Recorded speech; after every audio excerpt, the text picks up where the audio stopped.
Hola. Hello. Mel. There you are. Trying a dynamic camera angle here today. It just landed on it and I thought it was good. I need sound to Hello. happen. Oh god, can you hear me? Mel. Yes? Oh, okay, you can hear me. Oh,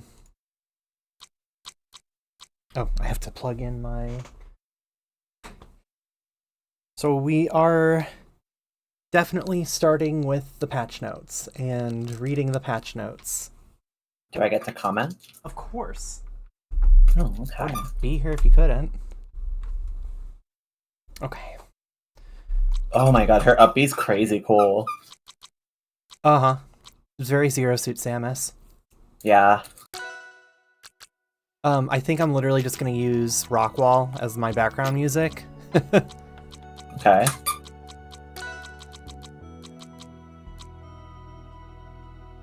If you hear Apple squeaking on his toy, I sure do hear I can him. stop his fun. Yeah, no fun for Doggy allowed. Apple! I love to hear his squeaks. Apple, come here! Oh, you got your toy! Have you noticed how laggy character select screen is now? I didn't really pay much attention to it. It's very laggy now, but like Is it because of, like, testing? Yeah, so it's allowed. I allow it. Crazy. Maybe he shouldn't be crazy on camera. Okay. Alright, Apple, stop having fun. Yeah, no more fun. I thought your stream loved him. They do, but probably not for like hours. If they don't love him at his worst, they don't love him. Wow. So how should I stream this? Maybe we'll do it through the Steam window. The character select lag is because you can do testing on the, because you can test, like, on character select screen now, so it's, like, it's forgiven. It is allowed. Allowed Can I lag. make a comment about Olympia's design? That's what you're here for. So, I know this is a long-standing comment about her since, like, Inception and Rivals 1. I think her muscle tone's good. Like, I think it's pretty good. I can see the muscle tone on her arms, and on her chest, and on her abs. I'm looking. Like, with, like, the eyes, I'm looking. I wish she had a funny rat nose. They'll never. She's too No. good for funny rat nose. You can get a It's mod. so sad. Just mod the funny rat nose. I like her color variants for basic colors. But if I see too many people playing the white Olympia, I'm gonna, like, skin them alive. Wow. I know that one's gonna be popular. It's like bright white and blue. Everybody loves white and blue. I'm just saying. I actually didn't look at her white and blue color. I didn't know that was a thing. It's good. I don't hate it, but I know everybody's gonna fucking use it. I'll have to go look at it. I think the green one is my favorite. There it is. I really like her green Lovers palette. That's probably gonna be the one I use. own the Lover's skin. The Lovers. If only you could gift skins to me, you could pay with your infinite bucks. Yeah, my infinite bucks. How many bucks do you have? 500. That's close. You only need 1,000. It took me forever to get these 500. Do you have everyone at level 2 yet? No? Easy. That's how you do it. Just beat arcade mode with everyone on easy mode. Oh, And well, I'm you already get- playing Olympia on You our get like on arcade 600 easy. bucks. Really? Yeah, if you beat easy... For each character you beat easy mode on for the first time, if you haven't leveled them up yet, you get 50 bucks. So that means Cool. there's 600 bucks worth of bucks. Anyways, Neat. we're gonna go ahead and start with reading these patch notes. Okay. How about from the top, huh? The Olympia update, patch 1.2, new character, rank revamp, and so much more! Buckle up because we've got a huge update in store for you today. Oh, Did you make that up? What? I'm reading it. Oh, you're reading it. I just said I'm reading it. Sorry. I thought that was like off the cuff. I was like, wow, you're really getting into the showmanship of it. I ain't no improv guy. Shame. Our biggest update since launch includes our latest free character, Olympia! The Amethyst Fist, Olympia is tiny, tough, and doesn't pull her punches. If you're looking for a close-range fighter that comes out on top during a scrap, give her a shot! She's a top? Yeah, she's a top. Hello, Duh. Nan. Thanks for the sub. Is she? She's a top, without a doubt, right? Duh. No questions asked. Girl, she like... kind of gives, like, himbo, though. She does. And I like that about her. It could go either way, man. If you get, like, on a basic level, a basic analysis of her, she's a top. But, like, on a deeper analysis, she probably likes to be a little subby. Dude, the, like, lesbian analyzer has logged in. I like her command grab thing. It's cool. In case you missed it, check out our official trailer. If you'd like some extra practice before jumping on ranked with Olympia, make sure to watch the 101 tutorial, hop into our new arcade mode, and try her target trial. I fucked up her target trial. Like, literally on the last one. It's like, oops. April Fool's Day has a special place in our hearts. In case you missed our completely normal presentation yesterday, you can see our Rivals Micro Direct here. Very good direct, you should watch it on your own time. I was gonna watch it yesterday, but something came up. During our long-standing tradition of sharing mostly real news, we revealed the in-game event for April is Lover's Homecoming. Take a break from fighting because class is back in session. Reunite with some of your favorite classmates to collect new Lovers-inspired cosmetics from 4.2 to 5.6. Yeah, so, in my video where I predicted, like, the release schedules of things, I said Lovers was going to be a 5-week event, and it's a 5-week event. That's crazy! Yeah, I'm crazy. I'm so smart. I'm so cool. Dan, good job predicting the next character. Shut up. Olympia was high on my priority list of characters to come to the game. I'm like, she's too popular. She's going to be the next Earth character. I said that. Okay, but you said Absa was next and you were wrong. Okay, it should have been Absa, and I'm right on that part. Well, I mean, they knew it should have been Absa. If they had, like, ultimate foresight, I hate to say it, being like an Ebsolus, an Edalus lover and main. I don't even really play him because I don't ever get the time to. He shouldn't have been first, man. It should have been... It should have been women. Should have been Absa. If they had to, like, out of Edalus, Olympia, Edalus, and Absa, out of those three, Olympia and Absa needed to come before Edalus. But I'm not gonna say that because... I'm not gonna commit to it because I love Edalus. We need more women. Each Lover skin also has both custom victory and taunt voice lines.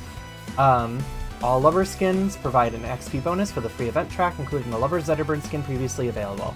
No new voice acting for Zetterburn, though. Maybe they'll add it later. If they did hire Alpha Rad to do Lover Zetterburn voice in game, that would be pretty fun. Ranked revamp, full ranked mode season 1.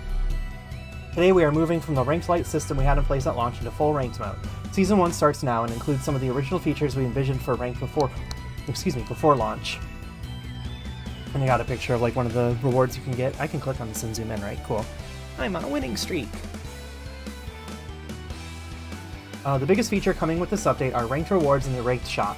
You can earn medals by playing ranked matches and moving up the ladder.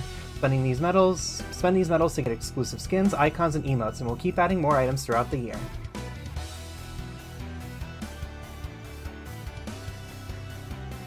So, like, Wonder. can I comment on Forceburn for a second? Always. I actually forgot that he doesn't just have an industrial. Like, I thought that was, like, part of his character design, but it's part of his lover's design, like, exclusively. It is such a cool piercing that it kind of is probably the reason I wanted one in the first place. I had one! Yeah, you did. I'm so mad that got, like, fucking messed up. I'm gonna have to pay another $70 to get a new industrial. Kuma says Girls' Night event next year. I mean, this is kind of Girls' Night event. This is Girls' Night, bro. They invited Raster because he's gay. They invented Raster. They made him. Lion.exe says, why is the new Sage skin so expensive in terms of coins/bucks? Because they want you to spend money on it. Pretty much that simple. Let's be honest here. But then, I think it's fine that they did it this way. I think the $2,000 thing that kind of stings. It should have only been, $1,000, and then you can buy the bundle for $1,000 or for $10. Is it a coin sink? I think it's fine that it's 200,000 coins. That's achievable. You can save that up, and it's gonna take a little bit, but you can get that. That's not so bad. You're so optimistic. What? I literally tell people, save up your coins because there's going to be something you can buy for a lot of coins when, like I said, Lover Zetterburn was going to be 100,000 coins. He wasn't, but that's the sort of thing you want to make sure you have a lot of coins before a patch drops so you can buy the cool new thing that's in the featured tab. It's very easy for me to say when I'm a rich bitch, but yes. Yeah, definitely save up your coins. Only get things that you really want. You remember those Lionel Coinbank commercials? No. That were like, save your money, save your money. No, I don't. That's what... Really? Oh my god, they would air at fucking 3 in the morning. And it was so hypnotic. It'd be a bunch of children being like, Lionel Coinbank, save your money. I don't remember. That's what I think of whenever you say save your coins. Sorry, that was Inuyasha watching hours. Where was I? Oh, right. I think it's fair that so $20, that's definitely too much for a stage. But they don't want you to spend $20. The bucks, the $2,000 is basically just a bucks sink for the people. I have 5,000 something bucks. And I have nothing to spend it on because I grinded it all out with coins. It's a sink for people like me who just have too many bucks. They definitely expect you to either spend the $10 or to spend the 200,000 coins. And I think charging $10 for stage skins is fine. This stage... Hold on, I have it pulled up in training. Turn off Steam for a second. This is downright... I have my settings turned low.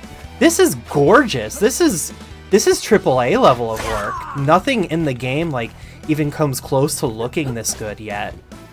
So I think this is fantastic. The artist did a fantastic job. If all I have to do is spend the coins that I grind out just playing the game to get stages like this, hell yeah. Keep doing it this way. I think it's great. At least I had a bunch of Aether bucks saved up for the stage skin. I wonder if when Sound Test comes out, they'll just make you buy songs, or if it'll just unlock any songs that comes with the stage skin. I don't know. We don't know yet. Yeah, it's really cool. They did such a good job.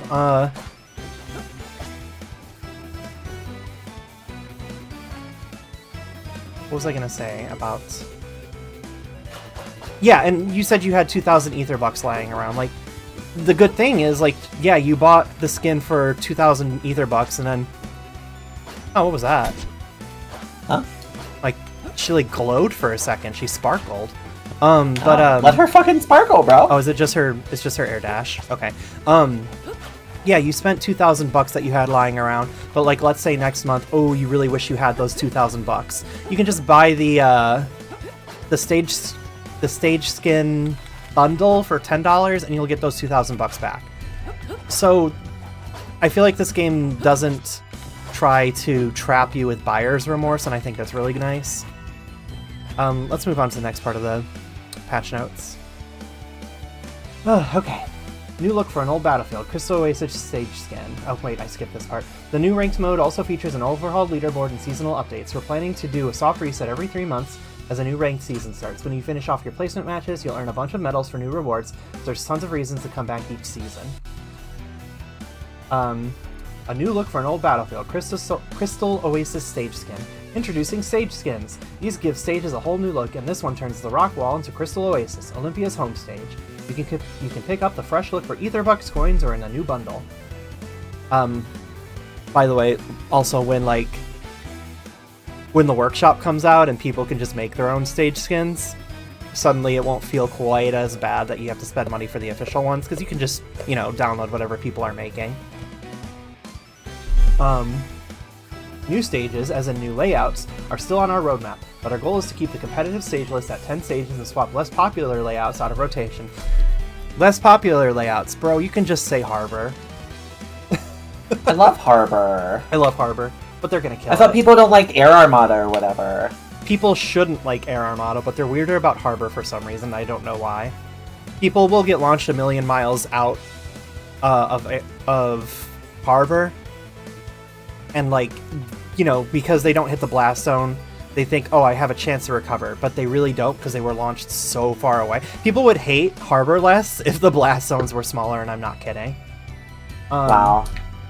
I want Harbor with smaller blast zones, and I'm not joking or whatever. UI updates and lobby migrations. Some of our planned UI updates are arriving today. Make sure to appreciate the sleek new stage select screen, along with the playtest feature and other improvements our team added this patch. The new character, or the new, like, stage select screen is really cool. It is, I like it. Some might argue it's a little less functional, but whatever. It's cool Form over function, baby. Yeah, today only. We pioneered the playtest feature on the character select screen in the original Rivals of Aether. That's true. They came up with that. So players could check their controls or warm up before a match, so we're excited to finally bring it back. I fucking love this feature. It's so cool. I'm so glad they were able to bring it back. They brought it back a lot sooner than I thought they were going to. Yeah, they don't need to do button tests in competitive matches anymore, right? They probably still will. We'll see. They might not. I love the new Dreams icons, especially the funny Sylvanos one. Yeah, I'll pull them up after the patch notes. That's really a weird way to say the funny Artemis one. The Sylvanos and Hodon icons are so cute. Sorry. Yeah, they're good. I like them a lot. My chat's all men. Alright. Alright, guys. We're getting into the nitty-gritty, the fun stuff. This is what everyone really wanted. Gameplay and balance changes. This patch is a big one, with a few of the global changes having major implications on game balance. To highlight a few, we have made some big adjustments to floor hugging. Yay! With the intent to... Ooh, I should read this screen, and so... I'll read this one. With the intent to monitor and continue balancing the mechanic over time. We have adjusted character ECBs, well, environmental collision boxes, to match animations, and we have reduced the startup on many aerials across the cast. You can no longer floor hug non-tumble attacks while in parry stun. That's a lot of words. This means that the player won't be able to counterattack weak moves while in parry stun. Instead, they will be launched until the knockdown threshold is met. This should be a pretty sizable change to parry punishes, since players can now start a combo with a weaker move at low percents without fear of counter hit. So you can no longer floor hug non-tumble attacks while in parry stun. Yeah, can you, like, translate that for nerd? Some of these are really... How do I put it? You'll hardly ever understand... feel the implication of it while playing the game. In this case, where if you got parried and then somebody hits you with a weak move, you could just floor hug it and then hit them right back. With this change, if you get parried, you're eating whatever they throw at you, no matter if it's a weak hit or a strong hit. So people can start off combos however they want to. That was a big problem I was having, was I'd get a parry off, and then I was like, well, what do I start with? He's gonna floor hug half of my stuff. I'll just do a strong attack and call it a day. Now you can actually do whatever combo you want after parrying someone, which is really freeform, and that's really nice. You can no longer floor hug non-tumble attacks while in flinch states. Pretty much the same thing, except ooh, why did I do that in my mouth? That's the same thing, except if you're ever like on stage and Raster downstrongs you, you know that period where like you can't move?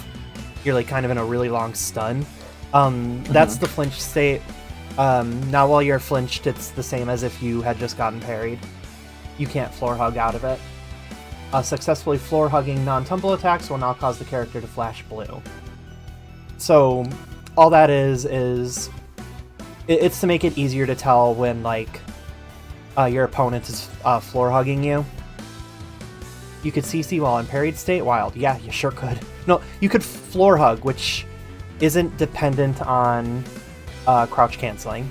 Crouch canceling and floor hug are two different things that just tend to work in tandem with each other. You can floor hug while standing. Floor hugging is just ASDI down. Attempting to floor hug but failing will now cause the character to flash red. Similar to the successful blue flash, this unsuccessful red flash should help provide visual feedback to players in real time to indicate an attempted floor hug that had failed. You're going to see that a lot, actually. That's going to be really funny. People who are constantly trying to floor hug things that you can't floor hug. Successfully floor hugging non-tumble attacks will now allow you to floor hug by holding down without another timed input for the next 20 frames. Not sure how I feel about that. Basically, they're making it easier to floor hug. I think they just say it here. They make it easier to floor hug jabs. This change is still required a timed down press to initiate an initial floor hug, while allowing players to continue to hold down for hits coming in rapid succession. This should reduce strain on players/controllers, since floor hugging things like jab combos used to require multiple tap downs in quick succession. We hope this will make using the tech a bit more accessible, while still requiring a bit of intent on the initial floor hug. This is okay. It's whatever. I feel like the more accessible they make things like this, though, the more annoying it gets to deal with, because it just means everyone's doing it now. How do you do Edelis's, like, command grab thing? Edelis's command grab? It's up air, and it's, that's hit grab, not command grab. Oh. Whatever. Thank you. Yeah, I covered the red and blue flashes in my latest video, because I assumed people were going to be like, what does that mean? It was definitely going to come up at some point. The ECB will now change shape depending on the character's animations. I'm a bit interested to see how this looks. I wonder if I can actually see it with Olympia real quick. Oop, wrong button. Yeah, look at that! That's cool! They've never done that before. You can actually see it. Her ECB is changing shape with her. Wow. I don't know what that means. It's like it's a collision box. Basically, it's what's used to. So your attacks are trying to hit like the green circles on the character. You know, like the hitboxes. Yeah. But the ECB is a diamond at the center of your character that interacts with like the stage itself. So when your ECB touches the floor, the game knows, okay, your character's on the ground now, and doesn't let them pass any lower. Your ECB is touching the wall, and it can't go any further into the wall.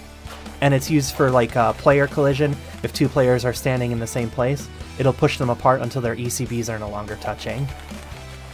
Yeah, we hate when the ECBs touch. Melee well, I'm pretty sure every Smash after Melee. Did Smash 64 have ECBs? I don't know anymore. I don't remember. But yeah, Melee had ECBs. Rivals 1 did not have ECBs. They just had straight up hitboxes. And it worked okay for the most part, but it did cause some small problems. It would have caused major problems if they had not used ECBs in a 3D environment. Back to the patch notes. I wonder what the implications of the changing shape of the ECB is. The most relevant effect of this change is that most characters will land later in their jump arc. Interesting. Okay. That's really weird. In many cases, this allows them to use their aerials later to hit lower with them. Ooh, that's good. That's cool. Okay. I get what they mean by when they said the game was going to feel really different. This is definitely going to change how it feels to be doing short hop aerials. This also means characters... I'm going to let Apple out while you're doing this, okay? Yep. This also means characters will take longer to reach the ground when trying to wall out with their aerials, making this more punishable by a few frames. As a result of this change, characters will now land later during hit stun, which will cause them to wait a few more frames in order to tech. This should help players extend their punishes a bit better. Hmm. Characters will now land later during hit stun. Interesting. It means that it takes a little longer to tech now. Huh. Okay. We'll see how that works out. The run-stop state can now be cancelled into tilt attacks. This allows you to use forward tilt and up tilt out of run without needing to crouch first. Using all tilts while running was already possible if your right stick setting was set to attack, which mine is, because I'm smart. So this change should narrow the gap between attack stick and strong stick users. Okay, that's cool. I like it when they make the other control types on par with each other. Grab escapes that result from the grabbing player getting interrupted will now be actionable twice as fast, from frame 30 to frame 15. This prevents situations where the grabbing player would get hit by a weak move and be actionable much sooner than their opponent, who was stuck in the grabbed escape state for the full 30 frames. Grab escapes that result from the grab...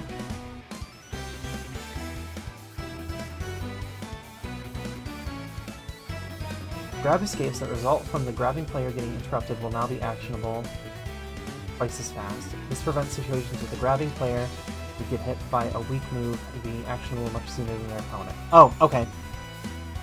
I get it. So, if I grab someone... This is probably, like, mostly a doubles thing. If I grab someone, or even, like, a projectile, they threw a projectile at me and it interrupts my grab. If I grab someone and then someone else attacked me with like a really weak move, I would become pretty much immediately actionable while the person I just grabbed is stuck in... Oh, hey, Matt. I'm doing the customary patch notes reading and explaining things to the best of my ability as I read through them. So... Yeah, if I grab somebody and then like someone hits my back with like a jab, I'm gonna be actionable in just a few frames, while the person I just grabbed has to go through like the whole 30 frames of escaping a grab. They cut that in half now, which is gonna reduce those kinds of situations, so they'll be able to act a lot faster after getting knocked out of those grabs. It's not the person getting getting attacked, it's the person who is doing the grabbing gets attacked, and the person who got grabbed is able to act a lot faster than they used to. Angleable attacks that were started with the right stick can now be angled with the right stick. Very happy to see that change. I kind of had a hard time doing tilt. Does Olympia have angleable tilts? Wait. Uh-oh. Hold up. I'm on the wrong tag. Hey, what's up? That's my, that's the correct tag.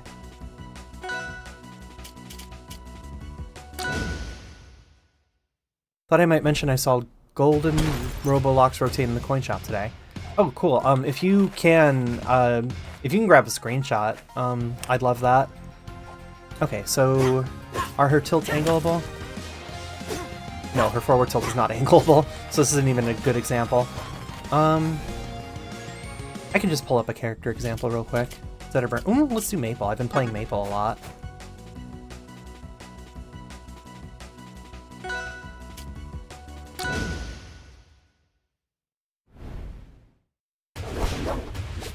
So before, to do angled forward tilts with the right stick, you had to like hold down and then forward tilt, and you do that. See, she has an angleable forward tilt. Now with this change, you should be able to do... Yep, oh, that's cool. They're a little hard to do with the stick, but like you can do them with just the stick. But like it's really hard to specifically hit those diagonals. But like in a scramble, if all you can think to do is, oh, I need to get out of an angled up tilt real quick, you can probably...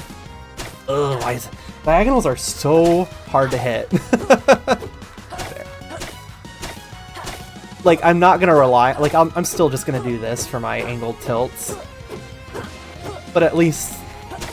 There's no reason not to let you angle with the C-stick. So I appreciate that. Gold blocks is in the buck shop too, yeah. He's not in my coin shop right now, so I'm gonna wait till like maybe tonight he'll rotate in, but there's not really a reason he shouldn't be in my coin shop. I'm back. Welcome. Did everybody miss me? Please say yes. We'll wait until somebody says yes. Please say yes.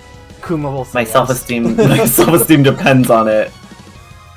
Okay, pressing up or down within 2 frames after starting a forward strong will not perform an up/down strong. Pressing backward within 2 frames will reverse the forward strong. Really appreciate that, because I do play on attack stick, which means that I have to have a strong button. Okay, it doesn't mean you have to have a strong button, but it's highly recommended. I would constantly, like, do strongs in the wrong direction. Let's see if I can, like... Ooh, yeah, there it is! I'm testing it by, like, doing a quarter circle. And it is actually taking my last input. That's great. Super happy about that. Kuma says yes. Yay!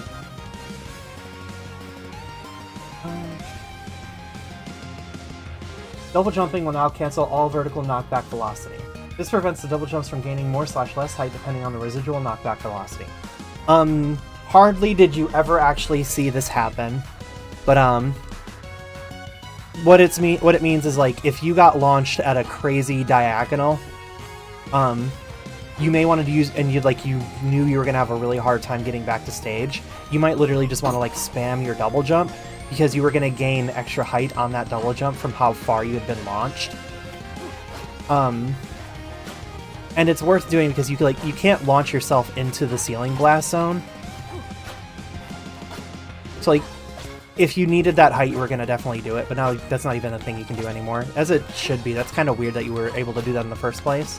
But I get that they probably just wanted the game to feel a lot more freeform. Moving on.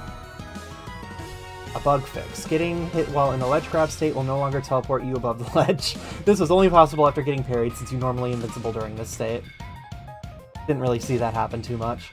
Hit falling in aerial will no longer remove 1 frame of hit stun from the opponent. Weird that that was a bug. How did that happen?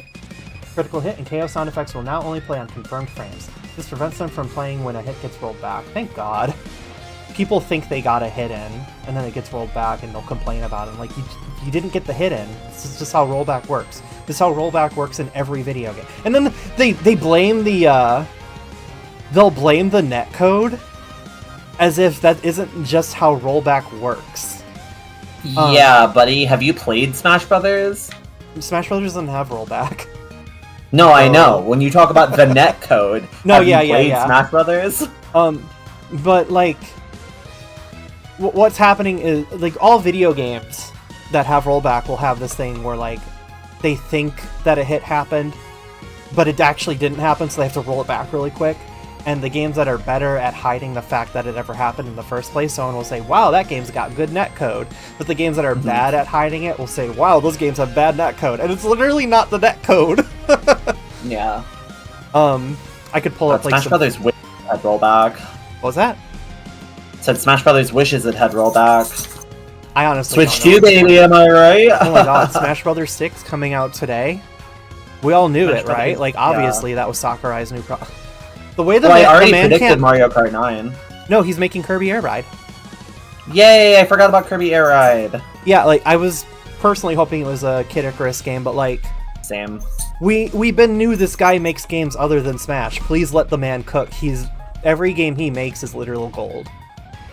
Mm-hmm. I don't want them all to be Smash Brothers. I don't want any of them to be Smash Brothers from now on. I could get into it, like... Oh, my lights aren't plugged in.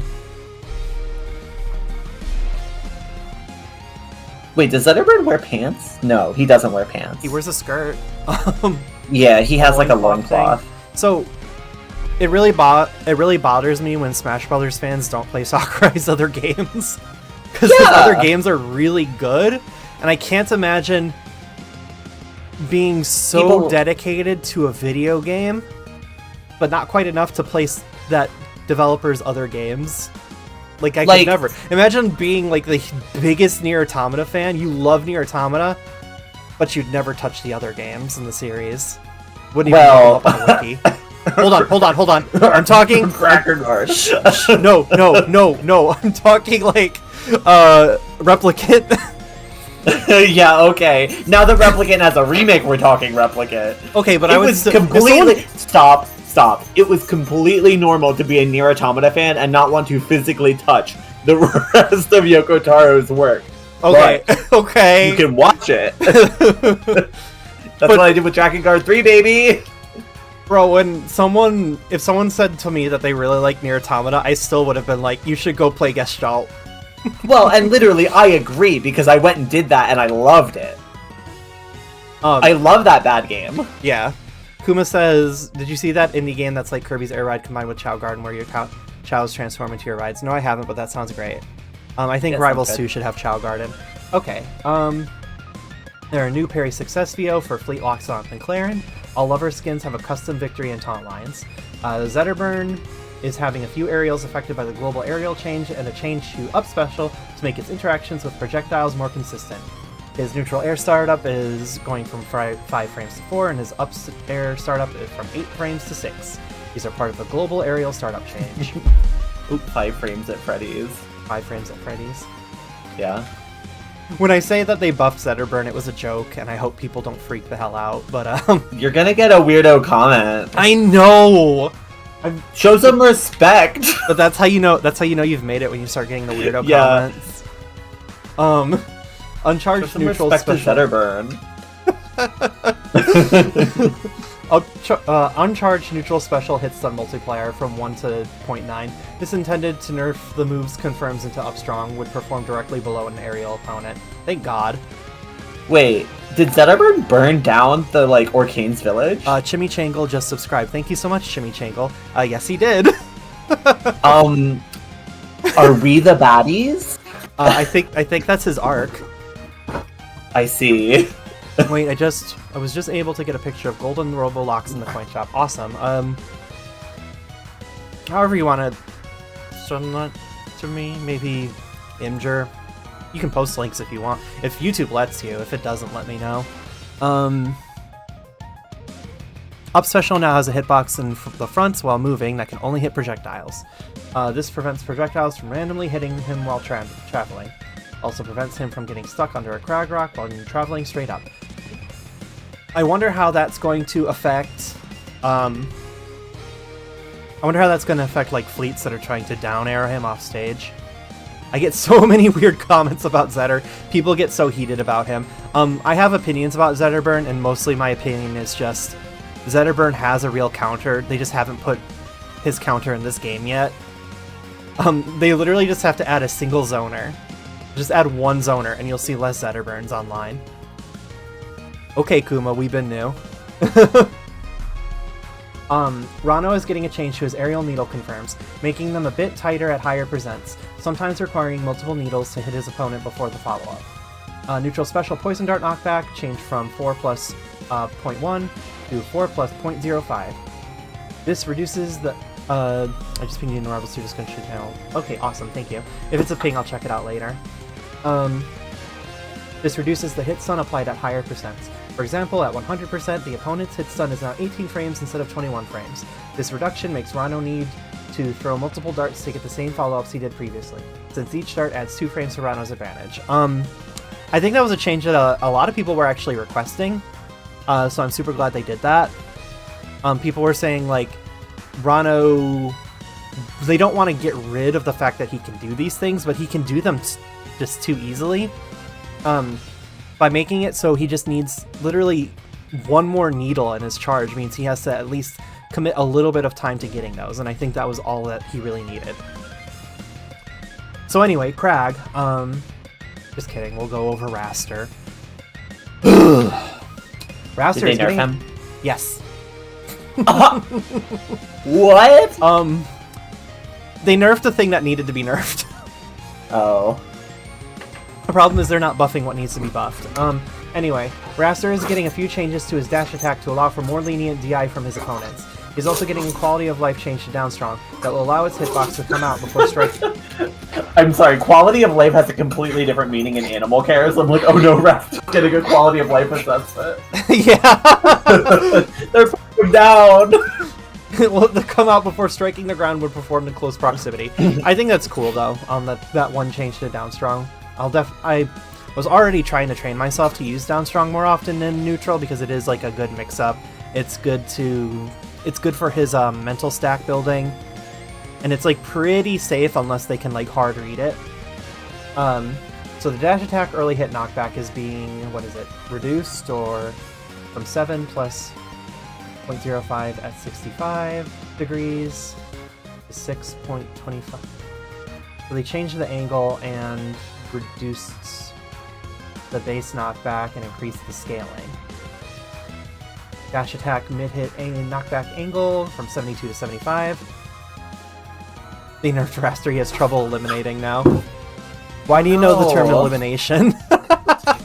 Who says that except for animal care people?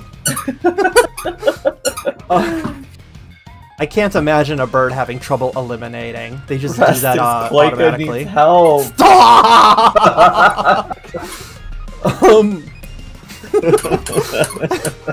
Because of this move's forward movement, the correct DI is usually inward, making this a strong DI mix-up, especially against higher gravity characters.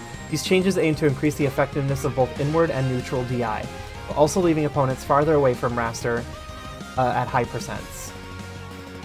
Whatever, fine, I don't care anymore. I thought you were maining Maple anyway. Until they made Raster cute again. They made him cute? Yeah, they turned him Italian. I'm gonna zip my lip here. I'm an Italian man that dated an Italian man. Relax. I'm gonna zip my lip. Downstrong can no longer land on the ground on the first active frame. This ensures that Raster gets at least one active frame when using this move right around above the ground. This is a cool change. It does mean I can get out like those instant down air, instant down airs in the middle of neutral, in the middle of a scrap. Like, that's really cool. So I'm gonna want to play around with that a lot later. Crag, he's actually got a lot of notes. Crag is getting some changes to his rock and cargo throws in order to remove some silly interactions. This character's nothing but silly interactions, relax! To remove some silly interactions on stage, and while falling off stage during a grab. Crag's pillar is getting another change to help its consistency. His Nair startup is changing from 6 frames to 5 frames. This is part of the global aerial startup change. Forward rock throw now has a hitbox on release. This prevents it from whiffing against point-blank opponents. I love a consistency change, so that's good. Can no longer floor hug while holding a rock. Because he can't go into tumble while holding a rock, combined with his heavy weight and high fall speed, he can frequently turn a disadvantageous situation around in ways that no other character can. In order to make up for this increased risk, we're speeding up his rock throws, since floor hug rock throws were a big reason for why they were slowed down in the first place.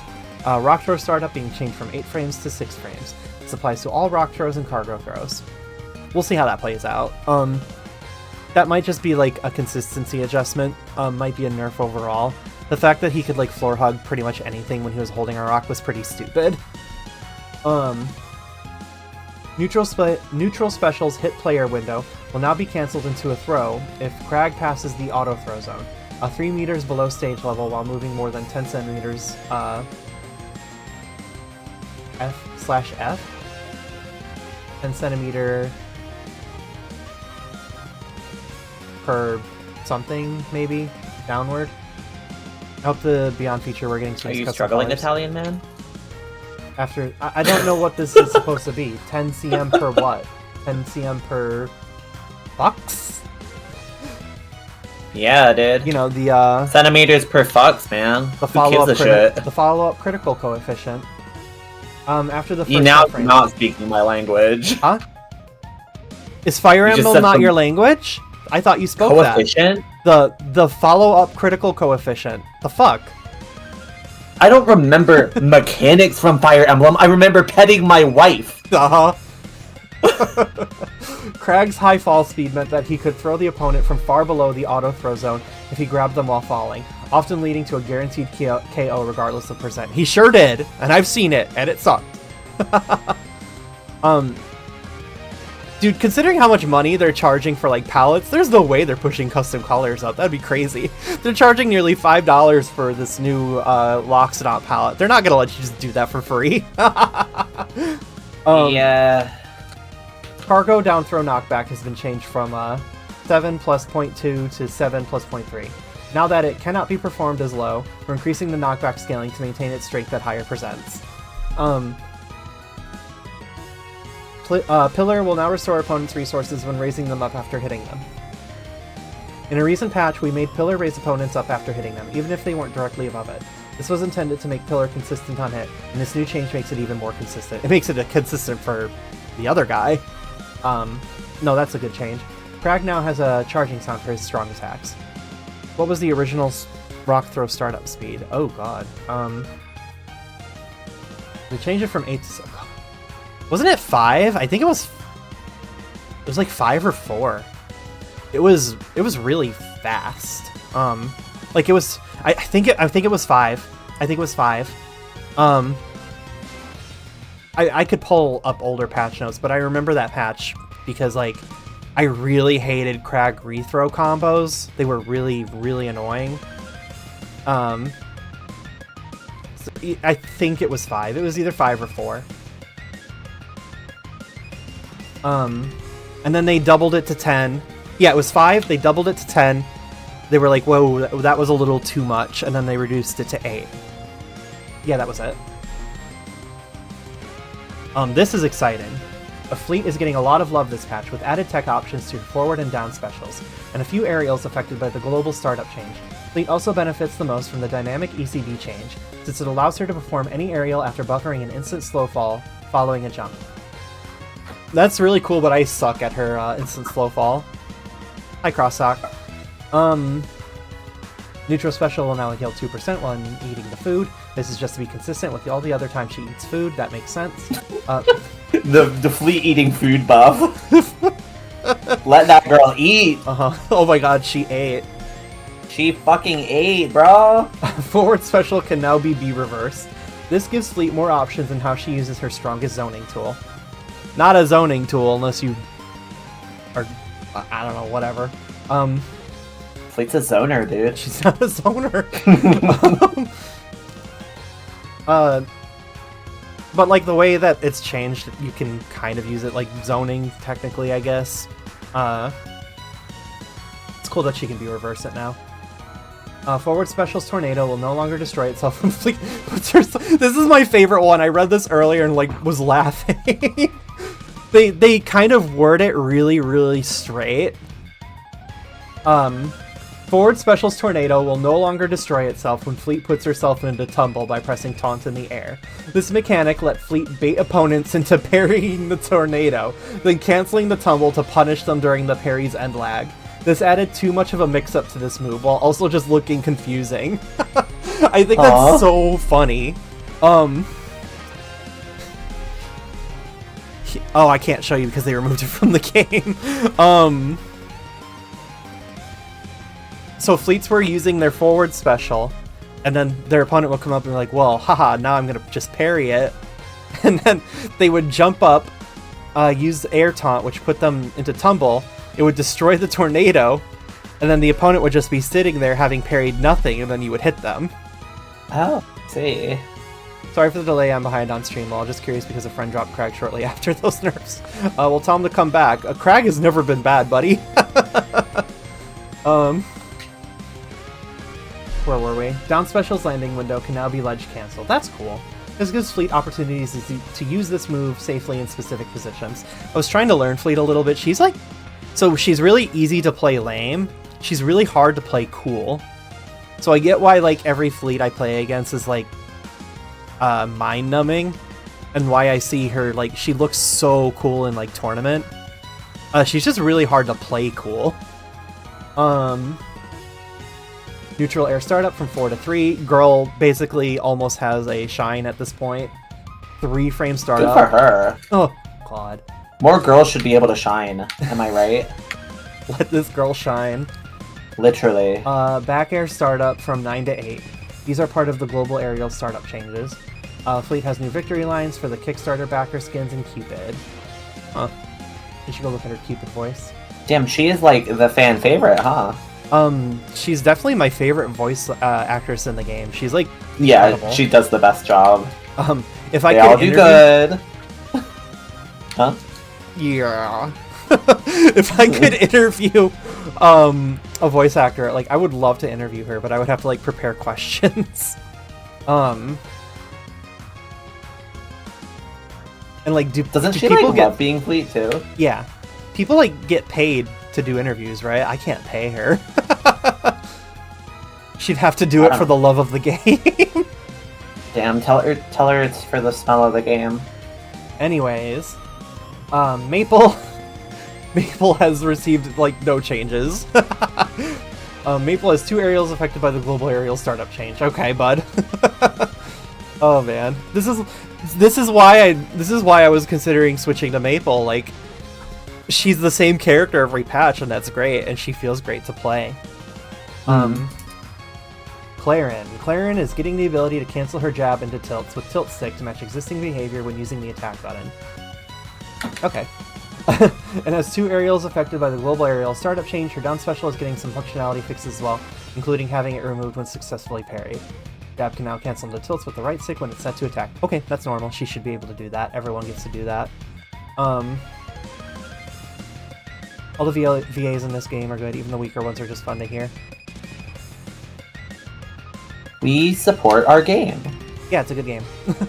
I'm trying to think of a like, being honest, I don't hate anyone's voice acting. I think everybody's fine. You can definitely tell who was recorded like 2 years ago. I sure wish that Zetterburn had voice lines.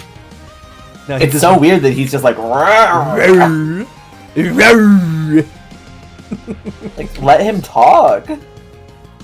And you won't hear me saying that about most men, but I want to hear him speak. She wants to hear one man. Rano and Zeta are the same voice actor. Yeah, that's crazy to me. The range.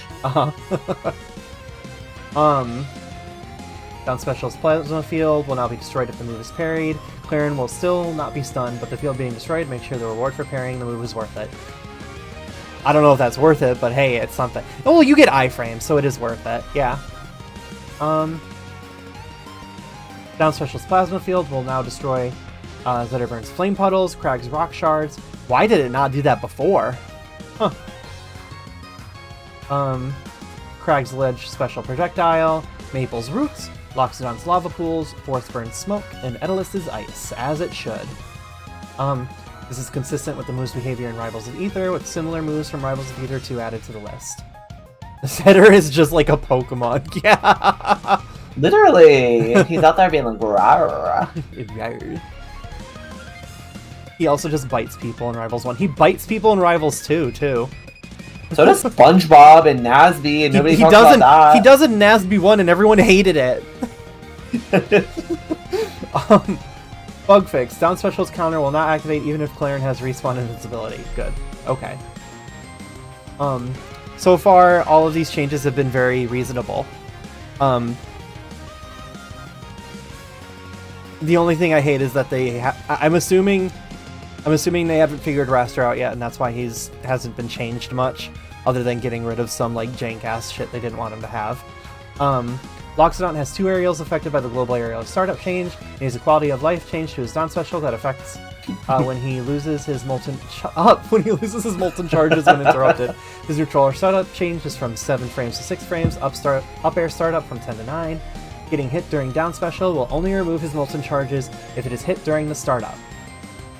As opposed to what? Previously, he would lose all of his charges if he was hit of down special's recovery.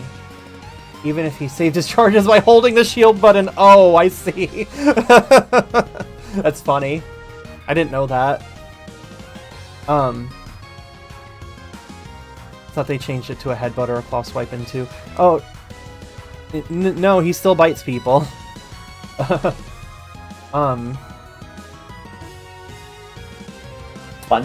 No. Loxodon? Zetterburn. Loxodon doesn't bite people. That would be so scary if an elephant bit you. Holy shit.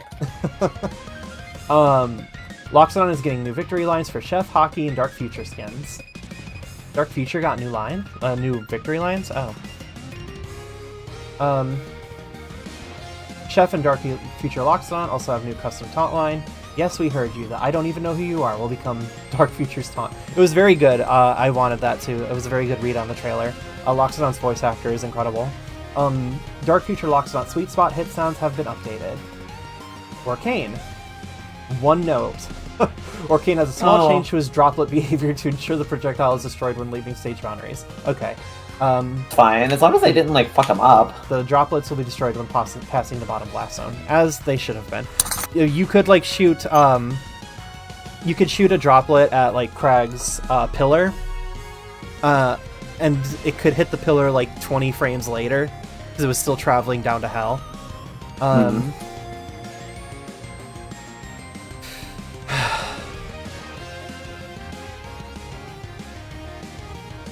Have I assaulted you with the joke that Orcane and Raster should change trade down specials yet? No. Any thoughts? No. Okay. We'll leave it at that. Horsebird has 2 aerials affected by the global aerial startup change and has some decreased frame data on his forward strong cancel into jab/tilts. Forward air startup from 6 to 4. Funny. But the forward air recovery has been increased to compensate. I remember reading that earlier. Forward strong and up strong cape hits are now auto floor huggable. When something is auto floor huggable, that means that if you were crouch canceling, when you got hit, and you're still, I don't know if you have to still be holding down, or if the only requirement was that you were crouching when you got hit. You don't need to do any timing to floor hug something.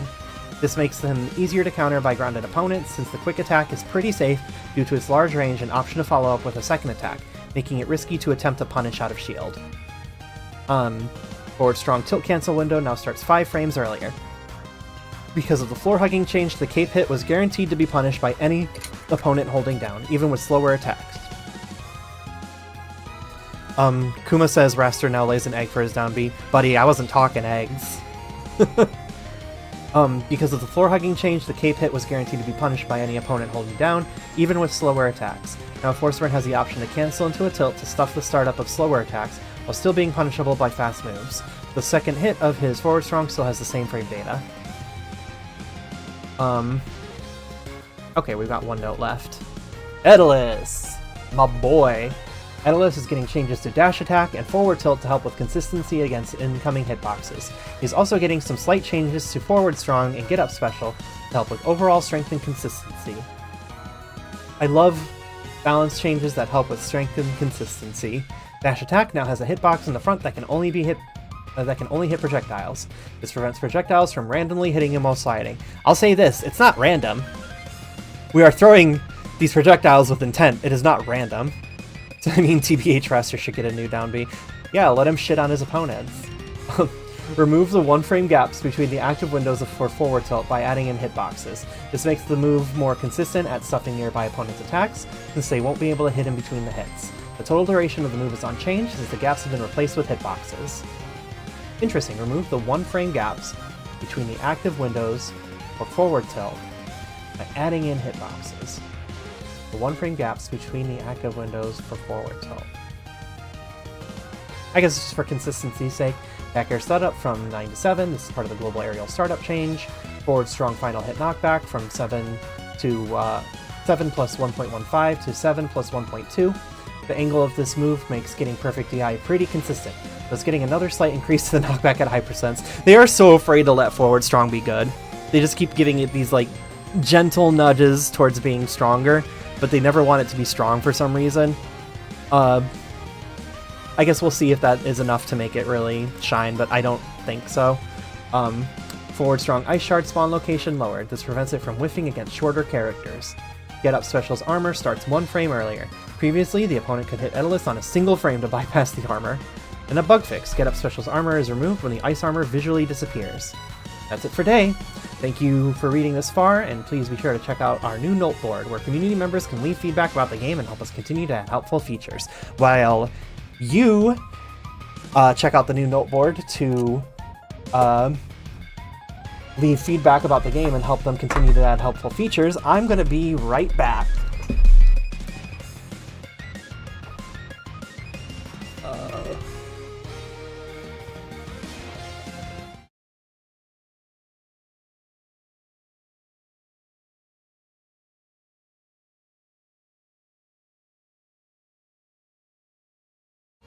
No, I'm not going to use that screen. If I can't play the music, I'm just going to leave this one up. I'll be right back.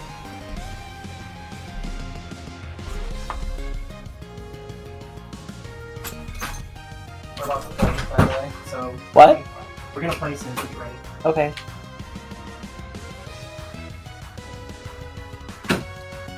I have to go to bed soon.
But for real, Raster Downbeat gets no use in high-level play and is just obnoxious in low-level player when you're fighting a CPU. It has its uses. It's definitely a situation where, like, it's part of his mental stack, but it's like a sort of easy one to remember. I'm literally just using it as part of my mental stack for basically just, like, instant landing lag punishes. I use it a lot against Orcanes because it'll break through, like, their projectiles. Let's see, let's get to the game. Alright, Mel. How do you want to do it? Buddy, your microphone's muted. Maybe for you. I mean, I could hear you talking in your room. How do you want to do it? 2v Let me Tuesdays? finish what I'm doing. Sure. I'm gonna go check the shop, see if they added anything.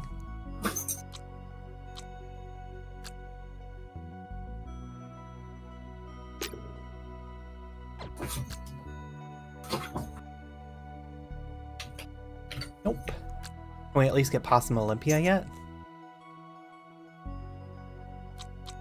I thought that was... Oh, that's a shop skin? It's a coin shop skin. It's supposed to be. Oh. Yeah, it's not here. Hmm.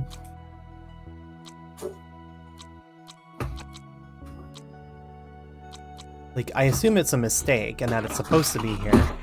While you're doing that, I did say I was going to show off the new icons. Well, then show them off. So if you own Dreams of Aether, which is $2.39, if you don't own it yet, you can buy it for $2.39. If you got it when it was free yesterday, you got a set of icons for free. I have so many fucking icons. Where are they?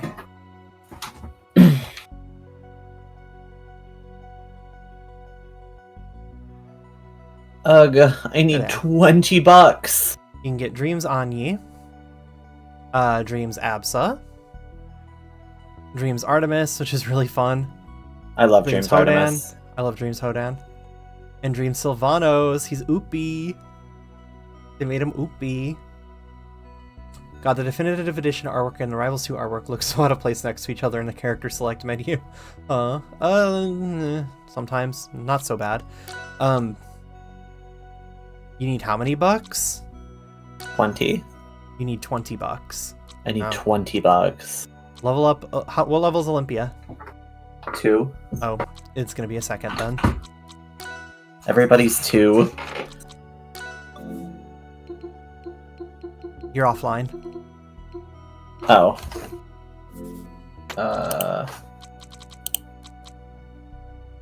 Earlier today there was a funny glitch where like, they accidentally combined the doubles with a friend, and I don't know which queues they combined, but they combined like private lobbies with something else, and you could make a private lobby and then like 2 more people would randomly join it. Weird. Oh yeah, there's the new 101 Olympia and new 101 Edalis icons. If you get them if you already own the starter bundle. Yeah, I know. Oh, I just accidentally invited someone else. Awkward.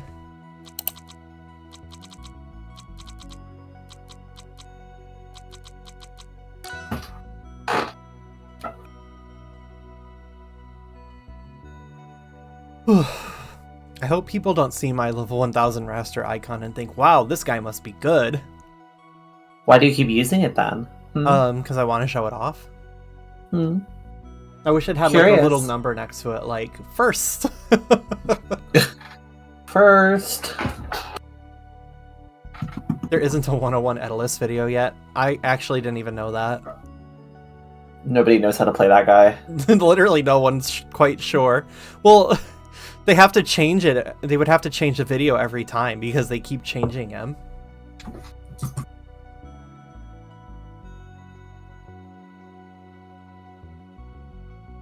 Is it Apple? You're so attention-starved. Green. Yeah, I'll say. Well, normally I'd say blue, but I want to be green because I don't like blue Olympia as much as green Olympia. Everybody on Olympia now! Let's go! That's what we're here for. Oh, right, I need to, like, get onto my actual monitor. I was gonna play with this level of delay. Nuh-uh.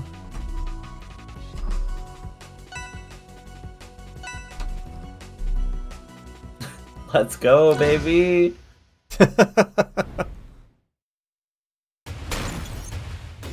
Alright, I hope people don't think I know how to play her. Oh, that's my That's rap. me. Out of my way! Out of my way! Out of my way! Out of my way! Out of my way!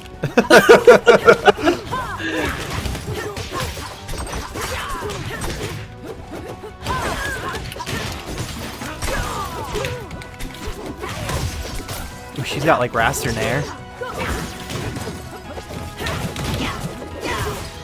I like learn a character by like learning their normals first.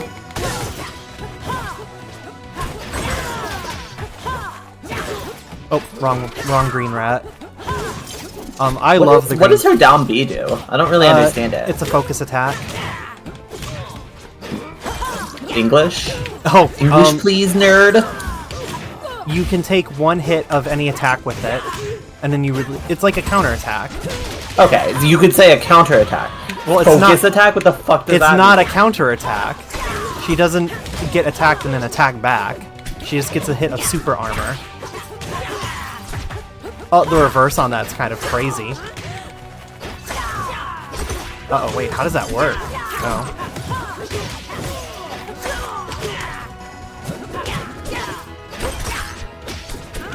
Check this out. Boom! Oh, they don't care.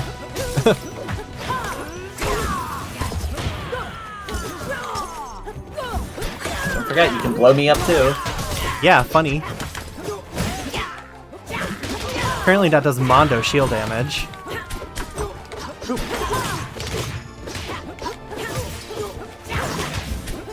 God, she falls so fast. Yeah. She is a rat after all. Rats are known for I fast don't falling. know if you've ever dropped a rat before. Never in my life. I would never do that to a rat. Not on purpose.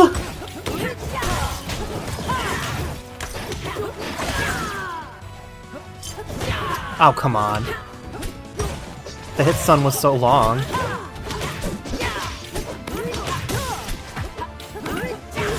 Oop. I tried to just punch her. If you lose to Olympia, is she too strong or is she too weak? Oh, you can command grab your crystal. Yeah, That's cool. I died. I got pwned.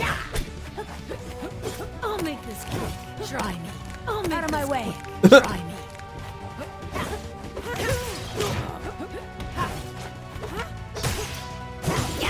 At every... I almost called her Makoto. To get me. Every Olympia playing doubles is gonna want red. Why? Because it's hot?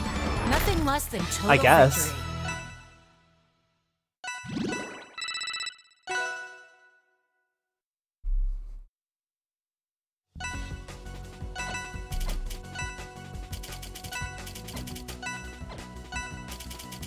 And look how filled out the left side of the character select screen looks. If the next character isn't air, it's like over. Don't you dare ban Rockwall.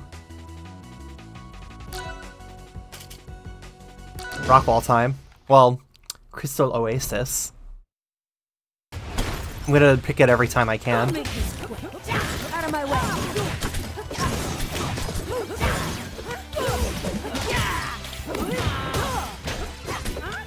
Ooh!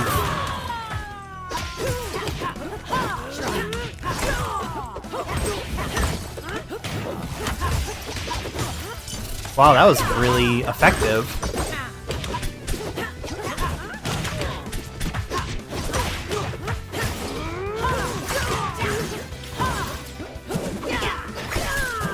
Uh-oh. I didn't have to die there, I fucked up.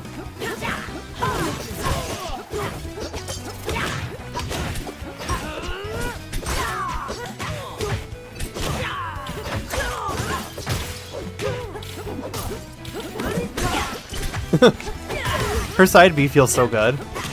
Yeah. That was good. God, her up special is so strong.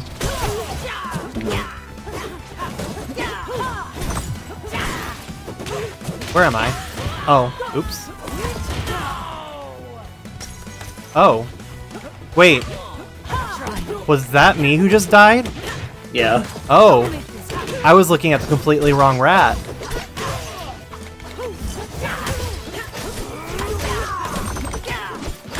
Her up air is really fun.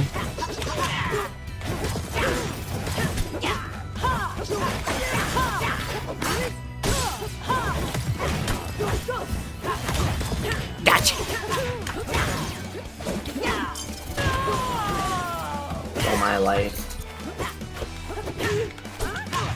Damn, we're in fucking Miami? Huh? Oh. Why are we in fucking Miami? Is this what Miami looks like now?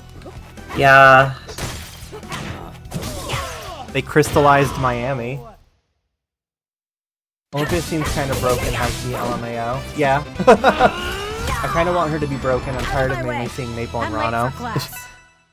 I mean, I sure wish that we had a zoner, but okay. Women should be strong.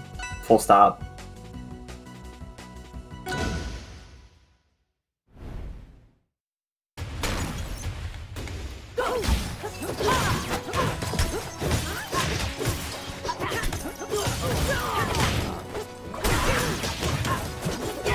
Do you know her secret move?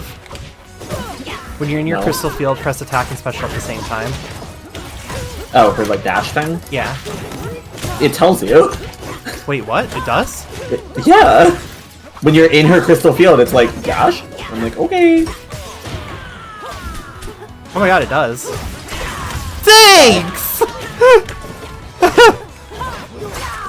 That's what you get for stealing my life earlier. I'll steal it again.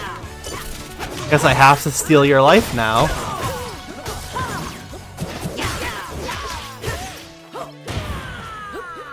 Try me. Oop, I just killed myself. So how's that wave dash training going? I've done it before. I've done it. I can wave dash. She's done a wave dash. Oh, I have the wrong control scheme. That's why. It's because you like fucked my game up and like played it one time and just like set my controls to fucked up. Set my control. I set your controls to optimal. No. Short hop should not. I don't even know what button you have short hop on. Left trigger. No. Oh fuck.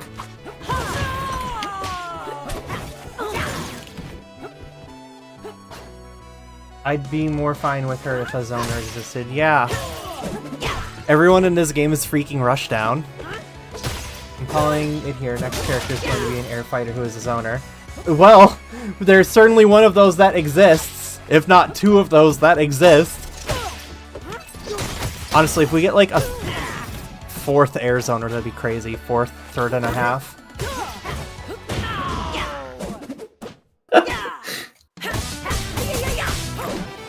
Dan sitting here like...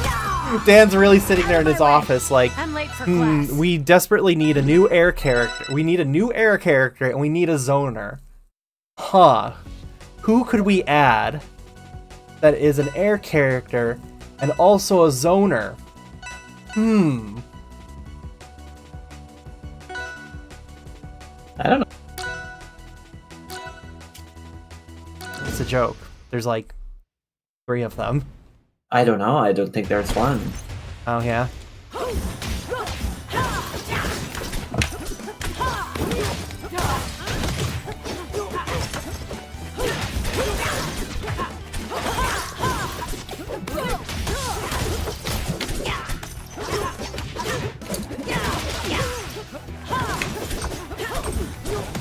You know what like makes an easy character like easy?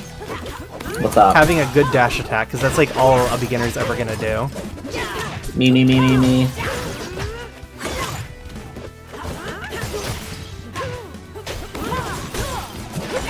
What the fuck? Maybe I already used my second jump. You don't have a lot of time to figure out if you still have your second jump. Where am I? Oh, I'm that one.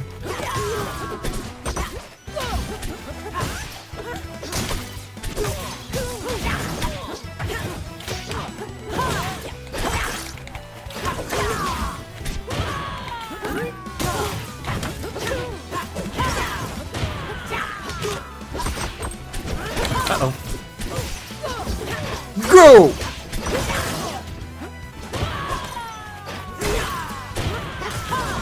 I also keep forgetting that this is like rock wall and the blast zones are incredibly tiny. Out of my way. I'll make this.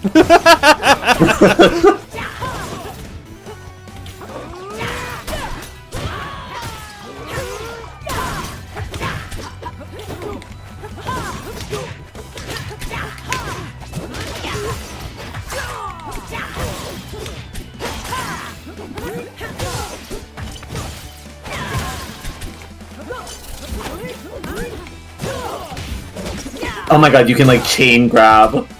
Huh? Like one grabbed my crystal and then I grabbed them. Oh. It's just fun. I'm dead. They can try to taunt party at me, but I live for the 1v2.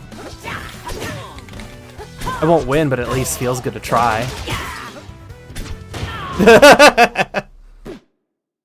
Eliana, please save me from this rushdown hell. Nothing less than victory. If someone ever complains about like zoners in this game, like Rivals 1, Rivals 2, you know exactly what kind of person they are. You know what they play and you know how they play them. They're stupid and they play stupid characters. Well, I mean, Okay. you can certainly say it that way. Look what I just got. Out of my way. Wait, Out of my way. where is it? Girl, I'm trying to jump. my way. Where is it? Out of my way. I don't have it yet. I'll make this try. Right, I have to go to the Out of my shop to way. unlock it. I love to grab the crystal. I can't home in on your crystal though. Oh, I killed myself. They probably prevent you from homing in on someone else's crystal, so you can't use their crystal to recover.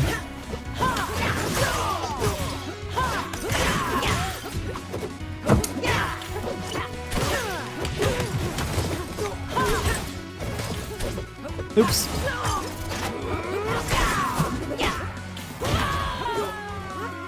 You're supposed to use your down special for recovery first.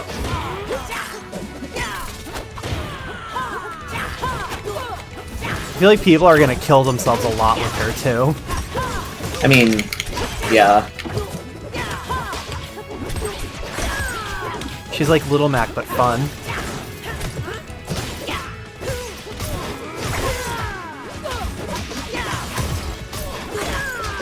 Hope you enjoyed that. Yeah, it was fun.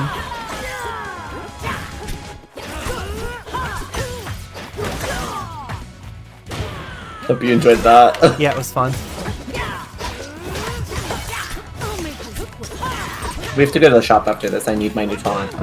Oh, you got it too? Yeah. Uh-oh. Wonder how many people are playing right now.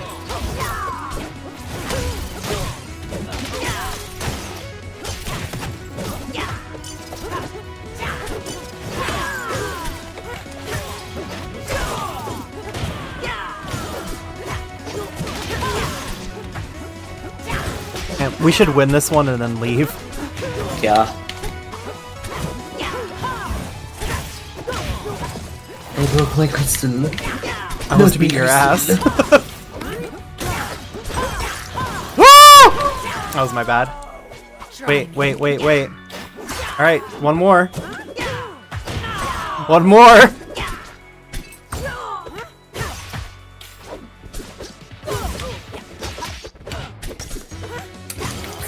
Frick. Fuck.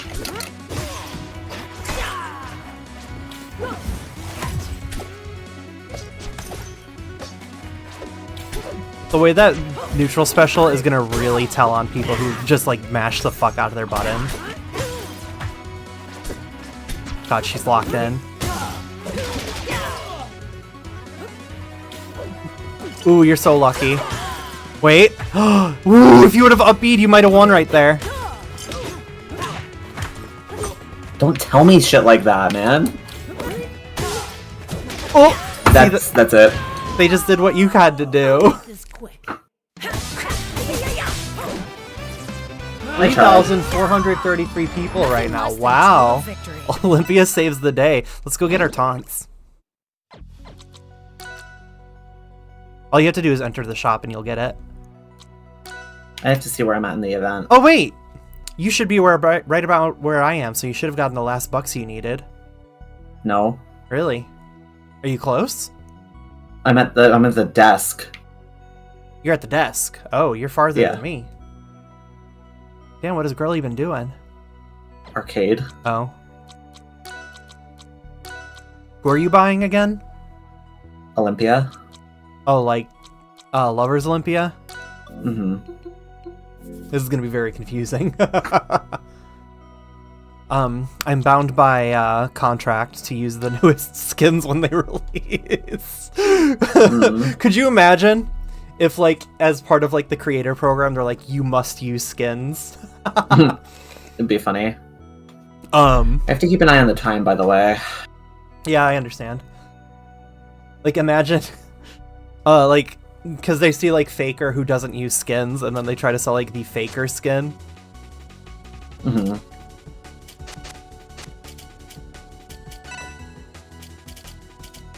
If they make a Soulbird Guy Raster skin, I'll use it. I'll use it all the fucking time.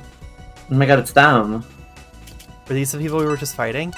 Yeah. Okay, so I can use my. Hold on, like, we have to show off our new toy. Literally, that's the point. Let's go. Let's go. Let's go. Let's go. Out of my way. We're trying to find it. Out of my way. Where is Out it? of my way. Out of my way. Out of my way.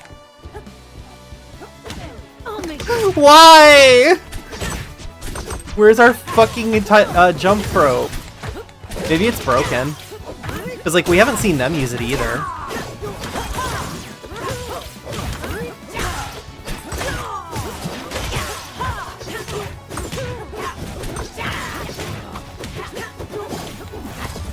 Gotcha.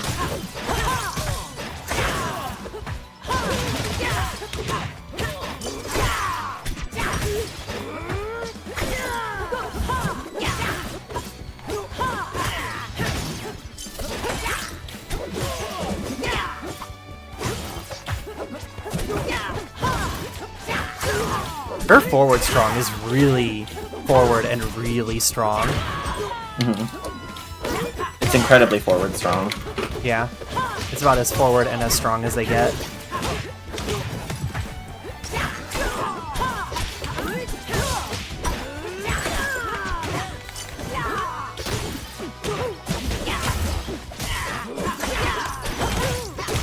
I think Crag's forward strong is probably a little bit more forward and strong. It sure is.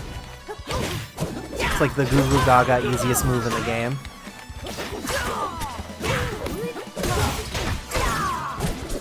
Oh!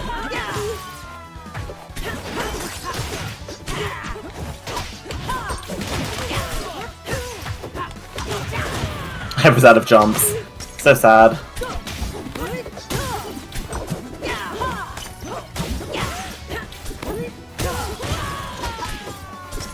I'm surprised that killed.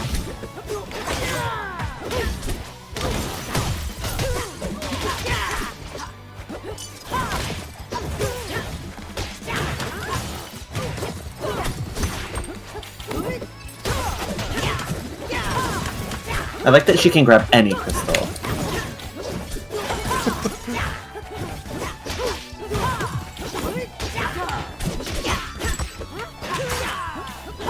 Uh-oh.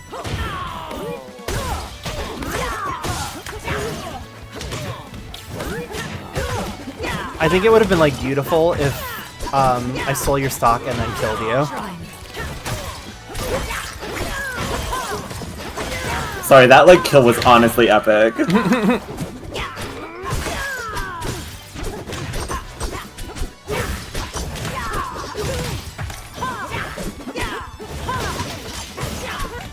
way, like, every Raster main that I knew of has become an Olympia main. Really? Yeah. The pipeline?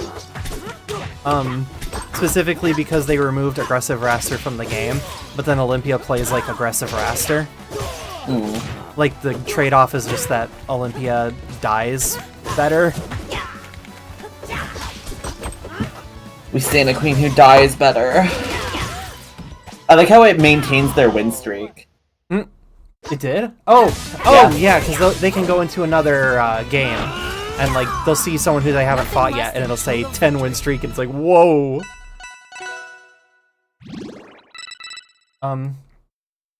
You gotta use so, like, what's up with Hydra so they can make him a Raster skin. Yeah, I want that. What if they make him a Centerprint skin? Which air character from 1, which is not in 2 yet, do you think should come back first? Absa. Absa, okay. He's gonna say Absa because he hates Eliana. Eliana is literally... I don't even play Absa, but, like, Eliana I actually play. But Absa is, like... She's sick as fuck to see in, like, bracket. There are a lot of Rivals 1 players who, like, literally can't even play 2 yet because their playstyle isn't in the game in any capacity.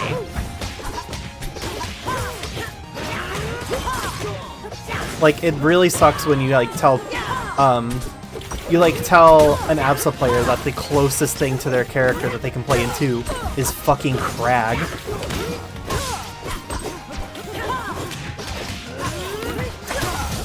God, she feels so good to move around with. I'm just like zipping and zooming, and it's all I want to do. I tried to get greedy. I tried to do something flashy and cool. Oh, now you're just playing flat fighters the right way. You're not trying to win, you're trying to do something flashy and cool.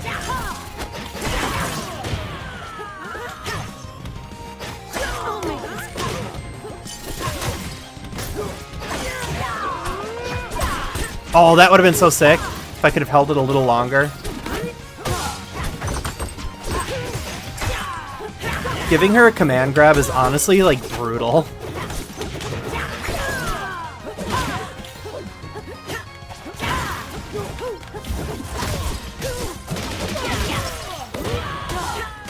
Oh wait, I was still alive. Oops. Help. Toss you around. God, put me down! Which one am I? Oh god, it's over for me. I keep thinking I'm you! Whatever.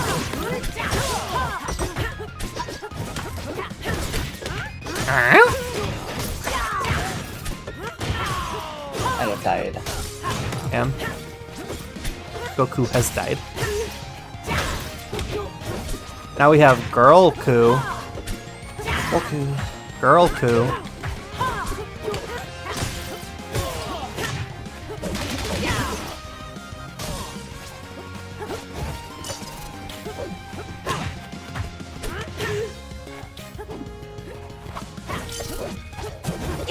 What are we doing? This fucking rat race. They should add Badra. If they were smart and epic and cool, they would add Badra. I don't know who that is. The they-them dog that every gay furry is waiting for. Gay furries like a they them? Stan. It's the exact kind of they-them you're thinking of. That a gay furry would be into. I don't want a profile. You're putting me in a really awkward position. Begin profiling now!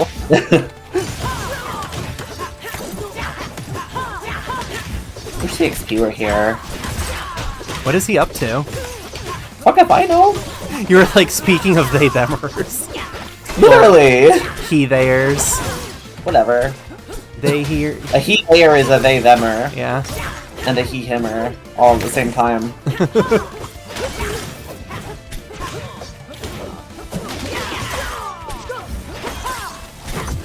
Oh god.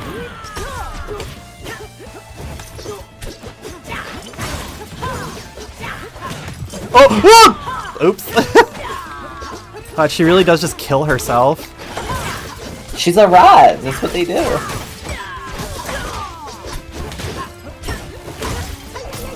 Yeah. It's like fucking Pit. I just died. Like, I super killed died. myself. Hi. You just stole that instantly! Yeah, of course. You didn't even think about it. Why would I think about it? Why would I leave you hanging like that?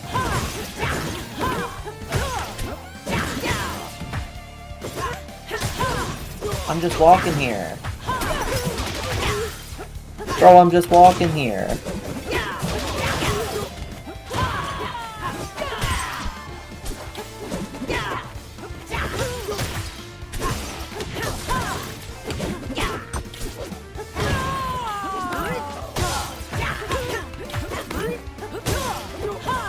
I think about, like, when you die in this game, how it should go into Power Bomberman mode. And I'm like, yeah. Like, Here's how you a can funny still revenge win. mode. Yeah.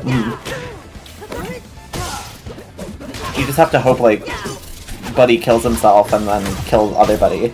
I feel like that's how all Olympia games are gonna go. Like, you just have to hope she kills herself. Uh-huh. Like that. I did it. Out of my Call- way.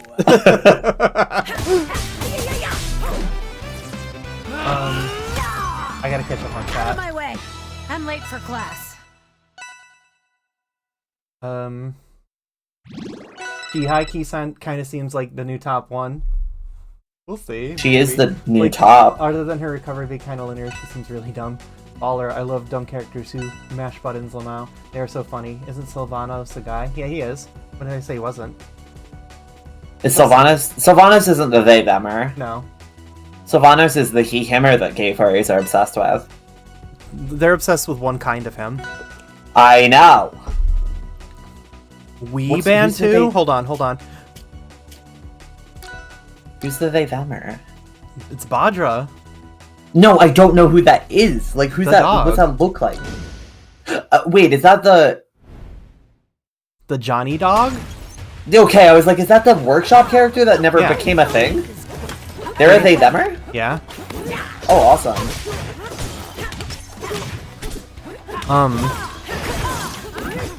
They're going to be added to the game as an icon. As like, you almost did it. Yeah. They're adding a bunch of you almost did it. A whole bunch of characters I would have loved to have had. But I mean, I like them all, so... Yeah, that's a fucked up way to talk about Lorena. My queen.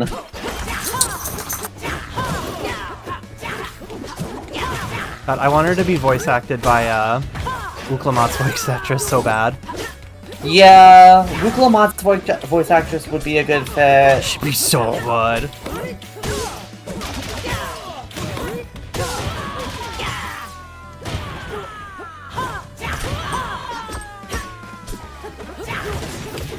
And I'm sure she would agree to take the role.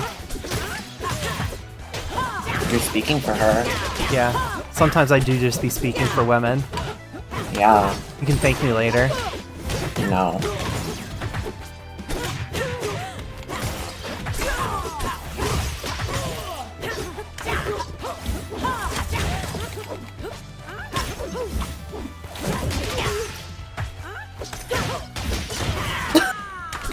I'm just like fucking around waiting for my turn.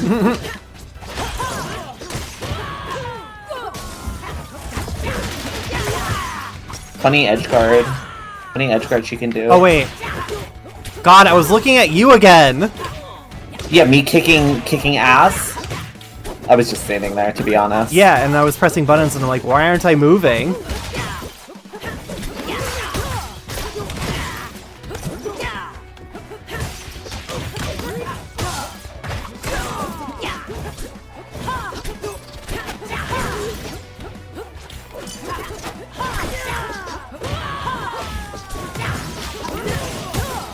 Uh-oh. Oh, wrong button. Oh, I'm okay.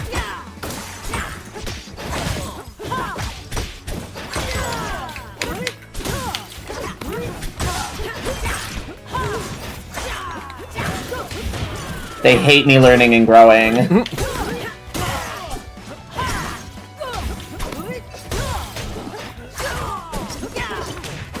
Uh-oh.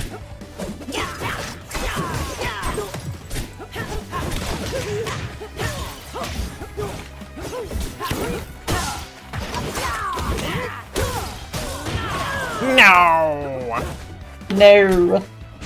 I love all the Sylvanas icons we're getting. A trans voice actress for Lorena would be sick. Agreed.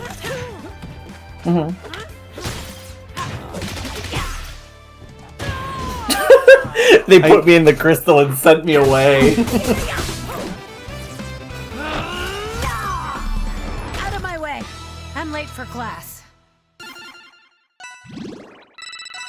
Oh, I've almost got the crystal.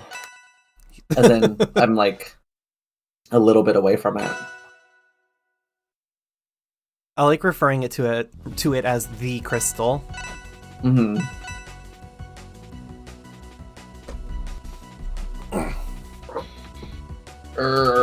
I'm probably not gonna get class Olympia tonight because I have to sleep soon. Yeah, probably not if the next group of bucks you can get is, a level 10. Grr. This will probably be my last one. Okay. Where the hell is CXP? Pissy. It's freaking rat day, and he's a rat. CHP's gonna be around all next week. Yeah.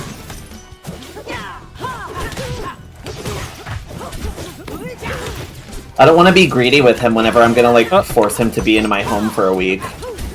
Well, that's why he has a room that he can be in. He can't go in it. Huh? I'll say, no, you can't go in there. You have to watch me play Pokemon Pinball. Does he have a laptop? I don't think he does. Don't know.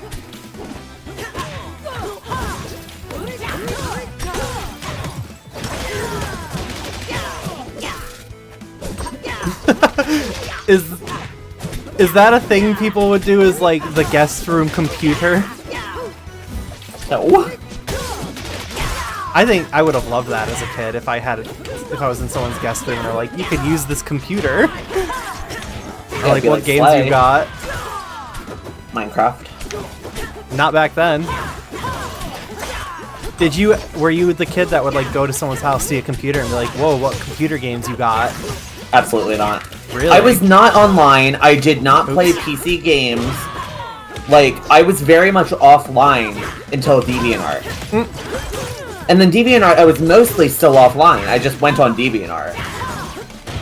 Whoa, I'm getting bodied. What's the skiing game on like old computers? Ski Free? Yeah. Well, that doesn't count. Kiddos on the MS Okay. DOS doesn't count. It did for me because I didn't have a computer. So when I mean, I played those games.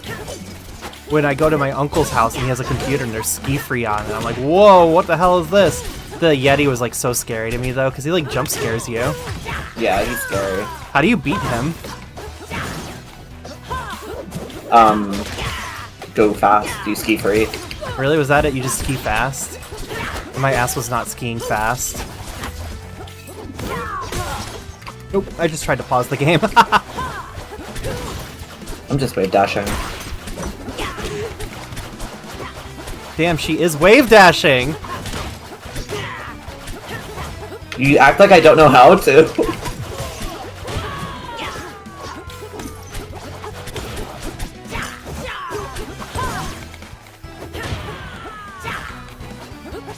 Oops.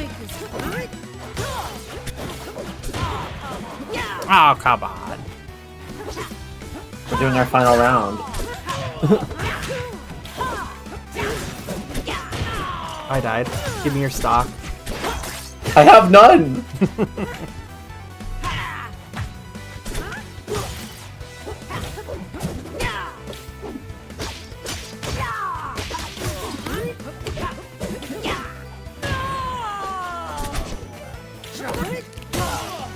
Damn, why do the crystal be sucking? The way I taunted and he's like, no, I'll kill you.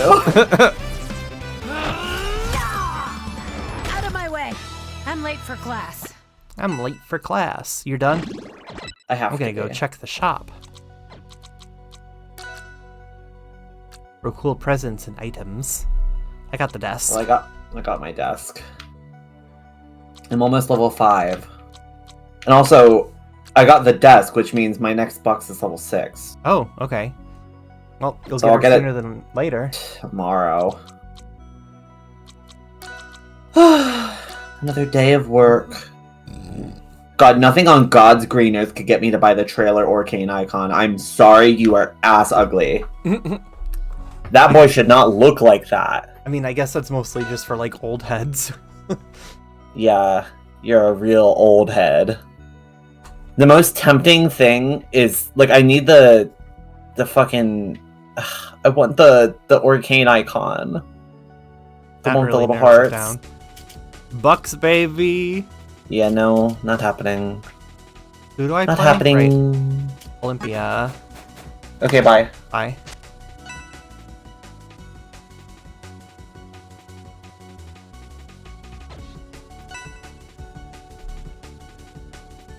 Only Olympia be stealing dudes in a whack-ass crystal prison.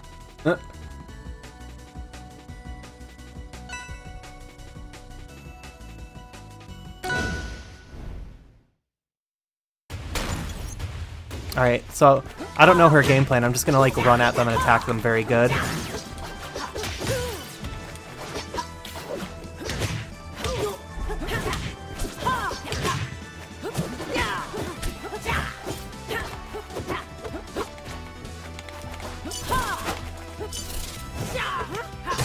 Uh-oh.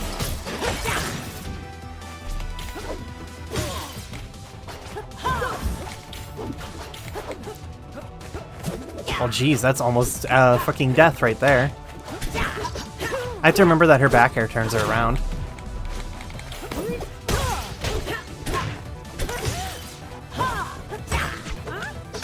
Huh?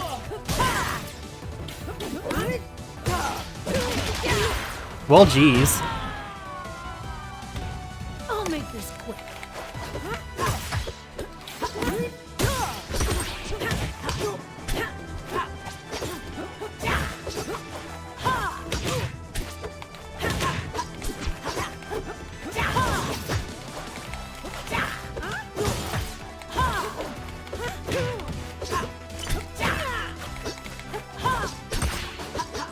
Yeah, I'm literally just punching. Like, why not? Who cares? Punching fun.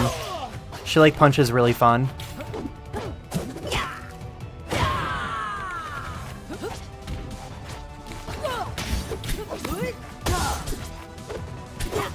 Ooh, that's a fun mix-up.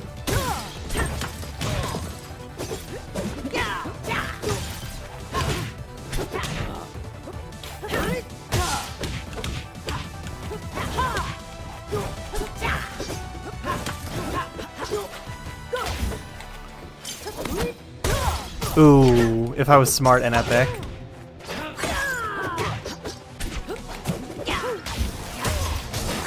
Nah, she's too teeny tiny. Oh, that is huge. I gotta respect it more.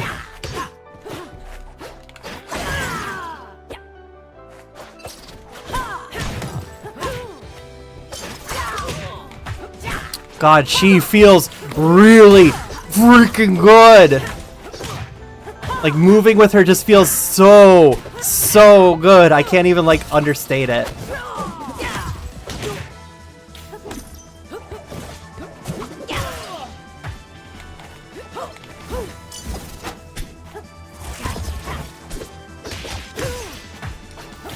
Oh, I wanted to grab her crystal. Uh-oh! GG's, didn't think I'd run into you. Keep up the good vids and have a good one. Thank you, it was really fun. Oh, it was good playing you guys.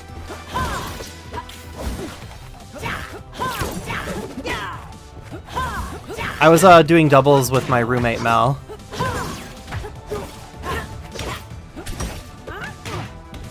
Uh-oh.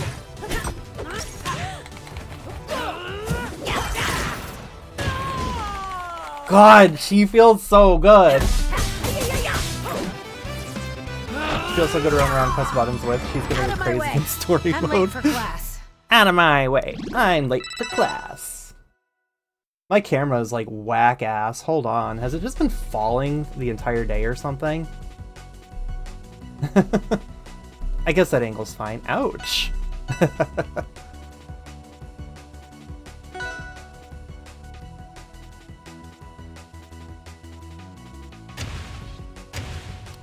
Ooh. That's scary.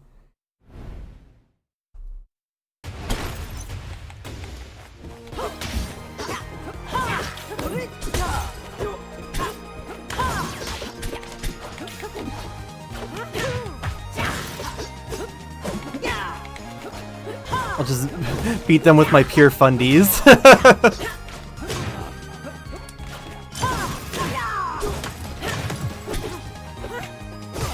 I don't know what her good throws are. I just keep down throwing, but I don't think it's really giving me anything.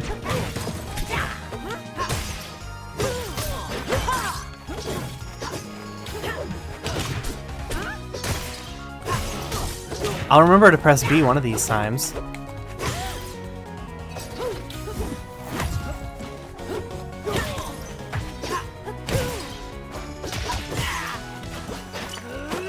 Oh no!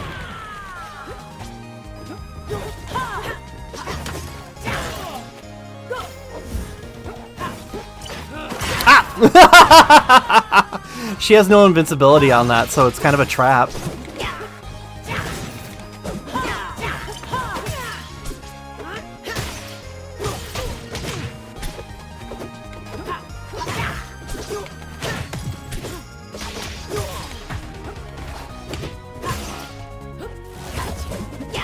Wow, it just... Oh! It just tattled on me for like a failed floor hug attempt. It's funny. Oop.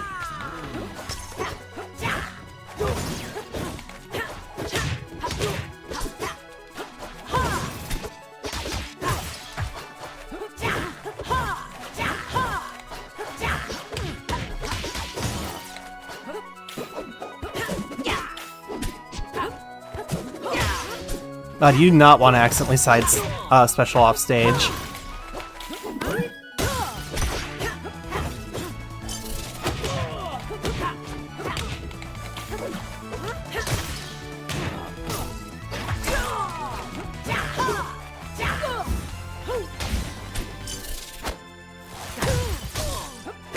Oh, I should have up special.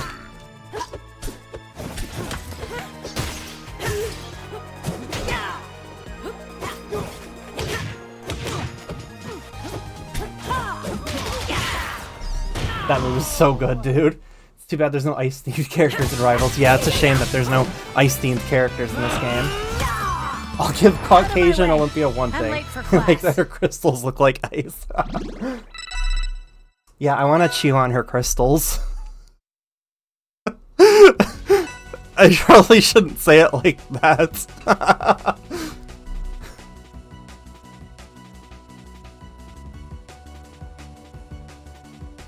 Uh-oh. My first non-mirror of the patch.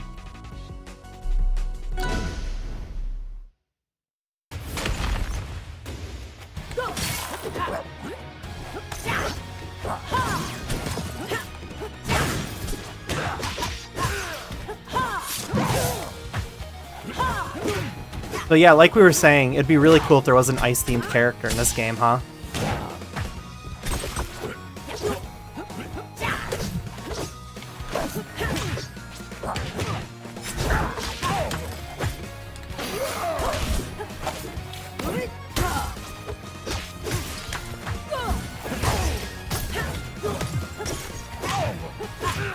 Ooh, it tattles on you now when you fail a floor hug.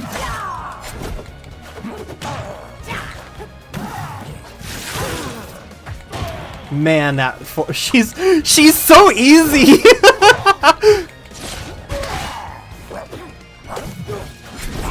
Dan, you have to stop making the easiest characters the best characters.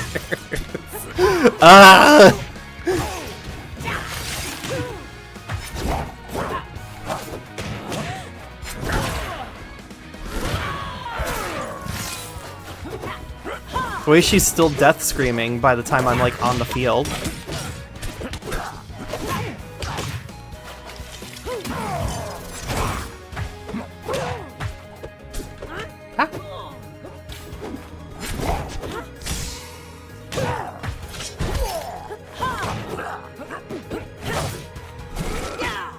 Ooh. Not quite.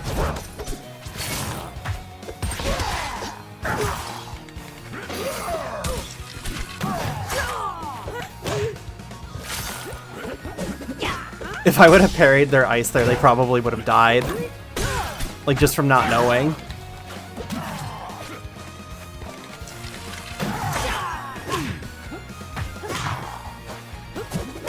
Whoa, it scoops them in? Hello?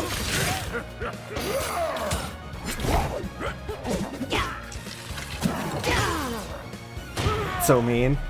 What the fuck, fish emoji?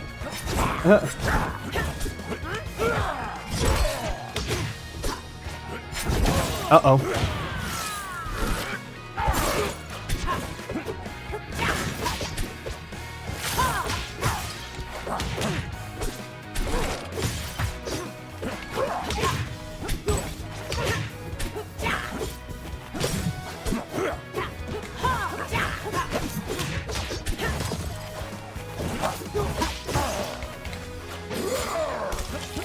I probably could have done something incredibly cruel there, but I panicked and was like, oof, I'm off stage too hard. You gotta go for it.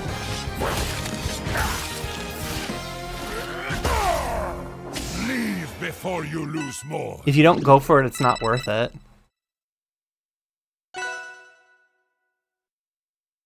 Man, I have 300,000 coins. Can you believe that when making my video... So, do you think she's going to be a new main? Absolutely not. I love how she feels, but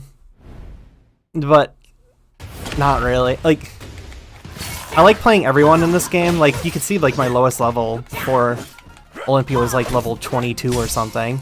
20, maybe.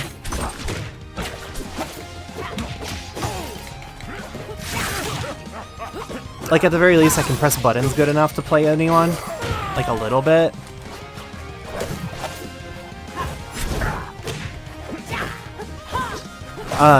Something... I kind of get frustrated when something feels too easy. Some of the things Olympia can do feels too easy, which means those are the sorts of things that I'm just going to be trying to land constantly. So it feels like my game plan revolves around doing that easy thing.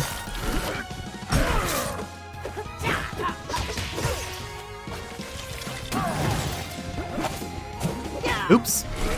And that's not to knock anyone playing that kind of character. I hate when I feel like I got something that I didn't really deserve.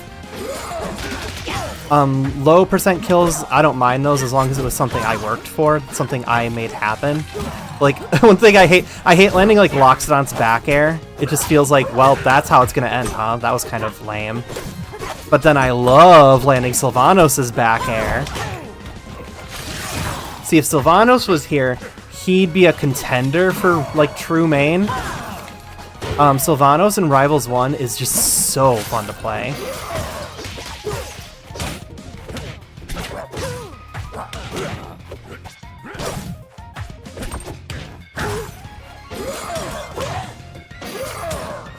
Oop! That's on me. I DI'd in. By the way, I hope my gay furry joke didn't offend anyone. I love all my old... Huh? Huh?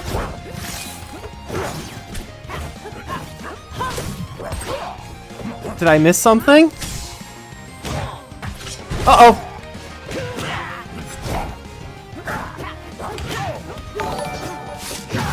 Elusive Transcendent is raiding with a party of 2. Thank you, Elusive Transcendent. Nope, nope, nope.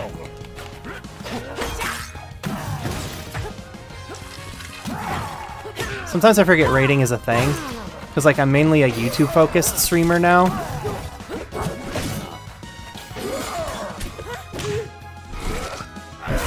Ooh, I got that mix-up. I got that recovery mix-up. Oh, I should have up special, huh? Jeez, why did I sit in that so long? Being a gay furry and oxymoron. More like the term would be, wouldn't it be assumed? No, it's not reductive. Redundant. It would be redundant. No, you'd think, but I don't even want to say I know a lot of straight furries. Just straight furries aren't really like, they aren't as like community focused as gay furries are, if that makes sense.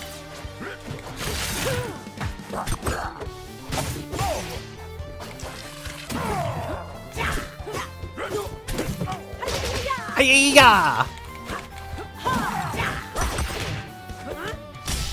Like, with characters like Olympia, there's absolutely like straight furries in this game, right? Or straight furries playing this game. Hey, one of these days I'll press B. Hi-ya!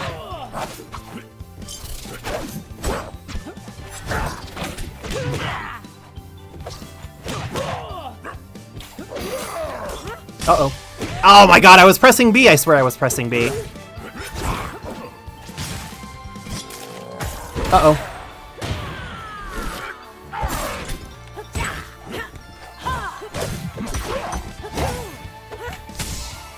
I swear to God. I'm pressing B!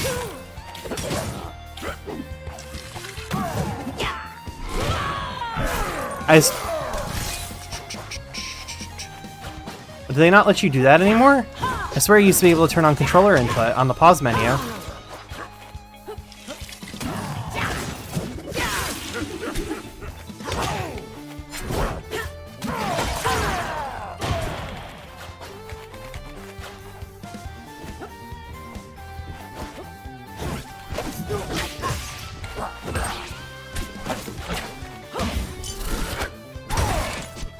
Well, that was almost embarrassing.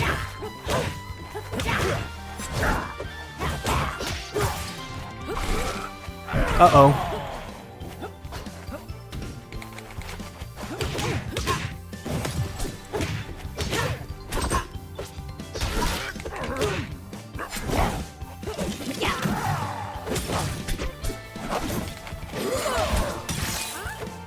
Huh? Funny. Oh no! That's so sad. How's it going? It is going great, Elusive Transcendent. I'm having a lot of fun with her. Out of my way. I'm late for class. Having a lot of fun not using my brain. On my grind for Olympia's Abysskin. Oh. You're doing the all level 100 grind. I'm working on that, slowly but surely. She drops like an anvil, yeah. Never really like playing fast fallers, so she's not for me. I'll at least get her to level 20.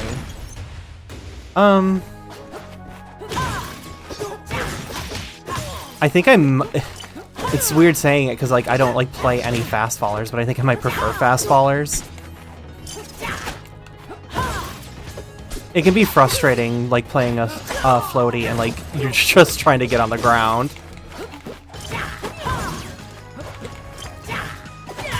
Ooh, I thought it was on some hot shit there.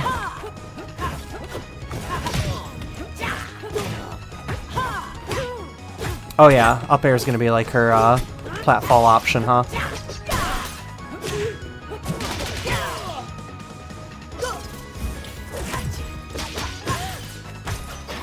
Oh! That was a really good idea, but I went for that like hard option. Oh, I had you in flinch.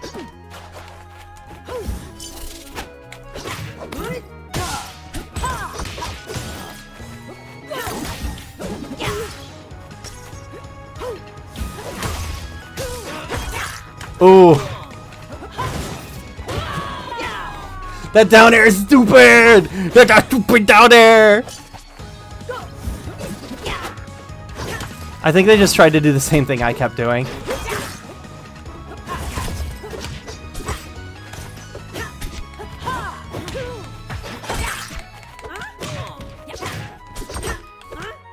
I keep trying to use down special to pop my crystal.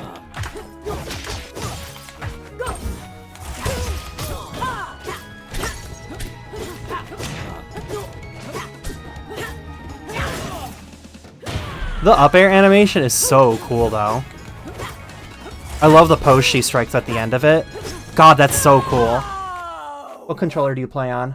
This piece of shit. I would do anything to get off of a pro controller, and I mean it, but, like, it has the best triggers. I prefer the pro controller's triggers because they're not, what's the word for it? It's literally just a button that you press in or out, and it's either on or it's off. I hate like GameCube controllers because of the soft triggers. I hate Xbox. No, I'll use those controllers, but I don't want them on like a fighting game where the button is on or off.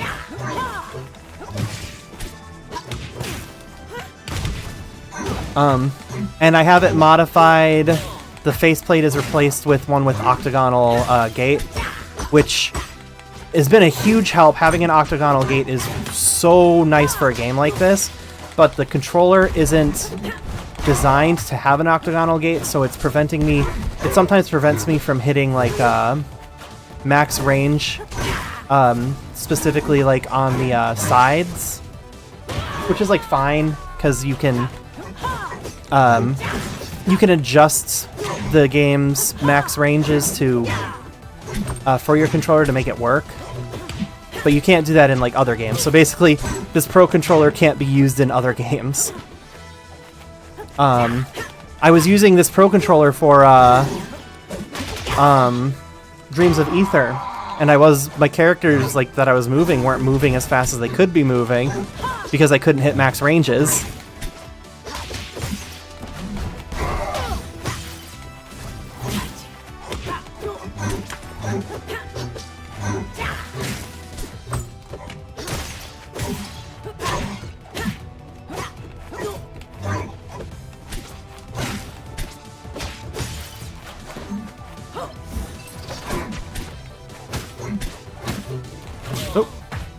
Oh, my bad.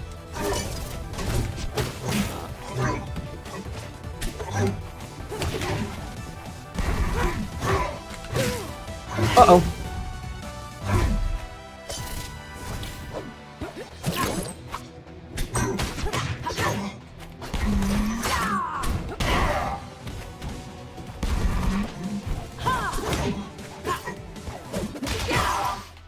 I can't believe that it pulls them in. That's ridiculous.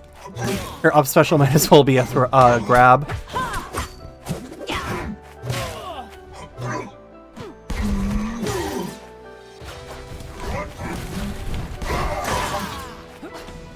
I was gonna be surprised if that didn't do it.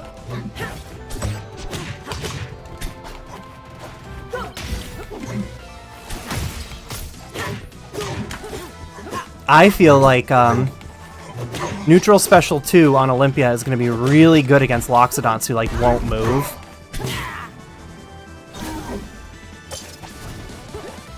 Yeah, I fucked up. It's okay, I was at 173% anyways.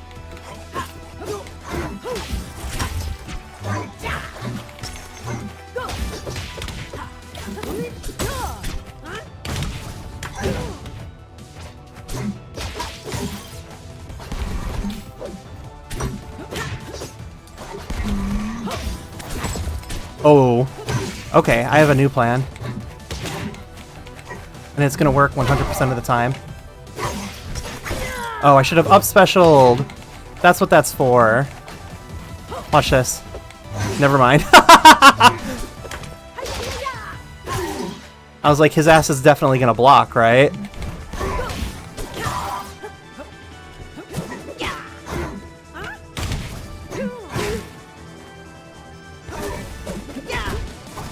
Nuh-uh.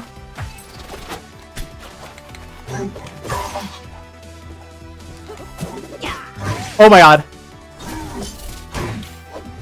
I'm fucked. No!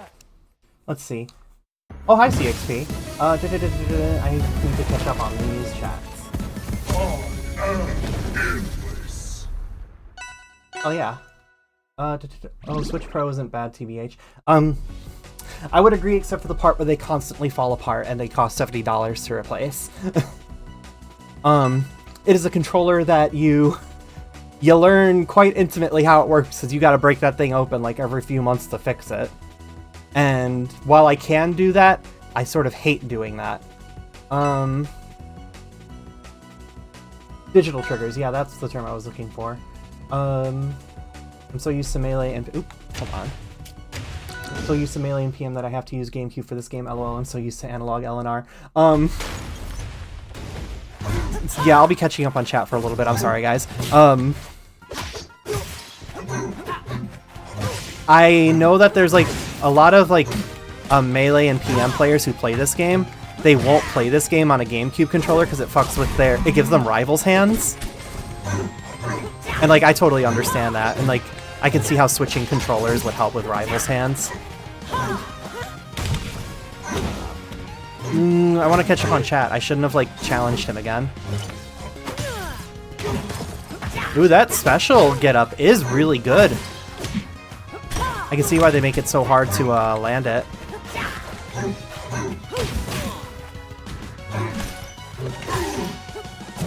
Oop, wrong way. I've been tricked. I have the input integrity adapter and the input integrity adapter. Is that the thing that, like, is that something melee players have to use for, to hit those, like, specific directions or something? Oops!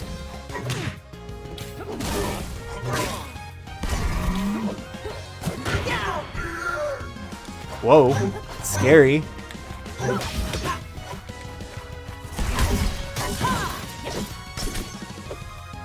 Uh-oh.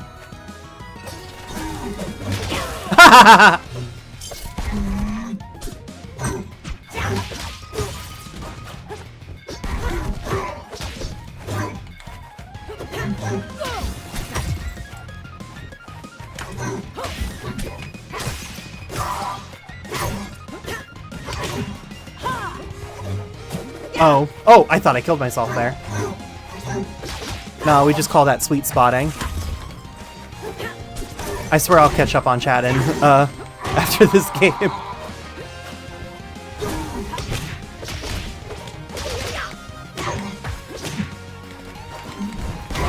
Her dash attack being good for tech chasing is like... It's so good for monkey brain. Uh-oh.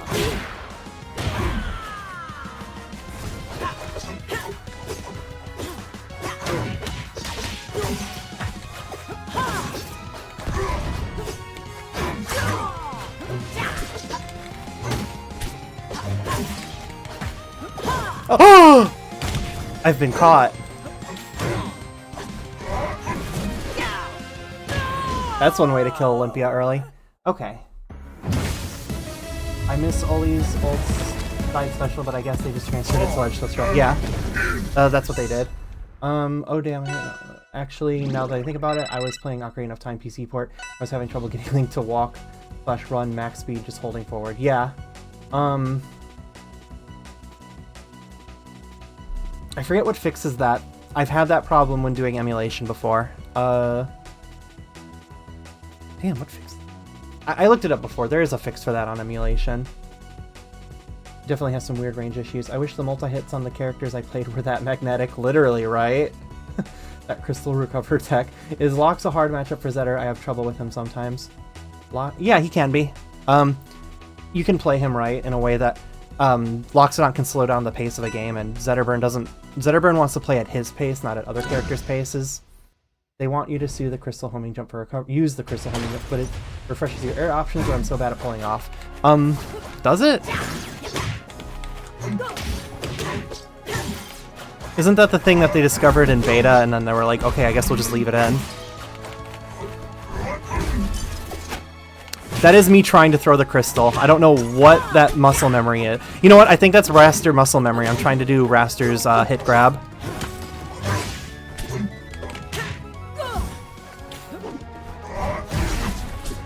That would have actually been sick if I'd done the right move.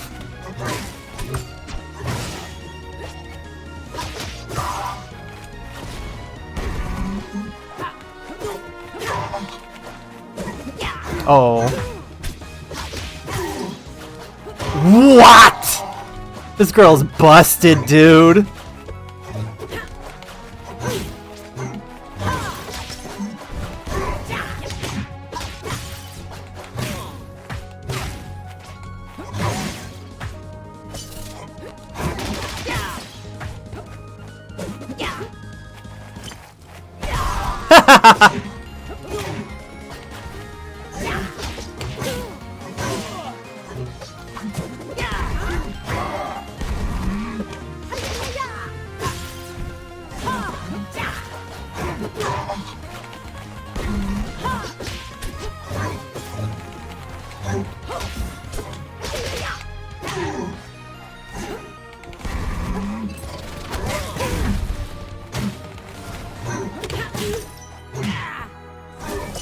Oop.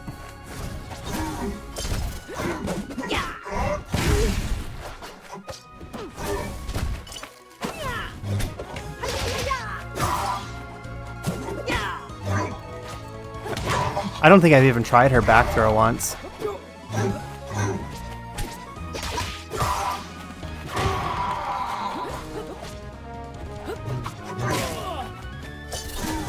Oh, I didn't have my jump.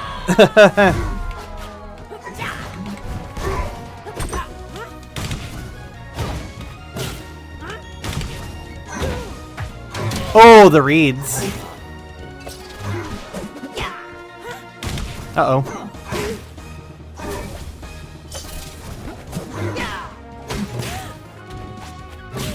Well, I fucked that up.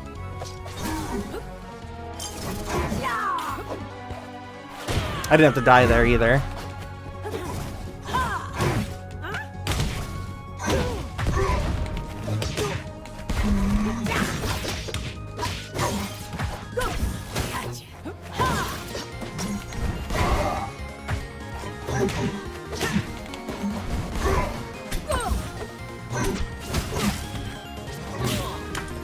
Oh.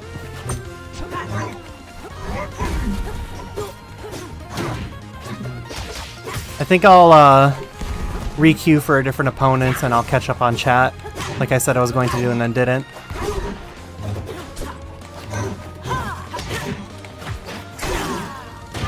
Got him.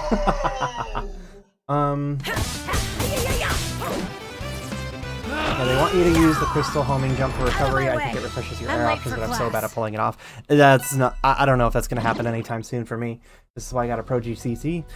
If I could afford a Pro GCC, you bet your ass I'd be using it. That thing looks delicious. The only thing I'm curious about is so the GameCube controller has the absolute best left stick you could possibly ever want for a plat fighter. If I was like base, I would literally left hand GameCube controller and right hand Pro controller. But then, you know, you lose out on left trigger when you do it that way.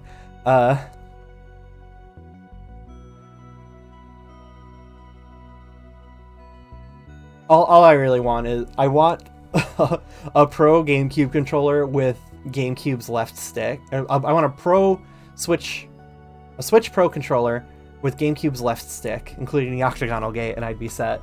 And, you know, doesn't fall apart every 4 months, which I guess a Pro GCC is that, isn't it?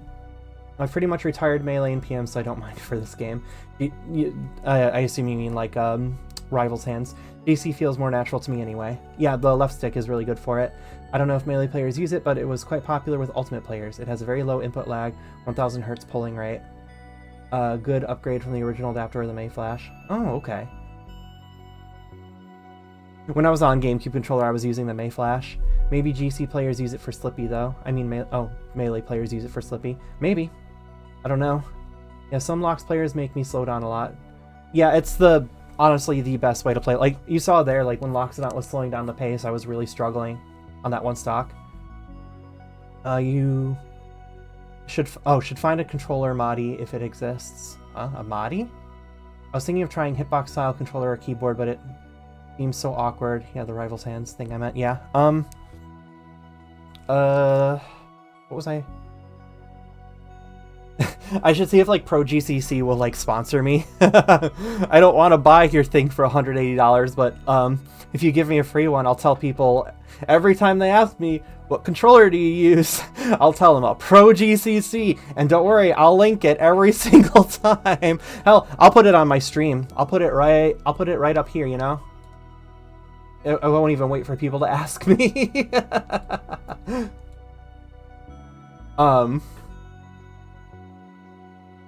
I don't necessarily, like, as much as I know that I'm, like, requesting a very specific kind of controller here, I ultimately don't have the money to, like, hire a modder to make me a controller, and I don't have the money to, like, continue to hire them for how often I would probably be breaking it. It's not like I'm throwing these things or anything, it's just I play with them so much that they just wear down over time.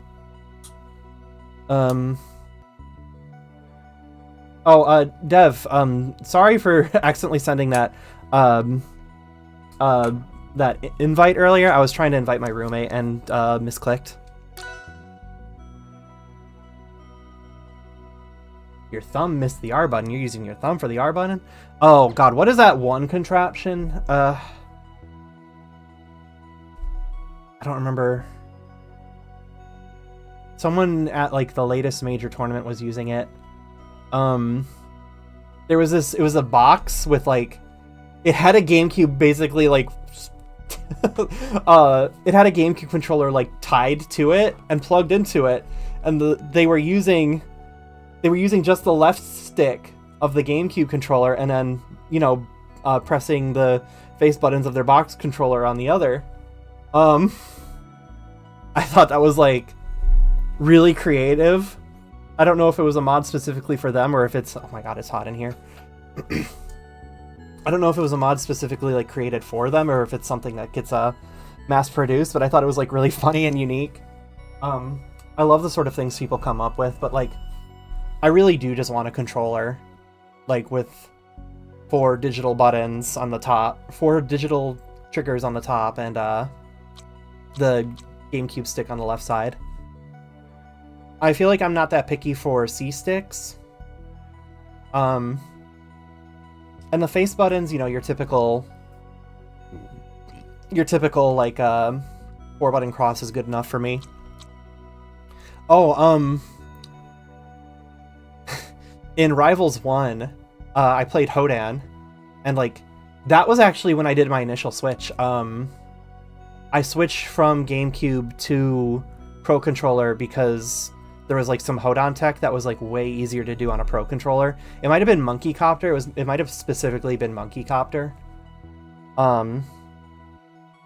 Because it's like really hard to press 2 buttons at the same time on a GameCube controller.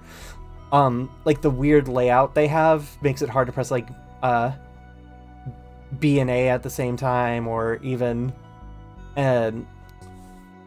like my setup right now, my controls are, well, I'm using a Pro Controller, so you know, the BAXY is reversed from what people are usually using, which is Xbox. This is my jump, is south.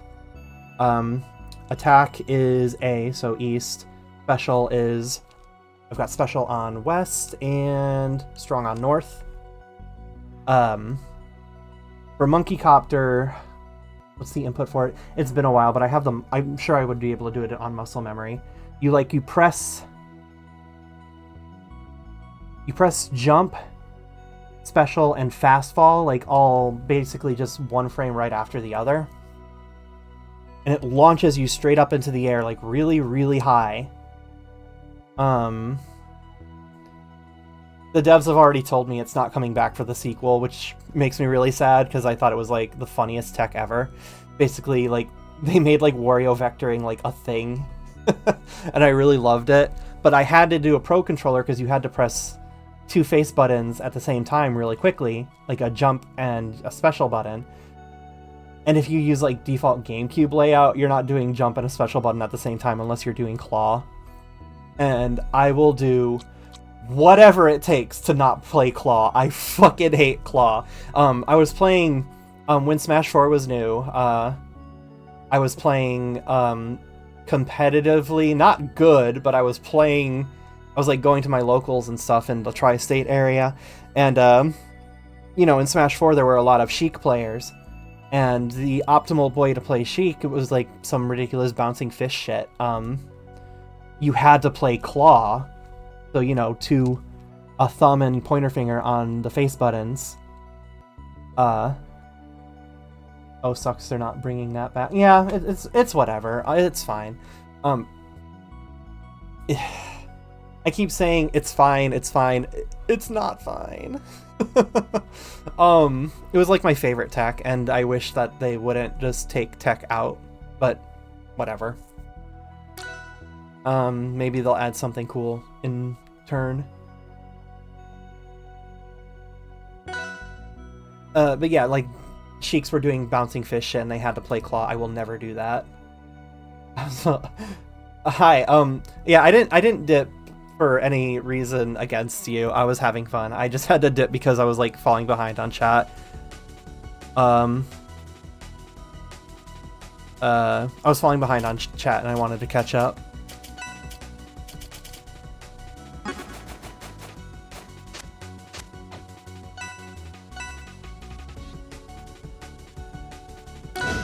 I didn't know he could do that. I didn't play Rivals 1 that much, especially after later characters like Kodan came out.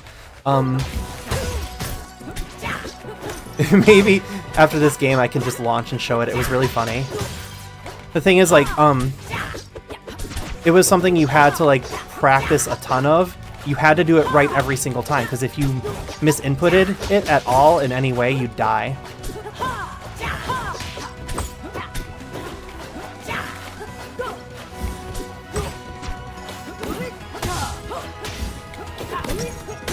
Oh, if only.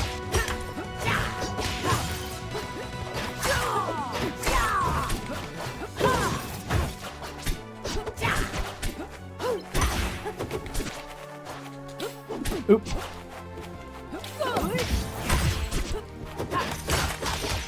Close one.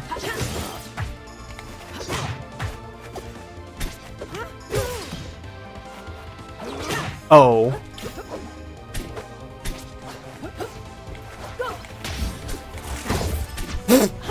I should have known.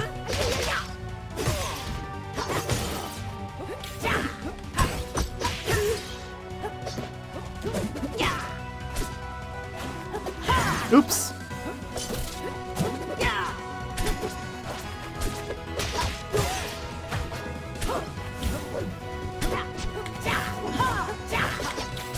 Dang, I was kind of hoping that I could start, like, from behind it.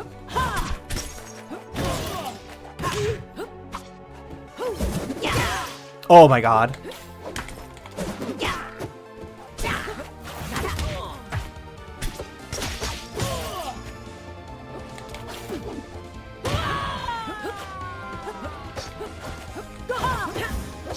Oops!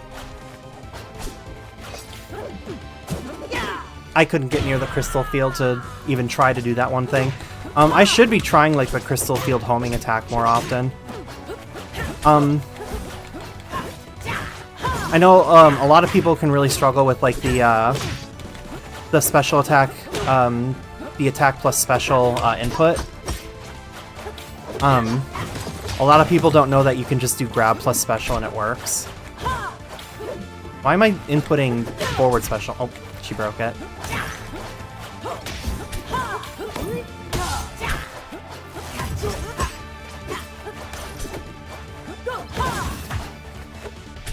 Yeah, special plus grab works.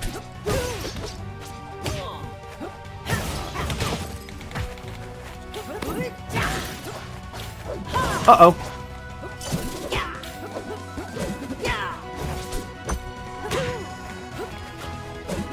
Oh no.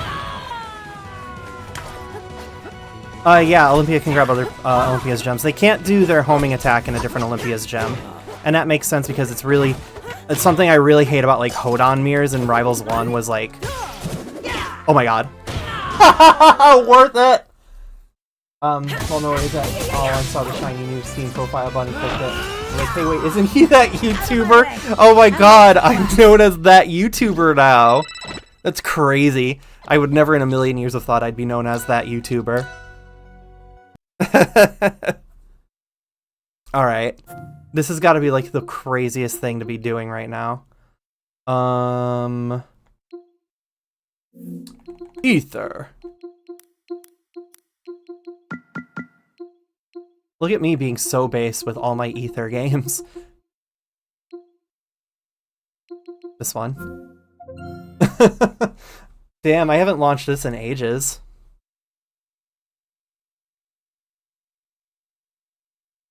I'm gonna see if I can just, like, awaken the monkey tech, like, from muscle memory.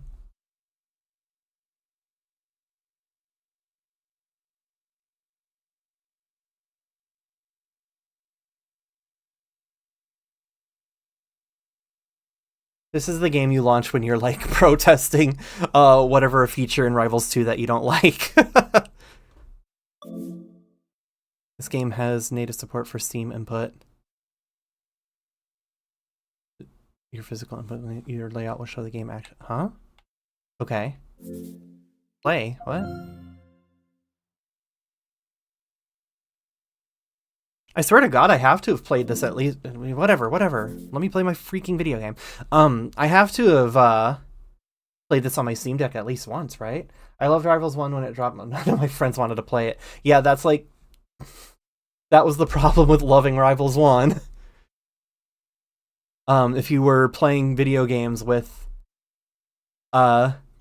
people you're normally playing the same video games with all over and over, you are not playing Rivals 1 with them. I was lucky enough, I do like have some friends that wanted to play sometimes. But my ass was just like playing it all the time.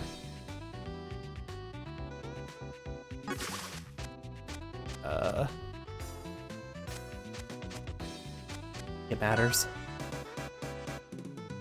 I sure hope that my like button layout is right. I'm pretty sure. Yeah, okay. Okay, so my layout's the same. Okay, how do you monkey copter? Let's see if I can get it. Oh my god, it's been so long! Monkey copter's dead! I've lost the muscle memory. Oh wait, no. It's, you have to... Is it you have to clear your double jump first?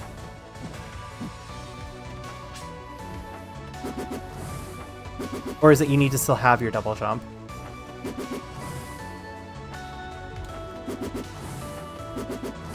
Oh my god, how do I monkey copter? No, that's so sad. I can't forget how to monkey copter.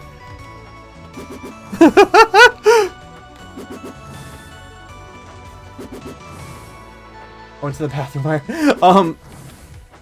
I just wanted to show off monkey copter. Now my ass can't even remember how to do it.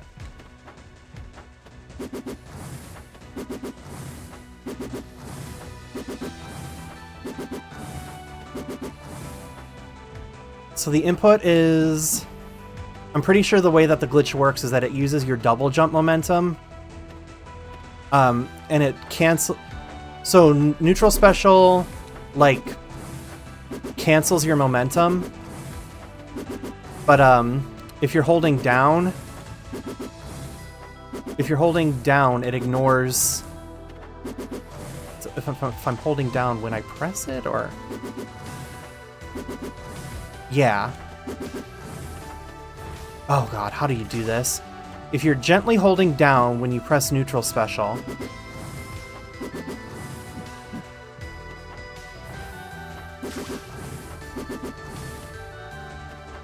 Yeah, I'm a Rivals 1 player. What is Rivals 2? Never heard of it.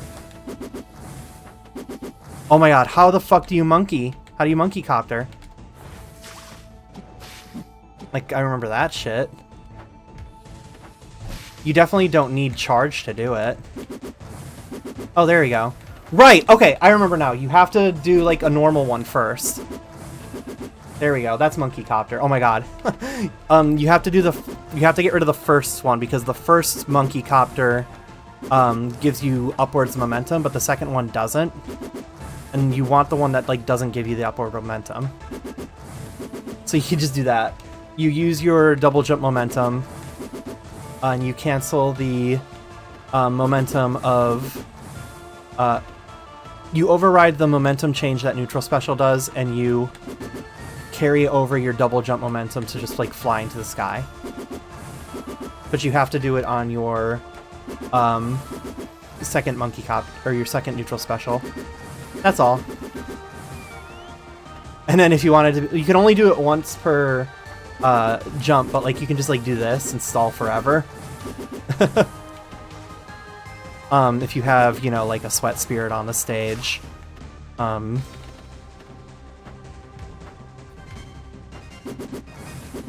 Stall, stall, stall. Oh, I ran out of sweat spirit. Stall, stall, stall, stall. Oop. I was gonna do like this, and you stall some more. You just keep stalling. I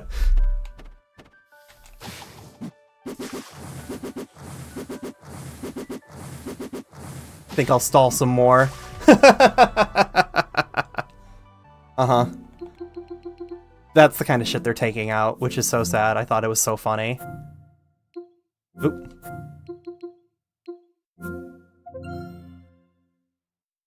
Talk to the hand. When is she gonna have that taunt?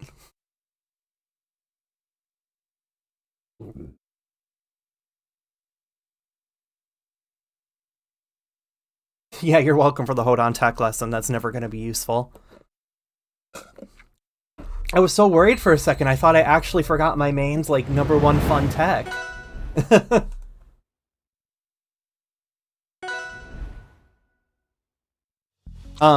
I honestly predict that like when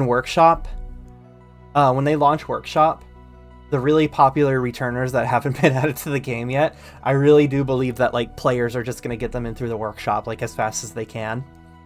I feel like Malo is gonna be one of those characters they're gonna add really, really late. And I don't think it's for like popularity reasons. I just think that they're gonna probably tackle like some sort of future arc really, really late. So why add those characters before they're gonna be plot relevant? Like, Malo and Palm they already have other plans for, but I really think they're gonna wait a while before they do like a future arc. Try me. But like, I think when they add Workshop, Malo players, if not the creator of Malo, is just gonna get him in as soon as they can. Yes, Rivals 1 does have World back. Very, very fun experience if you both have a good connection. They're gonna make Monkey Copter intentional, don't worry. I sure wish, but the devs have already told me they're not. I say the devs, but it's literally one of the QA testers, which I don't know when he's like joking and when he's serious. But I think it like goes against their like philosophy for the design of this game, so it's probably not sticking around.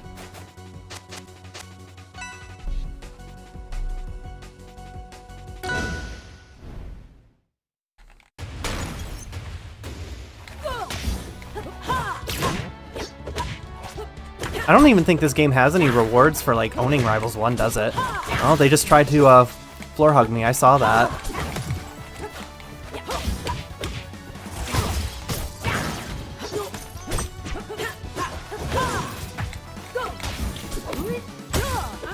That could have done more shield damage, IMO. That feels like it should have done more.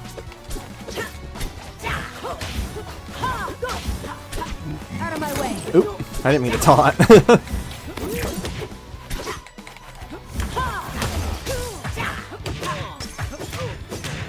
Ooh, nice.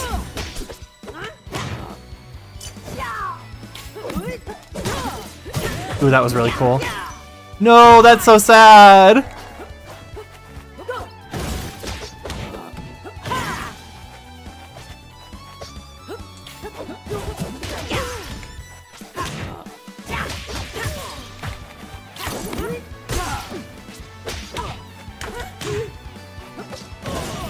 Oh, I missed the tech. Oh no! It's fine.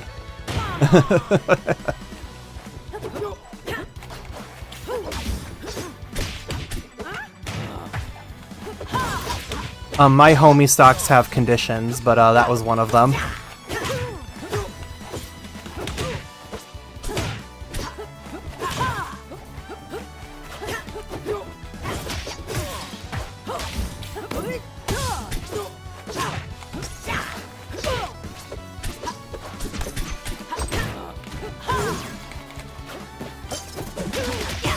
I don't know like what her best oop, I was gonna parry that too.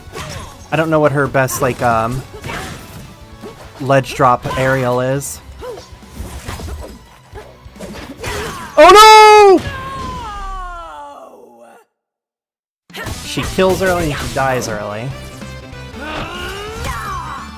Nothing less than total victory. Her fucking level 6 emote. Or is that level 7? It's level something.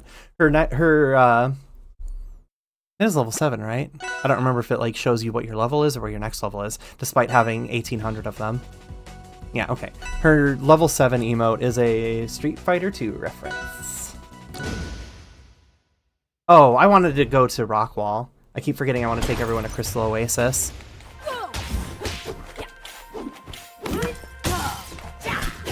The more I lose, the more I can go to Crystal Oasis.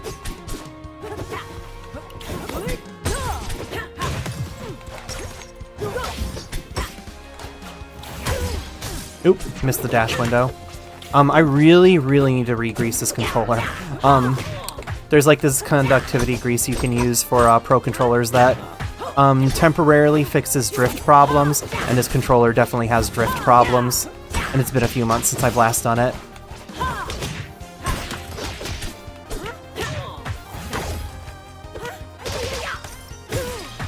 Oop. Oh, I thought I died there.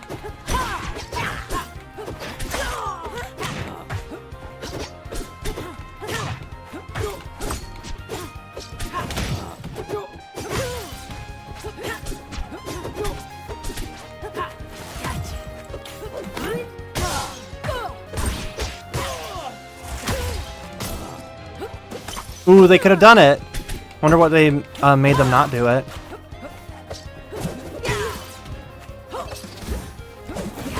Ah! I'm too smart for that.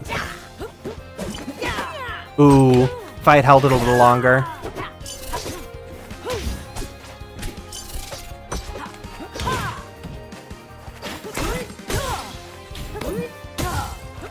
Oh, could you imagine?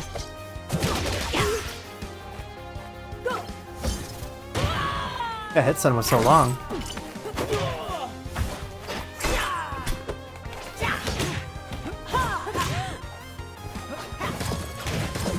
Ooh, could you imagine?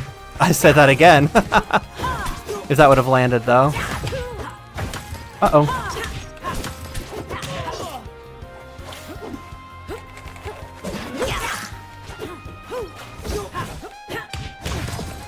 I feel like Dan also... They definitely made Olympia strong on purpose, because they want Olympia to win EVO. They want people playing... Oh, wait! I'm not that rat! I mean... a homie stock at 148% just prevents me from enjoying the thrill of the kill. That's one of those situations where I don't homie stock because I'm like, I don't want to take that from them.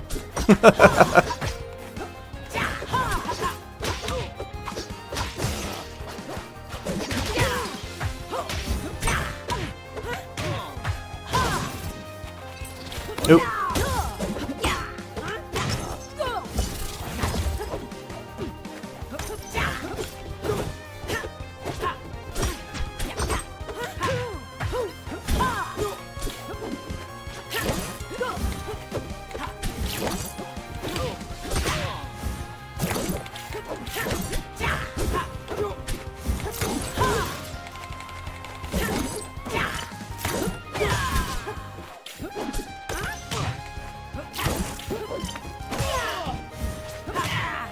Uh-oh.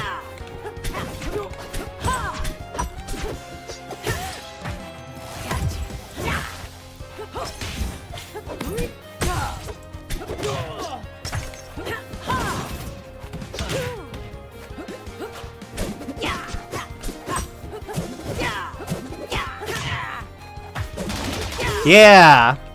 No! Bitches be living.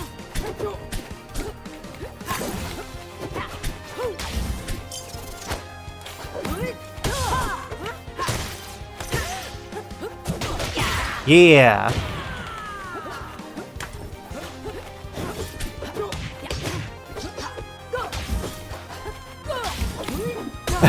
Funny interaction.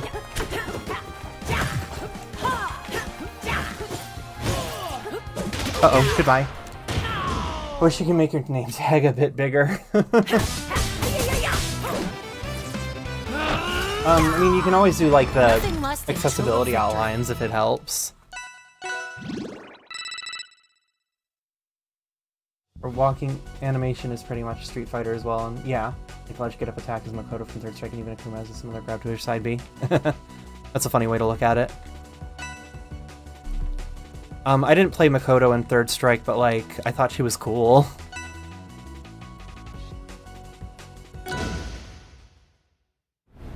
gotta say, it's a bit interesting, like, how many, not like,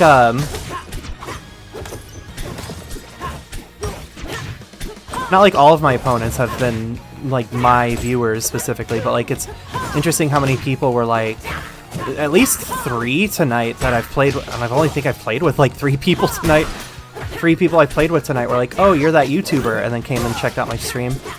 I actually usually don't put, like, I don't put the TTV tag or whatever in my name, because I don't want people to feel like they're being watched. Like, you might be, but you don't need to know that, right?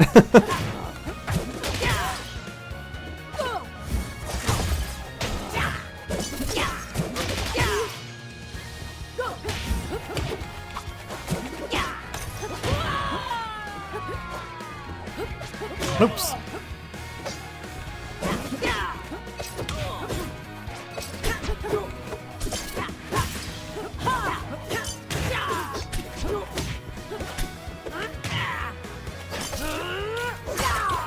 Oops! Ah!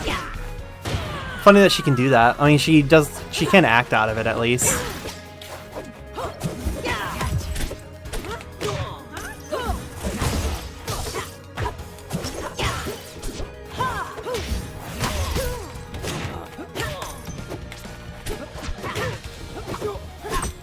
God.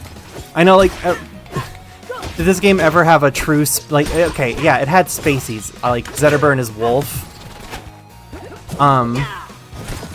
Maple came really close to, like, what it felt like to play Melee Fox, but, like, this really feels like Melee Fox more than, like, any other character in the game. Just from her, like, fall speed and the, her, like, general speed, her speed in general. The way you move with her feels very Fox-like. Uh-oh.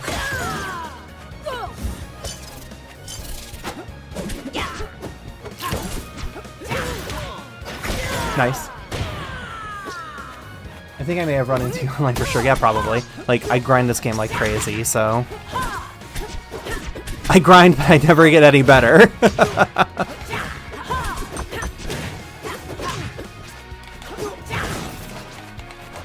Oops.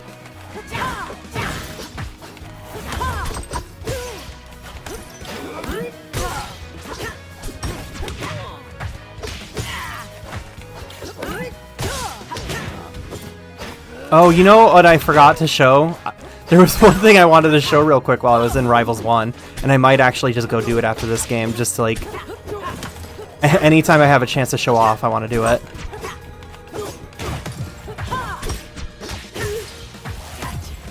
I feel like in every Rivals game I play, I need to have some form of accolade.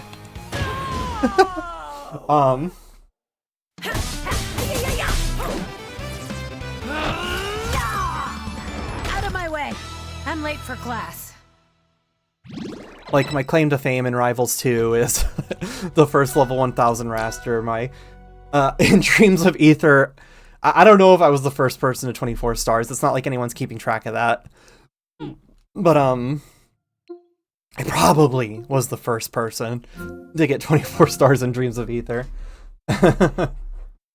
And in Rivals 1, my claim to fame, I'm about to pull it up. It's not even that especially impressive, but, like, at the very least, I'm forcing people who look in a very specific place to know of me. I managed to do this on the very last day before... Where do they hide this stuff?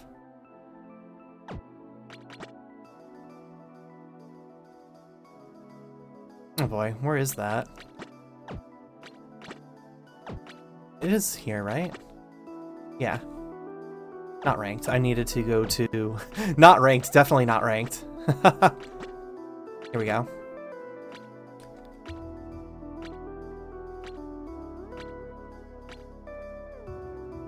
Sweet, okay. I'm still, I don't know if I've ever been... If anyone's ever pushed me down. Thelmic Stevens looks new. I'm not keeping perfect track of this. But I am in the first page of Hodan Best Runs. I would have never come close to Crispy Corpse. But like hell, I feel like second place was entirely doable, manageable. I just don't have the time to sit here and grind it anymore. I got this, like, this the day before 2 came out. So I was like, no one else is gonna be playing this game anymore. Whatever score I get on this leaderboard, nobody is gonna sit there and try to beat it. And now, the more attention I bring to it, the more likely people are gonna try to beat it.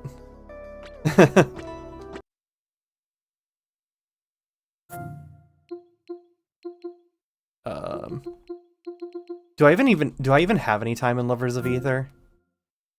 Not a minute. I watched other people play it.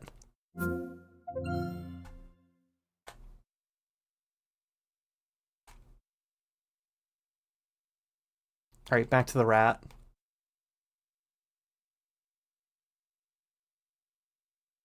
She is like so unga bunga for my brain. Happy brain time, unga bunga punch kick. Punch kick, it's all in the mind. Oh, I should be listening to Parappa soundtrack. I'll make this quick. I'll make this quick. How many years in the future is the Emperor Lockstone thing supposed to be from where Rivals 2 is? I think it might be 100 years. I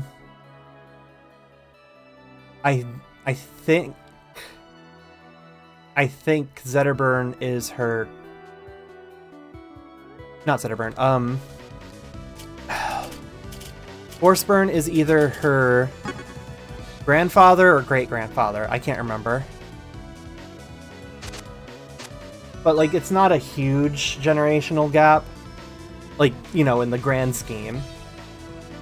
It's not like a, he was my great-great-great-great-grandfather type thing. It was, either just grandfather or great-grandfather, one of the two. Out of my way. Try me.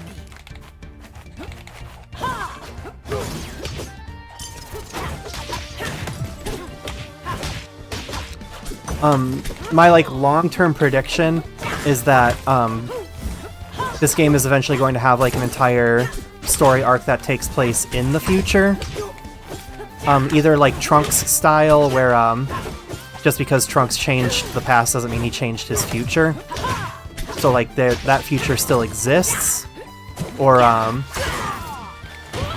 So, we could have a situation where, like, Clarin prevents the rise of Loxodont in other timelines, but then, like, they still have to defeat him in her own timeline.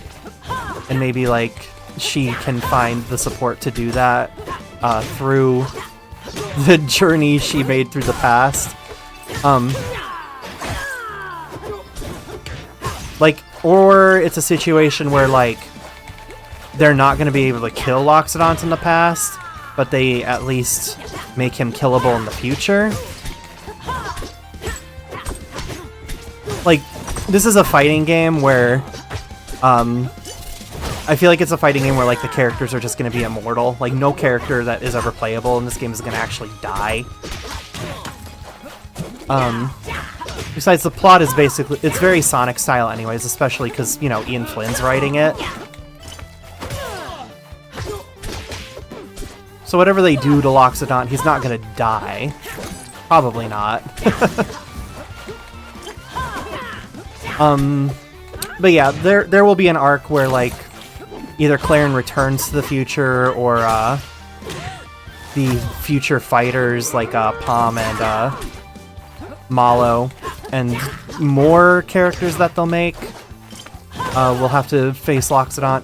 Like, and we don't have we have 2 fires and 1 air character from the future. We don't have a future earth character. We don't have a future water character. I think that's something they'll eventually do.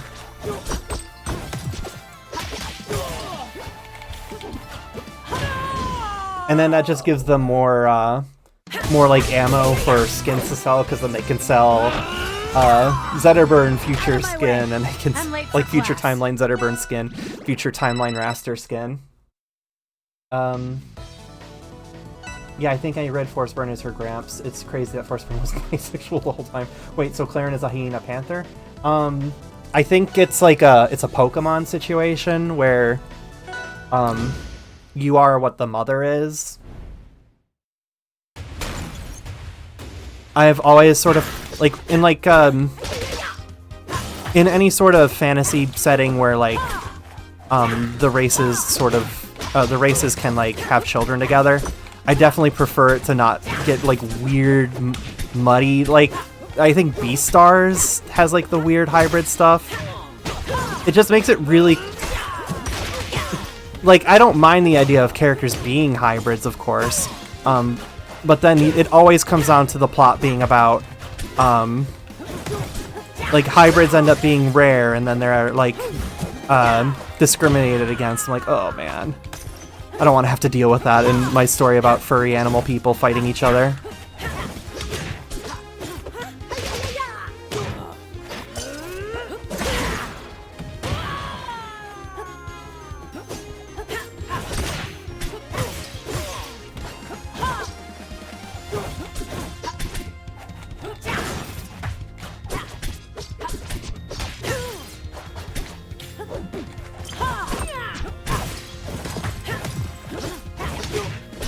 Like, fantasy racism is just, like, an exhausting trope. And, when you have, like, the weird hybrid thing, it always ends up coming up, is the way I'm trying to put it.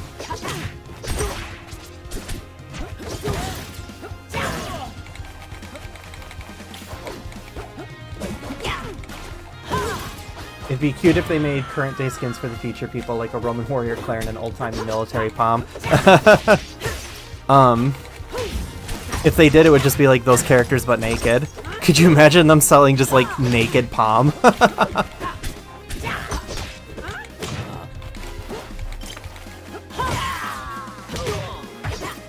Yeah, Ian Flynn is the story director for Rivals 2, but you wouldn't know it yet because they have story content developed, but like we don't have access to any of it. He wrote Tales of Aether, so like I think that comic series really whips. And if like that's the direction that the Rivals 2 story is gonna have, then we're in good hands. Out of my way! I'm late for class. Yeah, Kuma, it was like the hardest part of getting through Metaphor, but at least it was like a main theme, so they were focused on making it an actual good part of the story.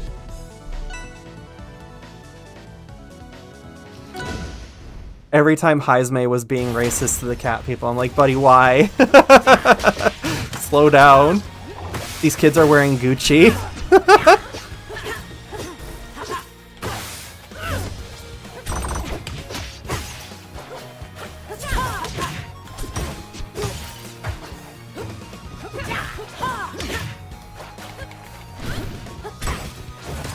Fidelio and his fucking houndstooth, and like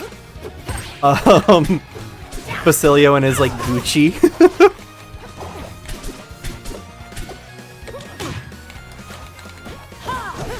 Naked Palm would be a disaster. They'd make so much money. They're gonna do swimsuit Palm eventually. Like, come on, of course. This game is played by like everyone who plays this game is either 15 years old or 30 years old.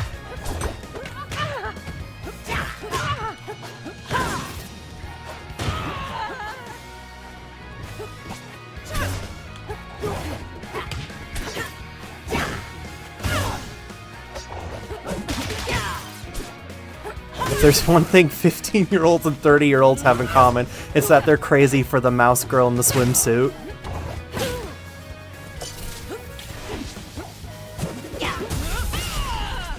Not gonna happen, buddy. Oh! No! No! That's so sad. Maybe they had to go.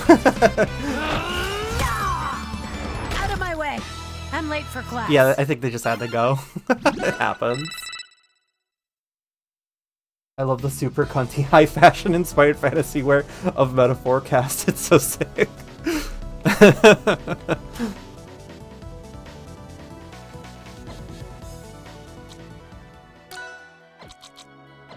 I know this is like a weird time to check. I don't know if they can just like shadow drop things into the shop, but it's not going to stop me from checking anyways. Oh, I almost have the books. The book's death.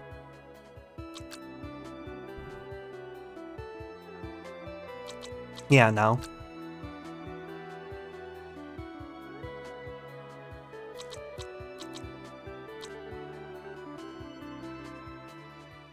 I wonder if... No, well, her skins and palettes are here, so maybe not. Like, Possum Olympia is... Does anyone else have her in their shop? Because she's just not in the game for me.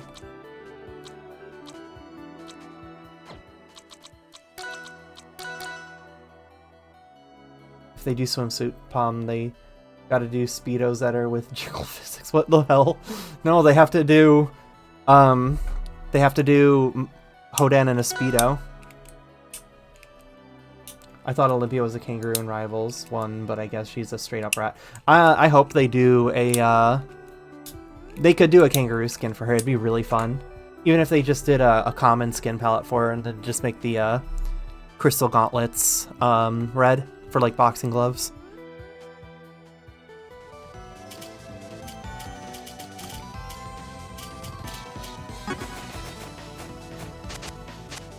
Wow, 4-win streak.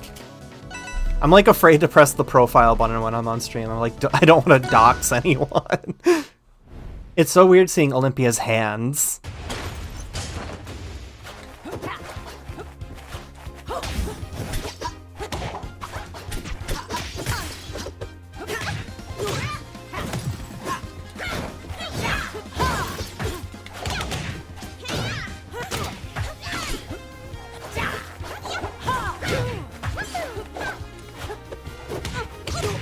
An attempted floor hug. We saw that.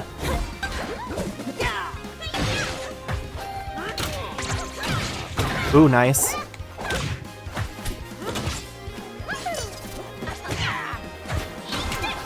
Ooh, she has new voiceover for that. That's cute. Oh, I had no resources. Oopsie.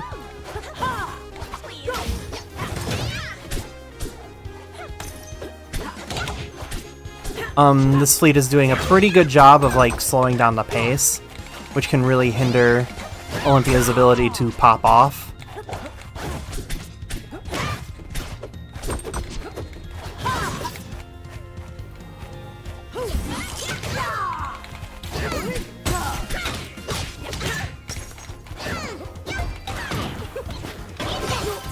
Eat this.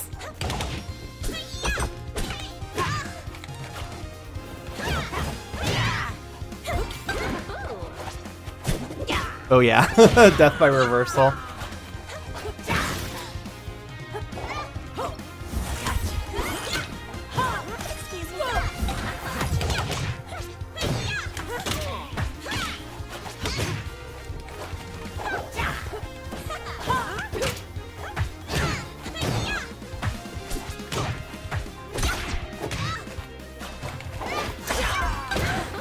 I keep teching in place, I'm gonna die for that.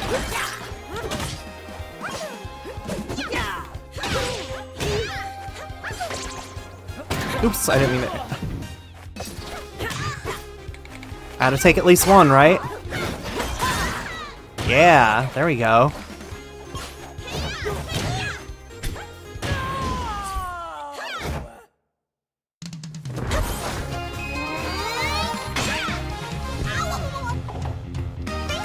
But it wouldn't be difficult at all for them to turn her into a kangaroo. I hope they do that eventually. Does her red... No, it has yellow gloves. I haven't used the yellow one.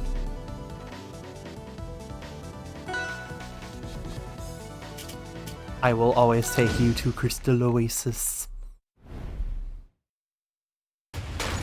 Like, I have to hope, like, people at least appreciate that there's,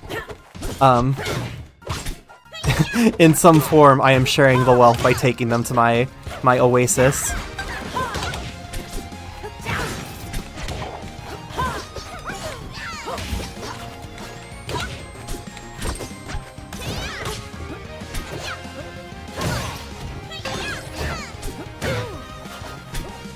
God, the way she really drops like a brick.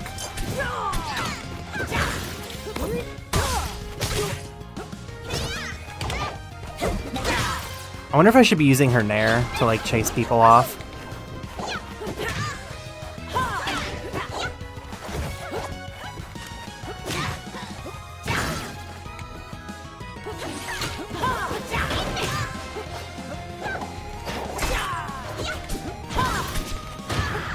Yeah, that fair is, like, stupid.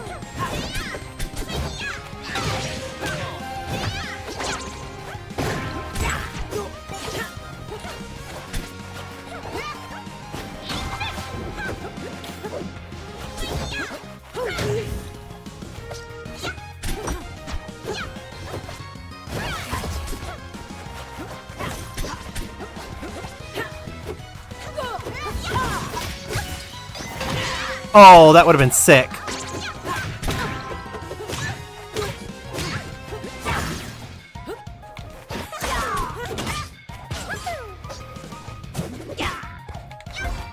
Oh, man.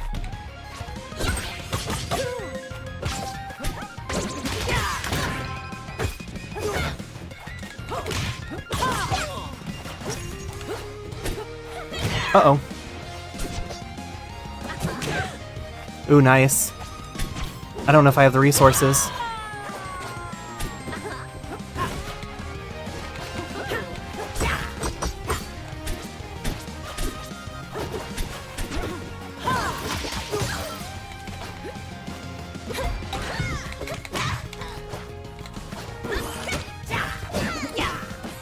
I wonder if the answer is to, like, just do a fair reversal on them or something. Not reversal, reverse fair hitbox.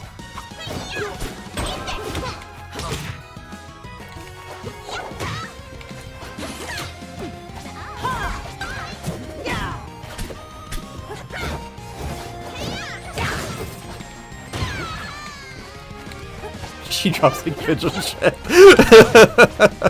Thanks for that, that was really funny.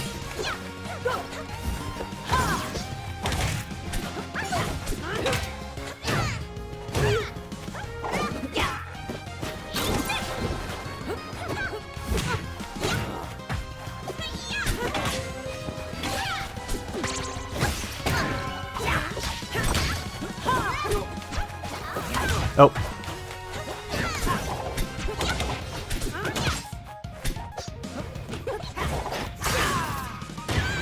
Freaking rock wall, man. The way they gave this little rat bastard crowd forward strong. I'm late for class. Out of my way, I'm late for class.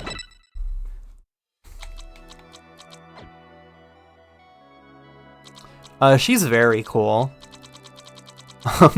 I sure wish we had Absa, but she's very cool.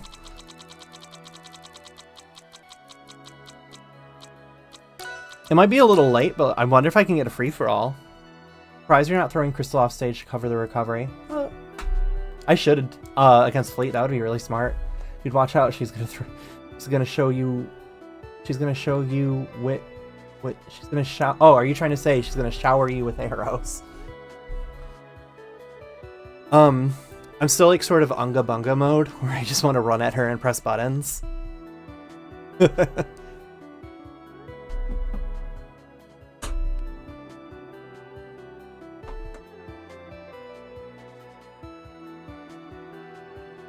And then she drops like a brick, so I'm like afraid to go off stage with her.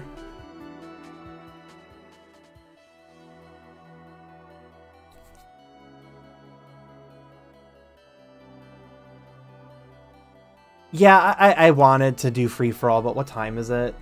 People have probably gotten their free-for-all jollies out already. Probably, what was the term they were using? I watched a podcast where they said, like, your yayas. Yeah, they already got all their yayas. Their Olympia yayas out. Alright, I guess I'll just stick to 1v1 then.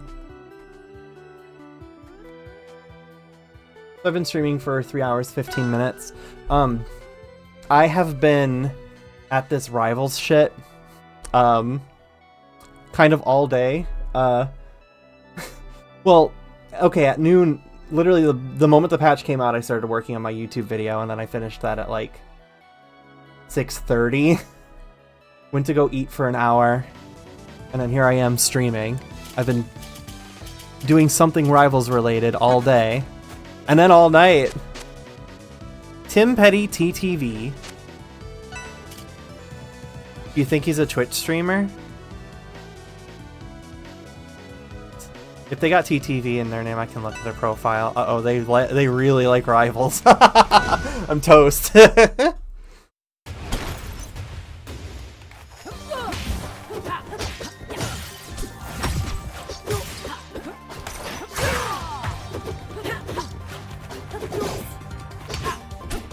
I feel like parrying someone and then hitting them with a dash attack probably isn't efficient.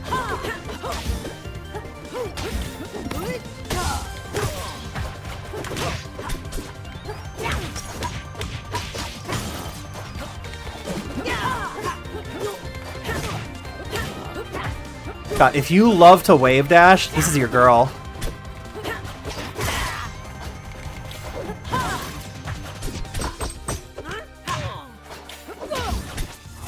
Oops, wrong button. I wanted to throw it at her. Ah! Dang, I screamed just like her.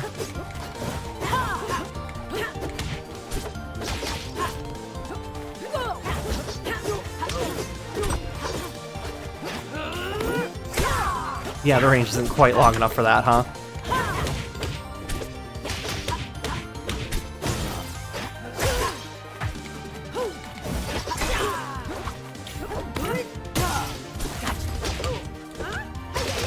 Yeah.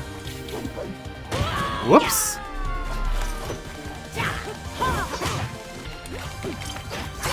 Damn. That was on accident, but I shouldn't have told you that.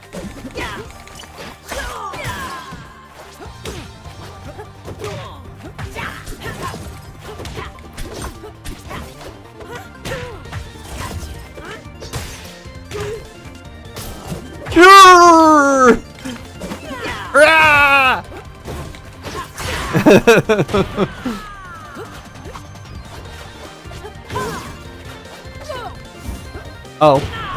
Oops. Ah. Deliver 2 rat bottles. Okay. Own boots past midnight. I gotta go to a thing tomorrow. Less than total Damn. victory. A Thursday thing? That stinks. A Thursday?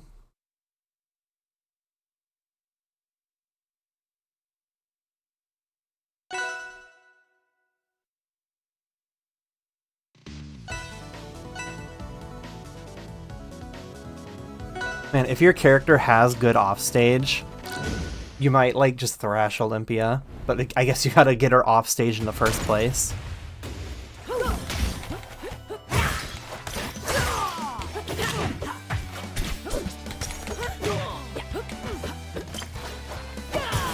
I tried to grab her out of that. I don't even know that's possible. But my brain was like, give it a shot, see what happens.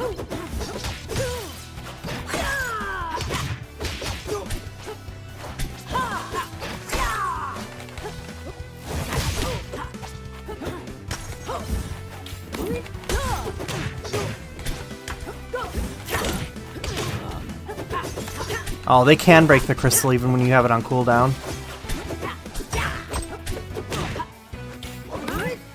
Well, that was silly of me.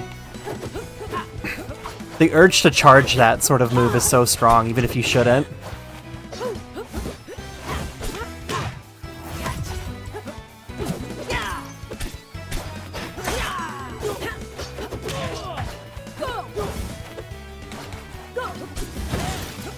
Uh-oh! Goodbye!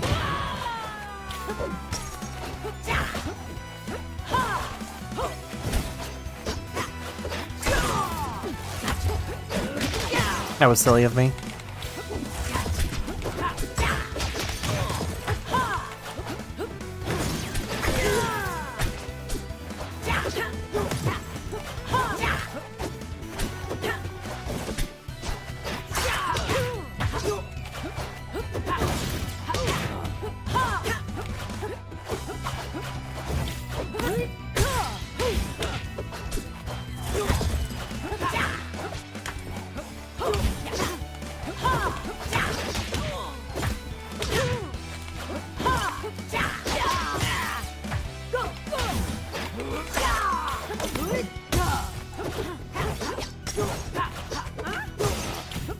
Yeah. Maybe if I had teched in place, that would have worked.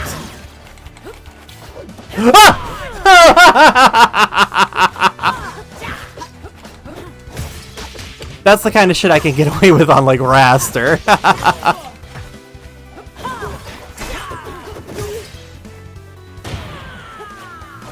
Why do I even have Raster muscle memory like that? That's, like, I haven't played him in, like, days.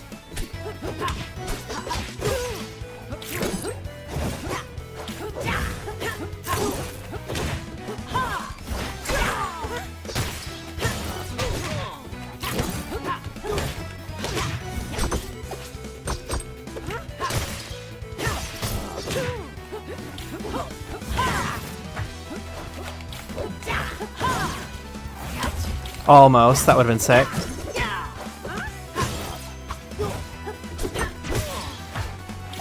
Oh!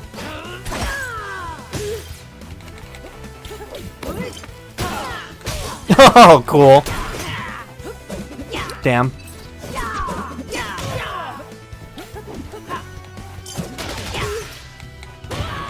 Kind of the hardest read of my life, huh?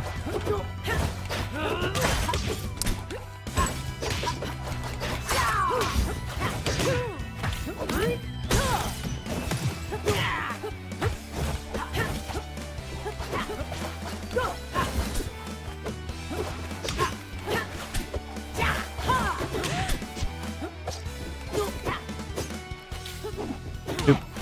Doesn't quite scoop it that close, huh? Oh, that's what I wanted to do.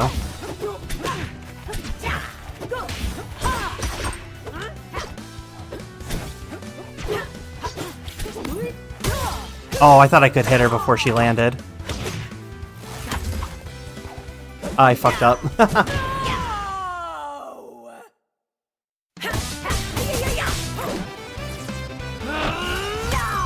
Since I dual stream through Restream, I wonder like if there's a big delay or something. I don't exactly know what my delay looks like.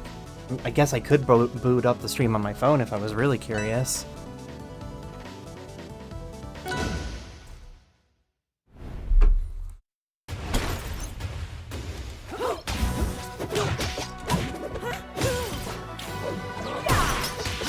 Oh, damn. Oop, too soon.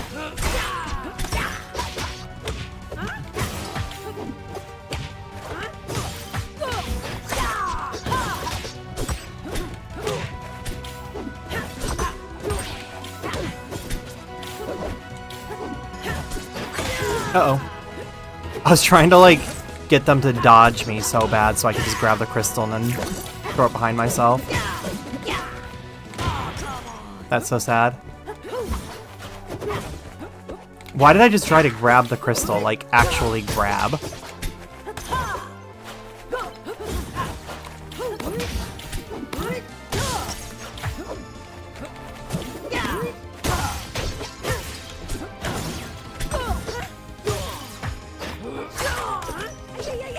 Damn.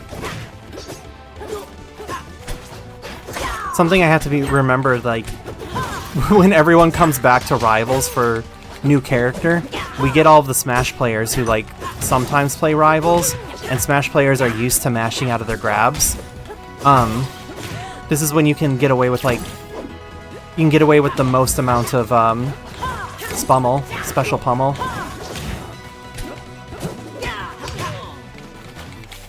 I don't want to call them Smash tourists, because I like when people are playing Rivals no matter what other games they play. But there are people who, like, they primarily play Smash and then sometimes they come play Rivals when there's a new thing to check out. And they've got, like, they do the Smash mash to get out of grabs.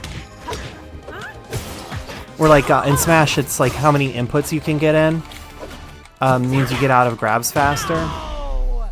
But they don't want to press B. So they'll mash the A button. They'll, you know, spin their sticks and then mash the A button. Because, like, the worst thing that'll happen is, like, they accidentally throw out a tilt. But a lot of characters don't want to accidentally throw out, like, a special move. So they'll, you know, they'll mash A to help with their grab breaks.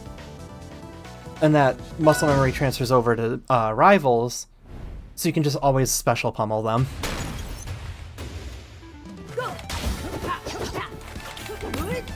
Oh, my bad. MB. Well, my heart was in the right place.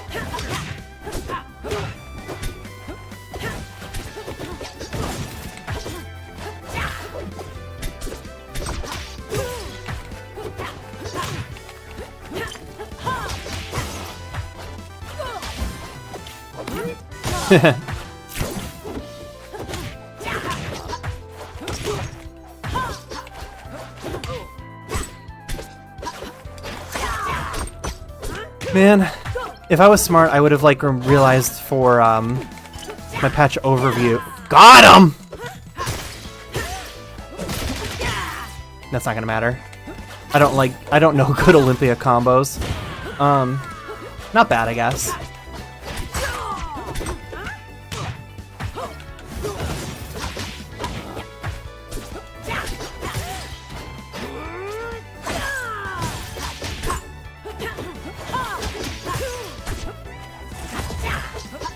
Oh, if I was smart enough to remember to mention this in my latest video, I feel like you didn't really have to tell a Maple player that the easiest way to do the attack special input. You don't have to tell them how to do it because they already know. But like a lot of people are coming into Olympia, they're not sure what the best way is to press that button. They might be doing something crazy. Like when I started playing Maple, oops. I was inputting west and north, which like wasn't the worst thing in the world, but it wasn't great. It didn't feel great. I didn't realize you can just press, if you press grab and special at the same time, that also works for special plus attack. Oh no! Isn't there some things you have to mash out of though, like Endless Frozen State? No, you don't mash out of that. There's nothing you mash out of. Like, the only thing I can think of that you mash out of, which you might not even have to do anymore with the way that they changed Floor Hut, I would have to look into it. You had to mash out of Raster's neutral special, like mashing both your left and right stick down as quickly as you could to get as many ASDI out as you could. A lot of people didn't know that, by the way. You can get out of, like, most of Raster neutral specials if you just mash left and right stick down at the same time, but that might not work anymore. You might only literally just have to hold down with both sticks and you'll be fine. Oops.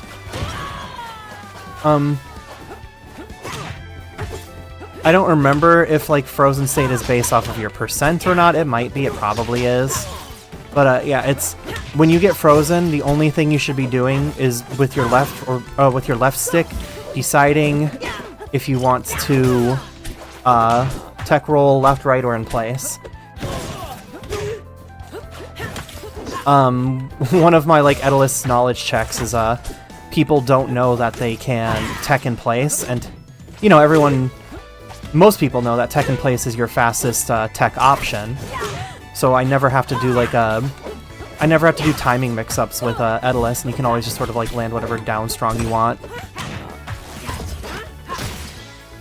What throw do I use using you? Learning.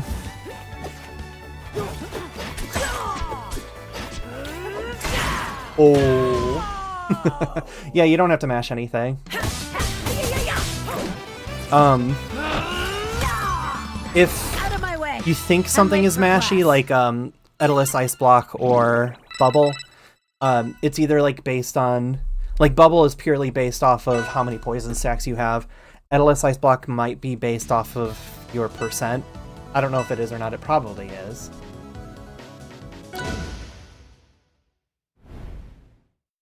Else, what do you do to get out of Edalist? You just have to wait. No, yeah. Sorry, that's an older message. Yeah, you can spot. You can if you hold down, you'll talk. You'll spot. You'll tech in place. Why was that so hard for me to remember? You tech in place. And that's slightly faster, so you can act sooner. But most people don't know that they can tech that in place. But, like, let's be fair. if you're like spinning your stick like crazy thinking that that gets you out of Ice Block, then that might as well be a true, that might as well be like the truest random like option you can select and it makes you unreadable.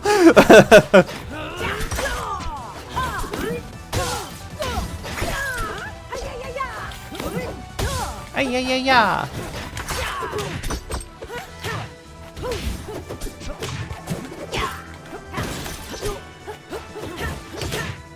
I can't be the only one who like has a mini heart attack anytime I'm fast falling off stage as Olympia. Ouch.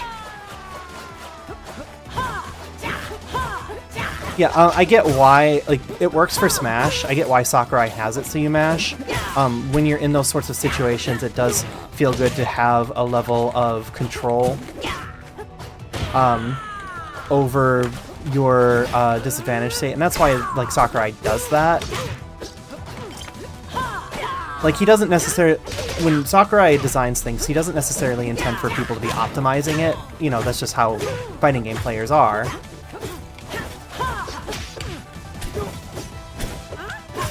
When you view Smash as, like, the kind of game Sakurai wants it to be, all of his design decisions make sense. But it like, doesn't make sense if you view it purely in a fighting game sense.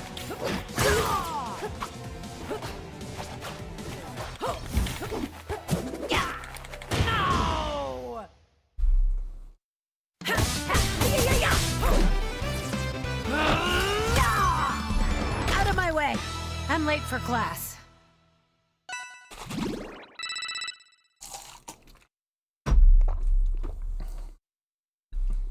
Please don't leave. I'm finally remembering that I can change my cosmetics.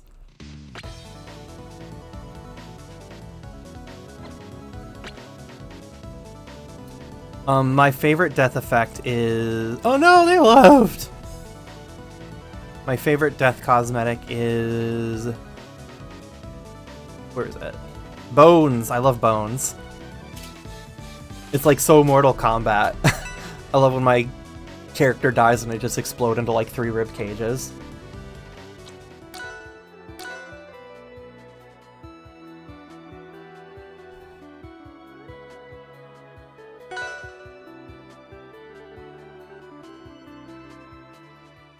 I played a little bit of Guilty Gear Strive. I hate Guilty Gear Strive mashing. Like, there's some moves you mash out of in Guilty Gear Strive. I hate that way more than Smash mashing. The windows are incredibly tight because they expect you to... you're expected to start mashing the moment you know you're going to get hit by something. And, like, you know, the first time, like, an Eno realizes that you're not going to mash out of it, she just keeps using it over and over. As she should. If your opponent is spamming moves, you are spamming mistakes.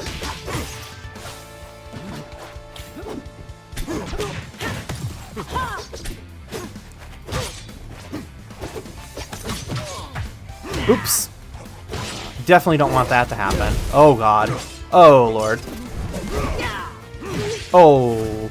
Oh mamma mia. Mamma mia. I mummed my Mia so hard my guitar like yelled at me.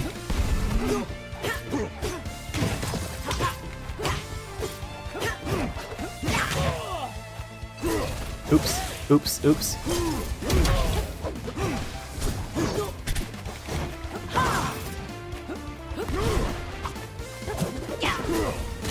Damn. Oh! I used to play Xrd, I didn't like Strive that much. I like Strive. I don't play a lot of trad fighters. Like, out of all the trad fighters, I probably have the most time in Third Strike, and even then I wasn't that good at it. It was very, very, very, very casual.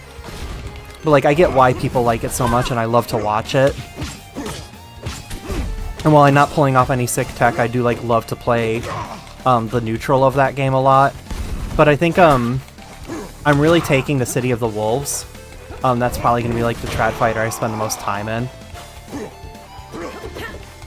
You know, when I can ever bear to peel myself away from this game. Because I play this religiously.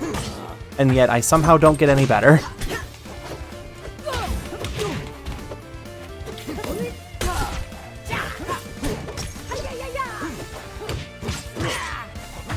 Yeah, they have a default icon. I should just assume that they're wait, but they have Loxodon super skin. I don't know.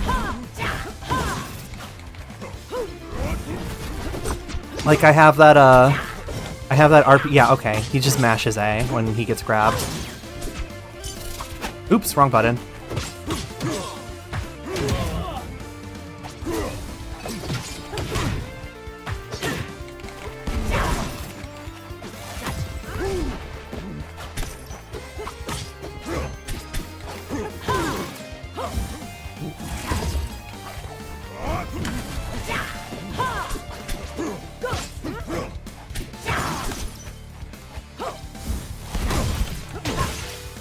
Yeah, there we go. Now I am truly Olympia-ing.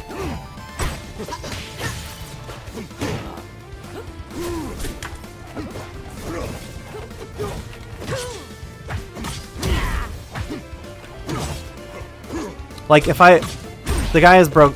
Yep, I knew as soon as I pressed special pummel, he was just gonna take it. I could probably do it 5 times in a row if I really wanted to. I used to play Mark of the Wolves a bit, but Project M was the only game I ever went to actual tournaments for. Smash 4 and Ultimate only once each. I don't have time for this. I have never entered a trad fighter tournament. I probably never will, but I enjoyed them super casually. Super casually. Like I will never lab a trad fighter. I only ever play it because someone else wants to play it, and I will join with them. Yeah, like I said I used to go to like Smash 4 Tri-State tournaments when the game was new. I only played Ultimate for like a week.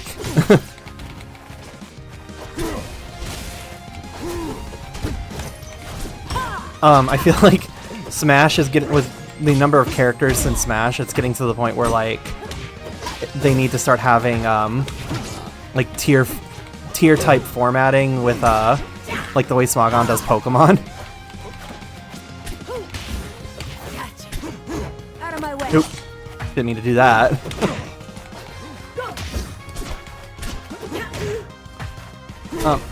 Like in Rivals or in Rivals in general, I know if I play a character and I fall in love with that character, I know that I can at least like do relatively well versus everyone, and that if I'm losing, there is something I can do to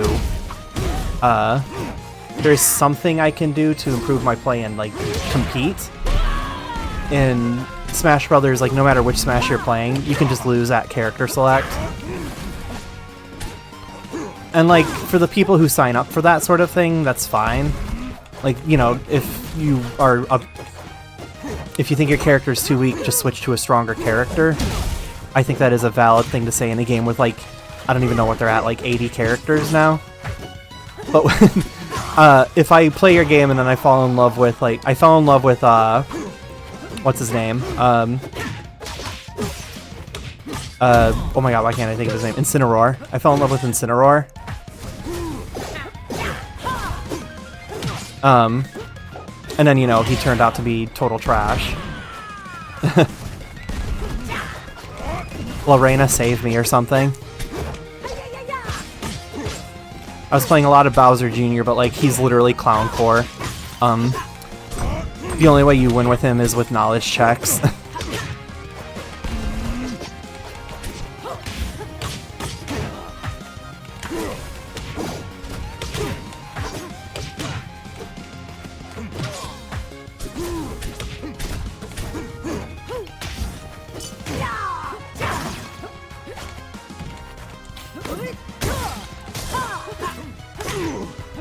Oops, I should have up special. That might have killed.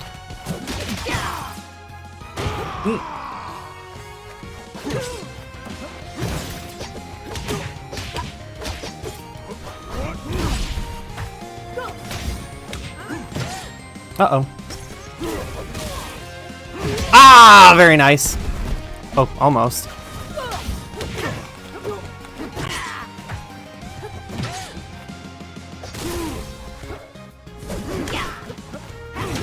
Darn. My bad. I should have, ledge dashed. Been playing the patch all day. Been playing the patch all day. I can be completely for real. I don't know if I'm dropping a $20 for a stage skin. Yeah, you definitely shouldn't do that. All you have to do is drop 10. I think they definitely shouldn't have put a 2,000 Ether bucks price tag on it, because it sends a certain message that I don't think anyone wants to see. But like, ultimately, the real price of the skin is $10, and I think that's perfectly reasonable. I think it's perfectly reasonable to charge $10 for a cosmetic stage, not $20. Absolutely not. I think that's crazy. But $10 I think is fair, because like, let's be real, we pay $10 for skins like these, but like, what do you think took more work to make? Lovers Olympia or an entire AAA level stage? Like, video game level.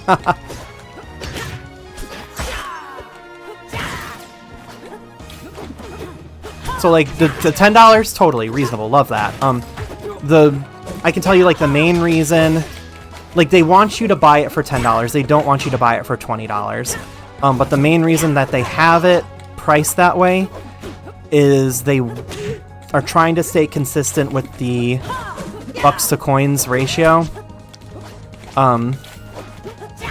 They really, really, really want you to buy this stage, but they're giving you a fair shake by letting you use coins to do it. But they don't want it to just be 100,000 coins. They want to charge $10 for the skin, but they don't want it to just be 100,000 coins. So that's like the middle ground that they're at with it.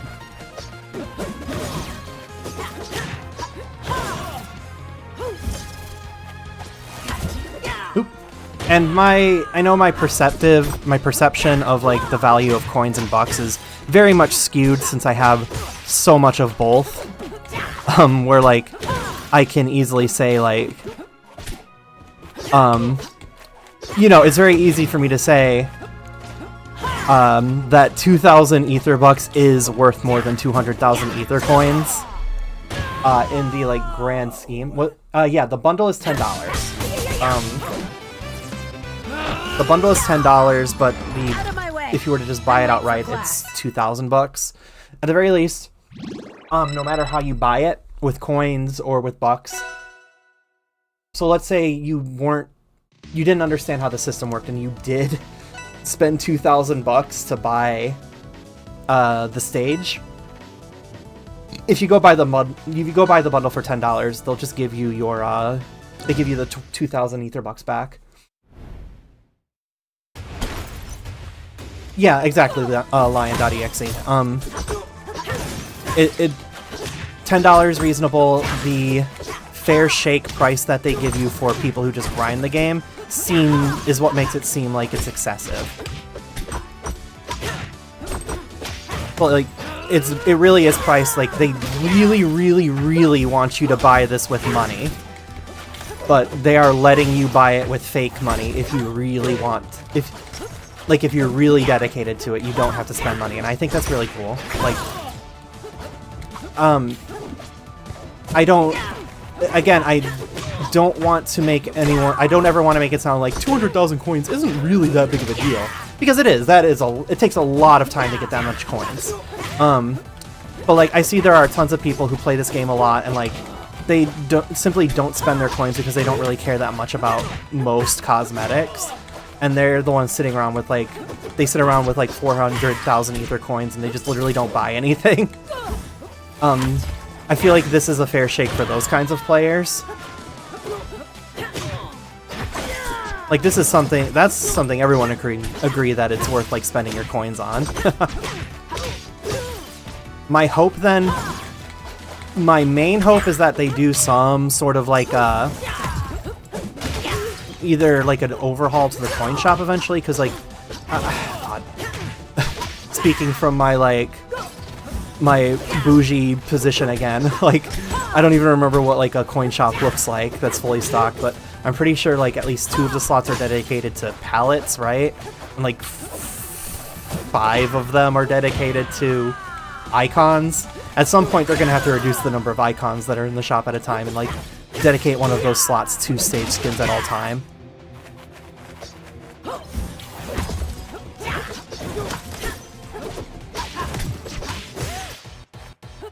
I think they said if you buy the stage with bucks and buy the bundle, you just get all of it back. Yeah, that's what happens. In my latest video, I actually have footage of me doing exactly that just to prove it. I bought it with 200,000 Aether coins, and then I bought the $10 bundle.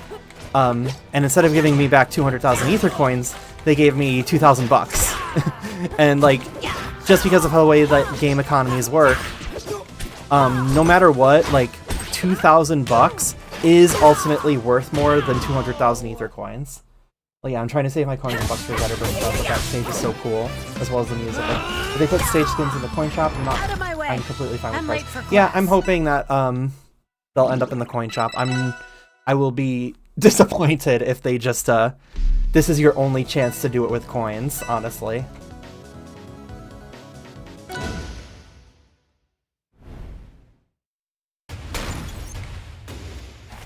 But yeah, if their goal is eventually, if their plan is to remove the bundle, if the bundle is going to be limited time,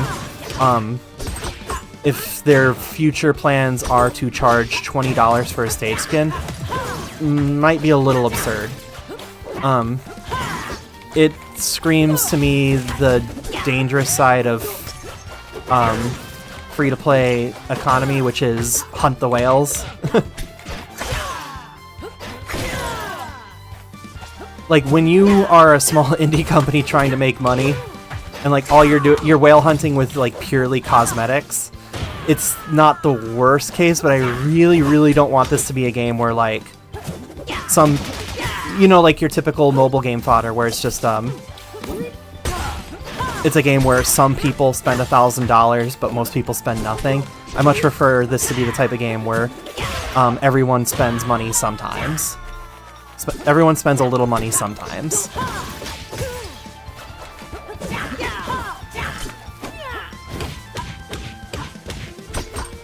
That was me literally just sitting there, not DIing, letting them do whatever they wanted to me.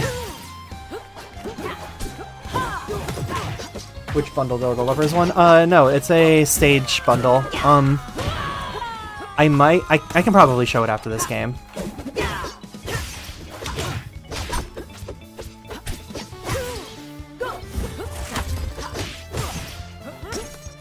Oop, that was silly of me.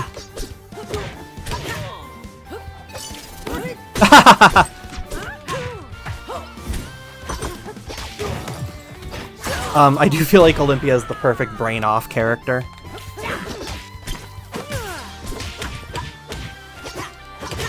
My brain might be too off right now because I'm thinking about the coin shop. Don't worry, I'll show everything. We can go, like, talk about it after this game. That's where my brain is, and that's why I'm totally fucking up right now.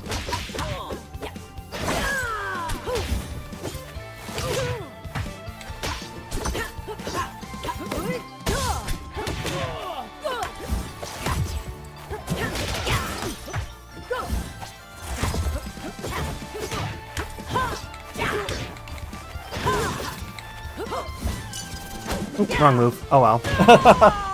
Win by default. Okay, I'm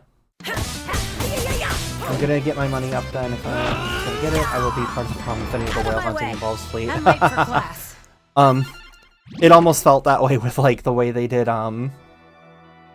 like the backer skins, but that wasn't the case. It's just all the backers chose fleet.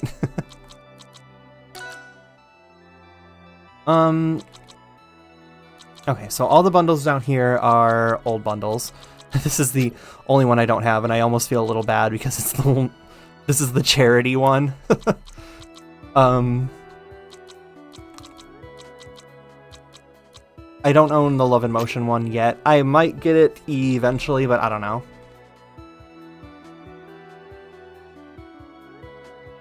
Like, when it comes down to it, you still have to, like, personally decide, like, is something like this worth it?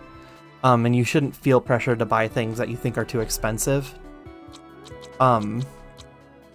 Which is why I think it's nice that they don't do... Like, this game has no FOMO in that case, so you never feel that sort of FOMO pressure to buy things. The Crystal Oasis bundle is in the top right corner. It's above the stage skin option to just buy it outright. Love and Motion, each of these icons. If there's just a specific one you want, you can just go get them from the Bucks shop. Oh, I can get books.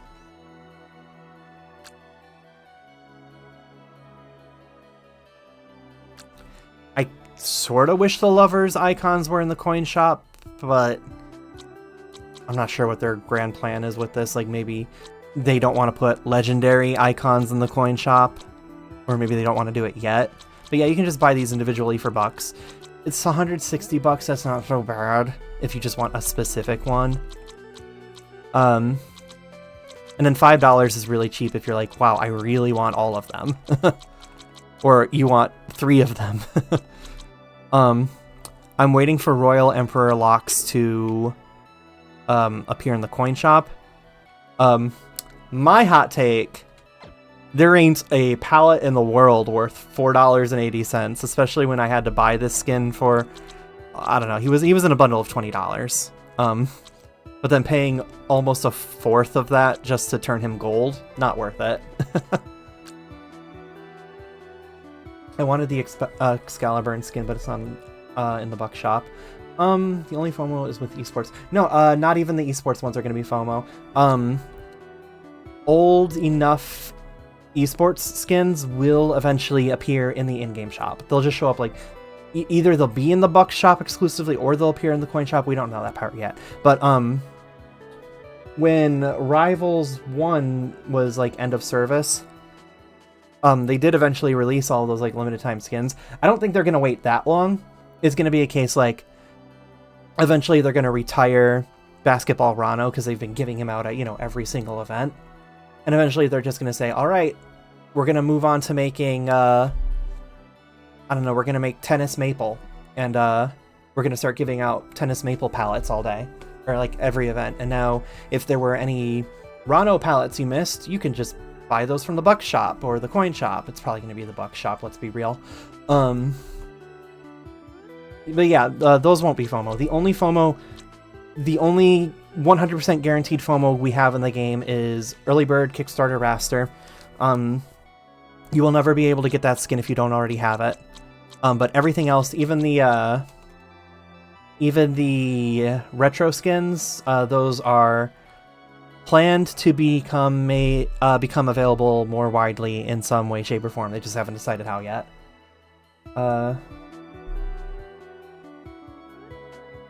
Zetter stare. I don't know, Zetter for me seems more brain off than Olympia. Yeah, I can get it. I can understand that for sure.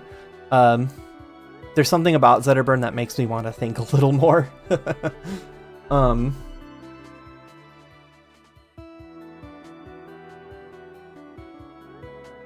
Right, the Excalibur skin, but it's not in the buck shop. That's because any bundle that they're selling that like that money also goes to someone else. Like the creator bundles, those were made to specifically like they partnered with like other people to use their like ideas and content.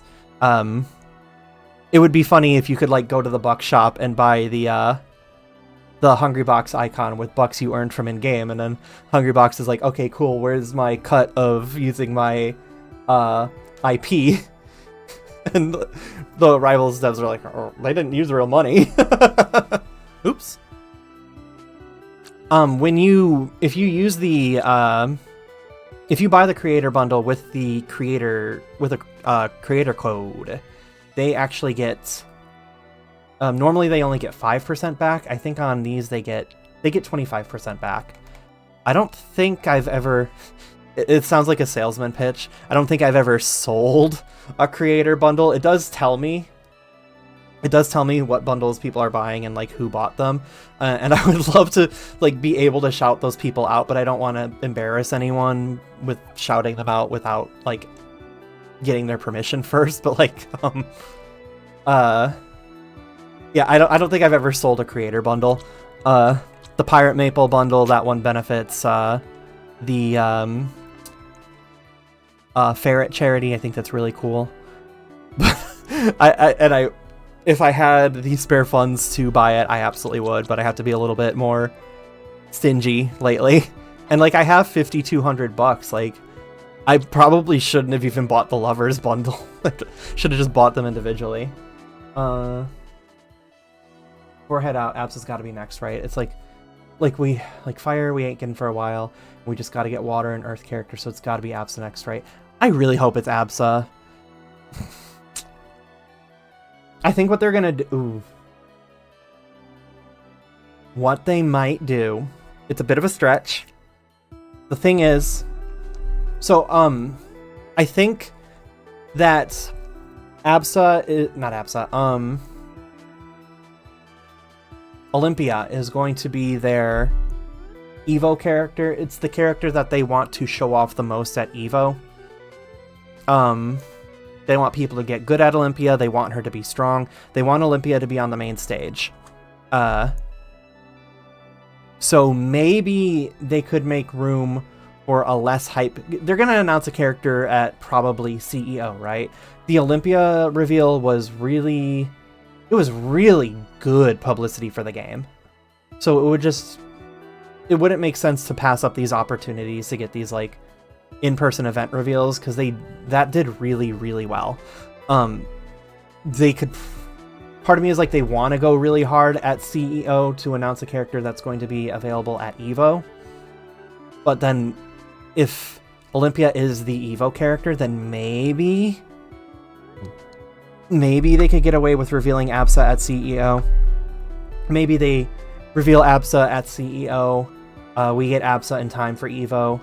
And then at EVO, it would be really soon to announce another character at EVO, but maybe while they're on that main stage and they've kind of, like, the Olympia hype has died out a little bit and Absa hype is never really going to be at Olympia's level, maybe they can get away with doing an CEO Absa reveal, and then at EVO, they do an early reveal of some hype new character, maybe a Dungeons character, maybe a completely new character.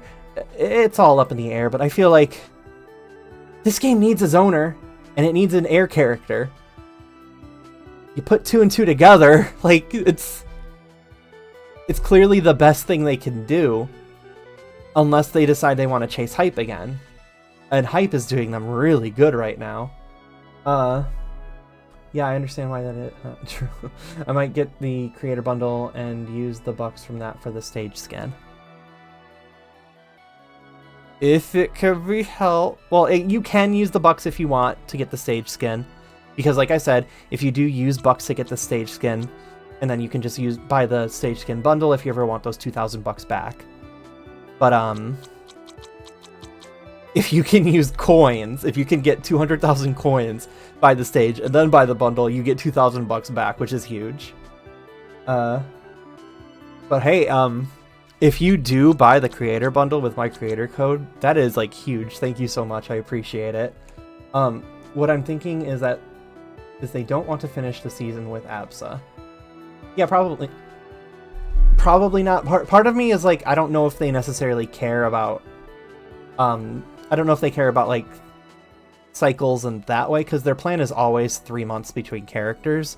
But also, if they do a few more early releases and kind of, like, have a 4-month window of not announcing a new character, that could kind of count as a soft reset. And if, like, the character is hype enough, then they don't really need a short hype window. But we'll see what they do. The only thing I feel like is super guaranteed is they announce a character at CEO. I'm calling them the Dream Team from now on. If the next 4 characters are... Come on, girl.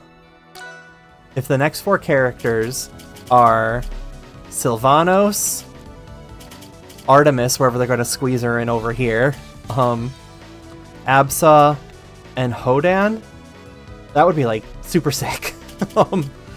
I want Hodan so bad, dude. You don't even know. I want Sylvanos a lot. Sylvanos was my secondary in the first game. But only, like, really recently, like, towards the end. So when I first started playing Rivals, I was early access. I played Daedalus. He was my first main.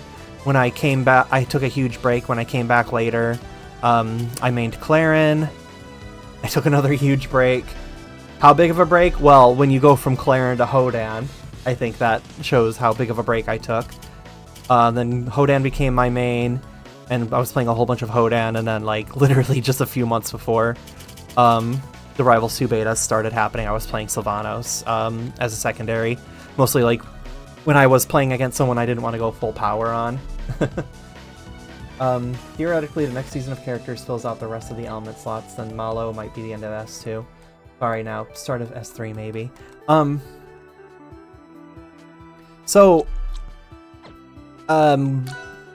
don't... Dan has already kind of said that, like, the character select screen doesn't really... it doesn't deconfirm any elements, is what he said, so, like, they could add a fire character this... Dan said that they could add a fire character this year. He doesn't really care if there's room for them on the character select screen or not. His reasoning was, we already changed it one time this year, what's stopping us from changing it again? And I think the thing that's stopping you from changing it again is having to pay a guy to do it. I feel like they built it out this way to, you know, at least be future-proofed for a little bit. I wouldn't expect a year 1 fire character, maybe like year 2. I would love to see what ideas they have for, like, Artemis. But, part of me hopes that the Dream Team is the next 4 characters. Big hopes, but it's probably not the case. They know we Hodan players are patient, why else would we play him otherwise?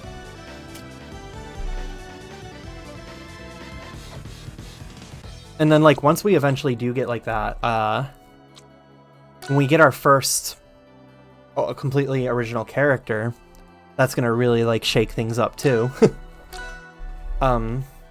Rivals 2 hasn't had one of those yet. Even Fleet and Loxodont they considered them both extended universe characters. There was a point where I forgot Rivals 2 was even coming out, ended up selling my ROG ally, and is it ROG or ROG? I don't even know. It's probably ROG ally, and I would have kept that around just to have this game portable. So I'm actually playing it on my Steam Deck. I am streaming from my... Well, okay. I'm not streaming from my Steam Deck. I am... I have a capture card set up to my Steam Deck.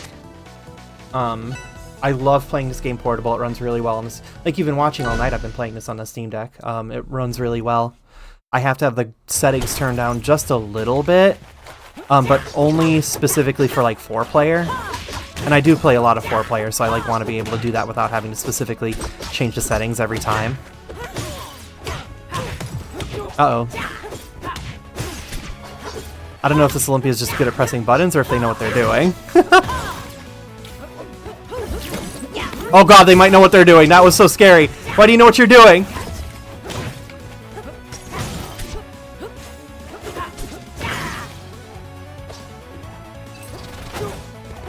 Oh, I killed myself. You really can't do that twice. It's ROG, yeah, but many people just say ROG. Yeah, I would have thought this was... I would have thought this was Steam Deck. That's crazy. I love Steam Deck. It's so cool. I will eventually make a video, like, showing how I play it on Steam Deck, how I stream it from my Steam Deck. Like, all the cool things that you can do with the Steam Deck, specifically for this game. And, like, how TOs can use Steam Deck to their advantage. How you can, like, lend your Steam Deck to a TO and not have to worry about, like, someone stealing it. I might, like, I literally might, like, look for, a big metal crate that people can put their Steam Deck in, so people can't run off with it.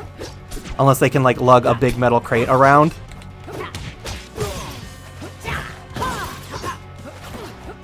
The thing is not... I really wish that they were compatible with, like, Kensington locks, but there's, like, an auxiliary port lock that you can use, which I'd have to do a little bit more research in just to make sure that they are safe and good before recommending them to people. But yeah, I'm gonna make a whole video like that just to, like, show off how good this game is on Steam Deck. Hell, oh, they're good. I actually use my Steam Deck to play. I hook it up to a projector outside, and we like watch movies and play video games outside in our backyard. It's really cool. Oop, that's not me. I was looking at Blue Olympia.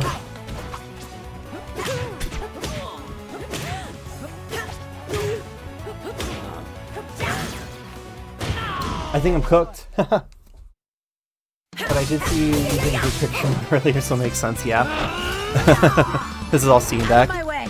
I'm late for class. Out of my way, I'm late for class.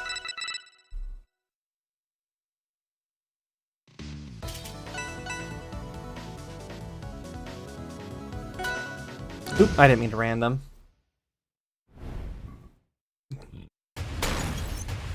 The thing is, I do not believe that the game is actually running at 1080p. You can run it at 1080p, but I'm pretty sure, if memory serves correctly, it either caused delay or it caused frame lag, I can't remember. Or like frame stuttering.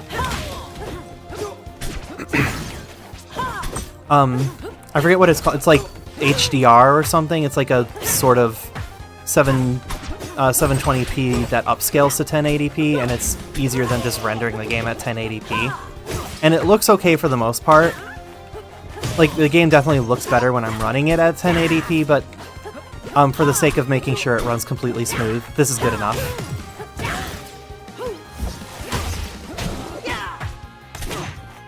Eventually, I'm sure they'll have optimized the game to run a little better. Eek! But until then, this works. Oh, nice.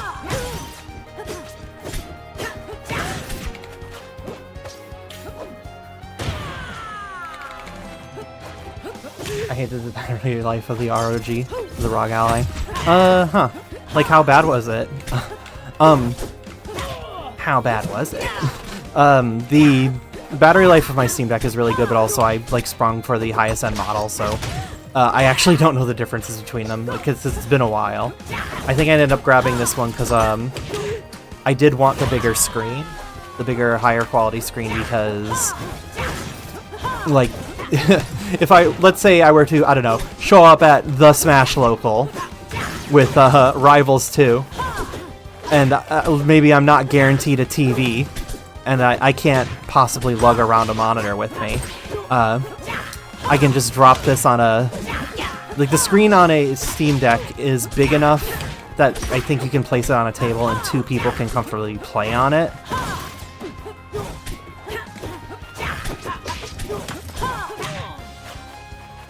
Oops. Oh, I'm fine. Like, one time, me and my roommate were at an Applebee's for half-price apps, and we were like, dang, would love to play Rivals while waiting for the food to come out.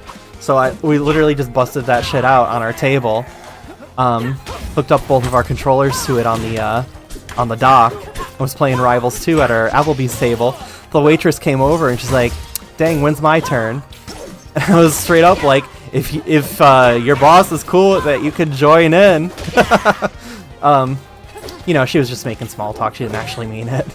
But she was like, man, she was like, you guys are gonna have to tell me, like, you know, because Christmas is coming up, you guys gotta let me know, like, what the hot new video games are, what I should be getting my kids.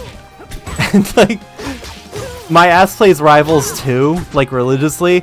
I had to tell her, like, I do not know what video games kids are playing. Like, I assume, my assumption is, like, literally until the age they are 18, all they want is Robux or, like, a $19 Fortnite card and they're good. Like, what other video games do kids play? If they're, like, 8, maybe they play Poppy's Playtime. But then you just get them, like, a plushie, right? That's what they want.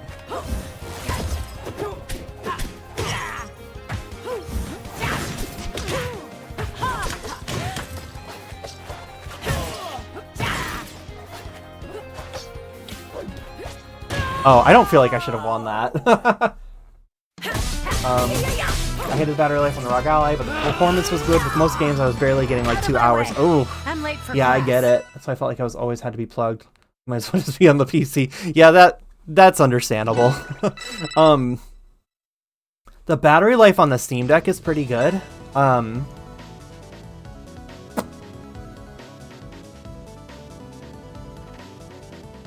on. The battery life on the Steam Deck is pretty good. I think I can get 4 hours without even like turning down any of the performance settings. So like I don't have to turn down the battery screen or anything. I don't have to turn the volume down, and I'll still get about 4 hours, and I think that's pretty impressive. I wanted to show real quick. My room's a little bit of a mess, but not too bad.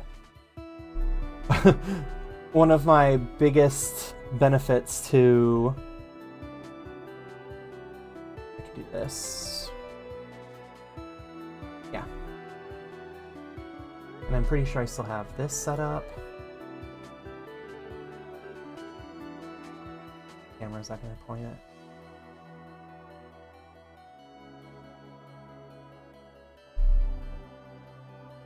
Yeah, I'm definitely satisfied with like 4 hours for like PC, your typical like desktop PC games.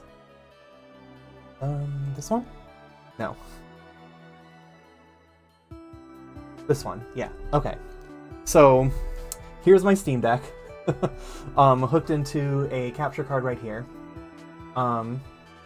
which is feeding through to this TV, and then I've got my stream set up on this monitor here. Actually, water bottle, good idea.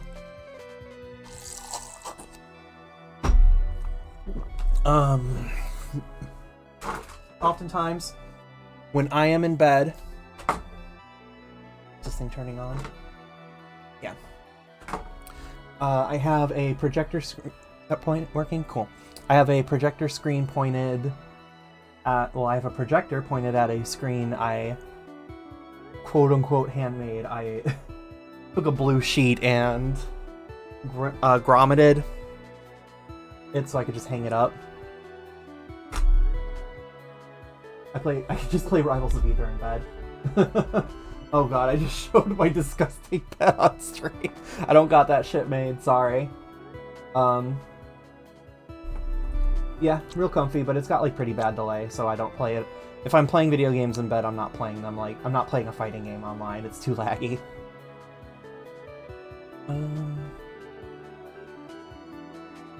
And all I gotta do for that, because the Steam Deck's portable, and I have 2 setups, so I just go back and forth depending on where I want to be. Turn that back off. And the projector's pretty portable too. That's the one we take that outside when actually that's in the camera shot. You could see it the whole time. That's the one I take into the backyard when we feel like playing video games or watching movies outside.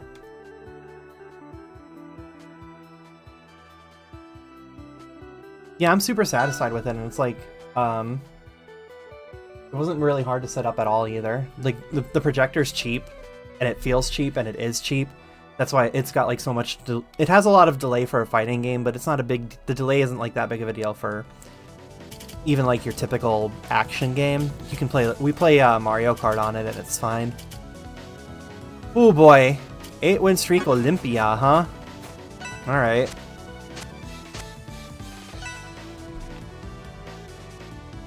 Literally, maybe I would have like actually cleaned up my room before stream had I not literally been playing doing something Rivals related since the moment I woke up. Hell, I was doing Rivals related things, went to bed, woke up, did Rivals related things, went to go take a break for an hour to eat, and then came back and did Rivals related things. But that's just the nature of like this week.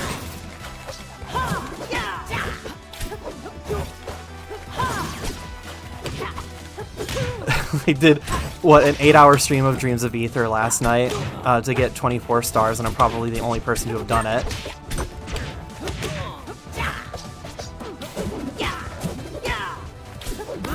Ooh, that's smart. Oh man, if I could have like gotten that up onto the platform, that would have been like nasty.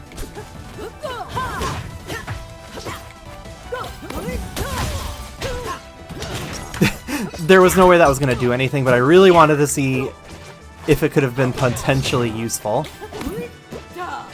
Oh man, imagine if that had landed.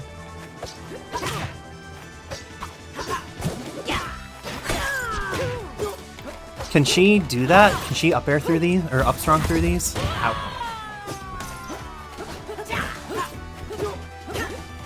I'm probably still gonna do my free-for-all Friday stream this week.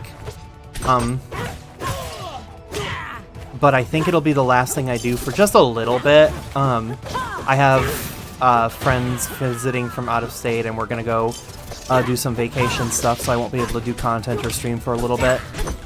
But it gives me time to really think about like my stream setup video, or like my Steam Deck video.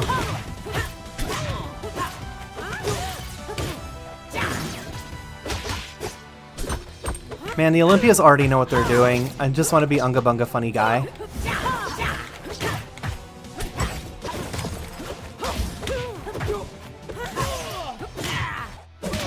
No! Oh shit. Kinda want... Who do you think is a good secondary consider? Kinda wanted to wait for Absa, but not sure.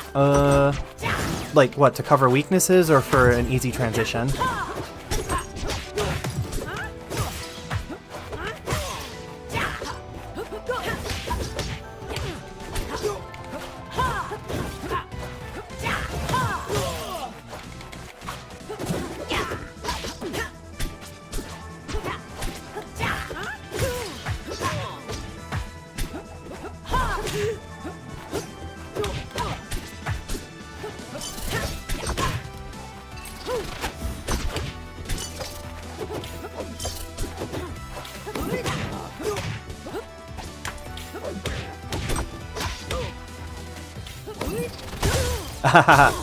Wishful drinking.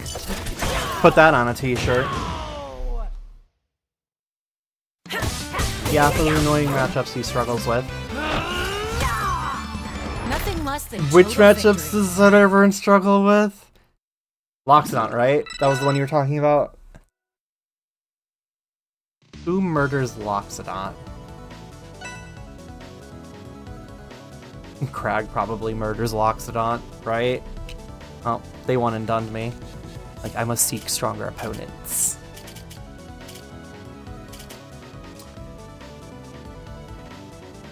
Like, Crag definitely murders Loxodon.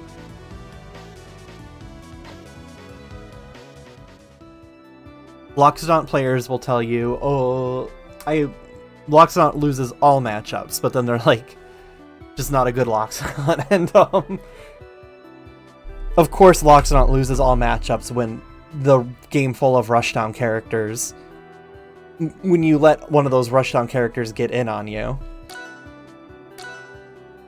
Feels like Crag murders everyone. He doesn't like, okay, he does have a bad matchup, and it's Fleet. I think that's like his one bad matchup, right? Times Rano and Clarin. Yeah, Crag, right? It's gotta be Crag.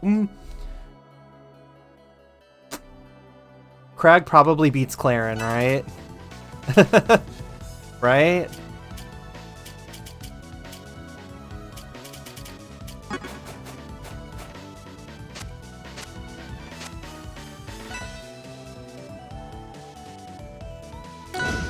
I mean, hell, Olympia is... I feel like Olympia is gonna, like, murder Clarin, right? Like, you put an ultimate boxer against Clarin, like, what's she gonna do?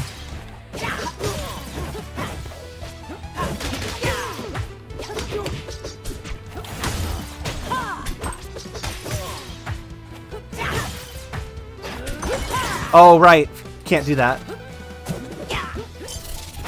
Oops.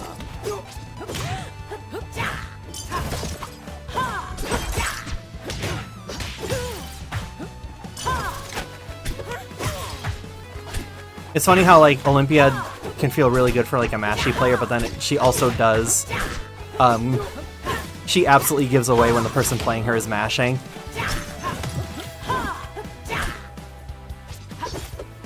Oop. I heard that Loxodon is hard for Clarin. Yeah, because, like, Clarin doesn't play, like, oop. Clarin doesn't play Rushdown, so, like, Loxodon usually doesn't have to worry about her trying to get in. She'll start trying to outspace Loxodon, and it's like, why? Loxodon would love to be at that space.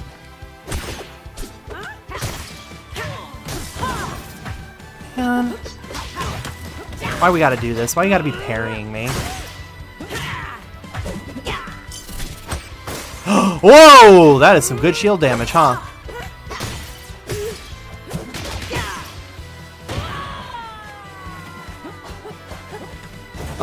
But yeah, absolutely true. Loxodon does shit on Clarin.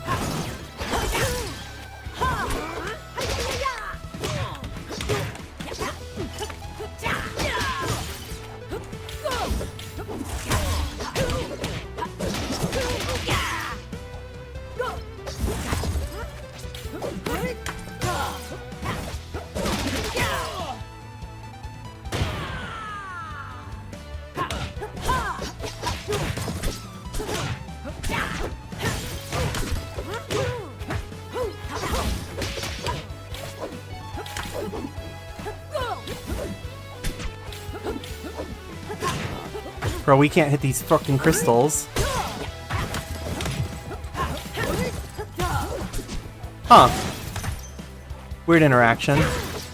Oh, she went to like throw it, right?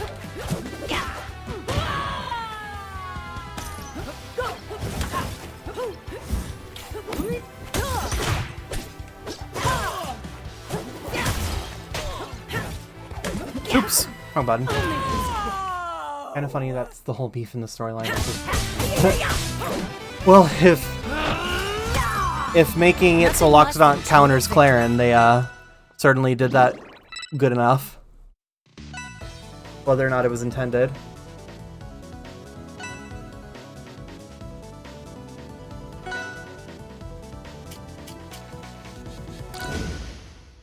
I mean, there's always Force Burn too, like... Who does Force Burn lose against?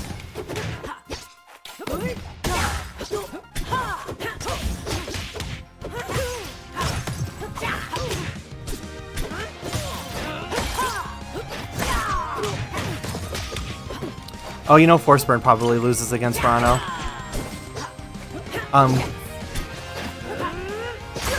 Like Cake, Toothbrush forced Cake off of Force Burn and onto Fleet using Rano.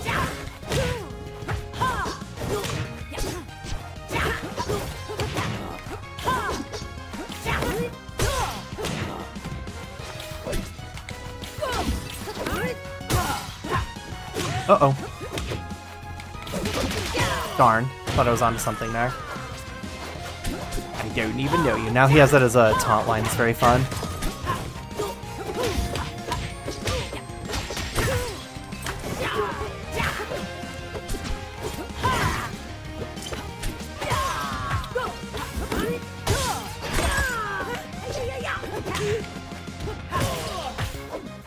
Oops.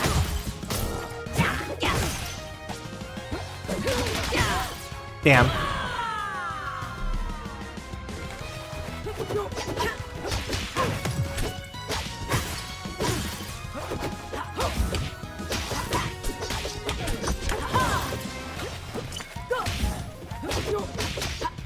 Oops.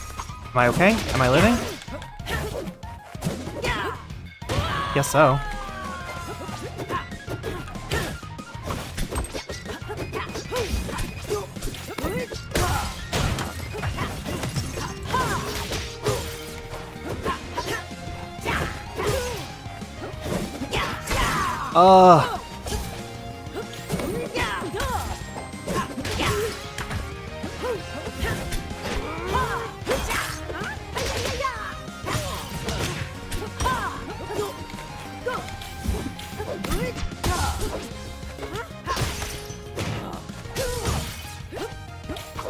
Got him.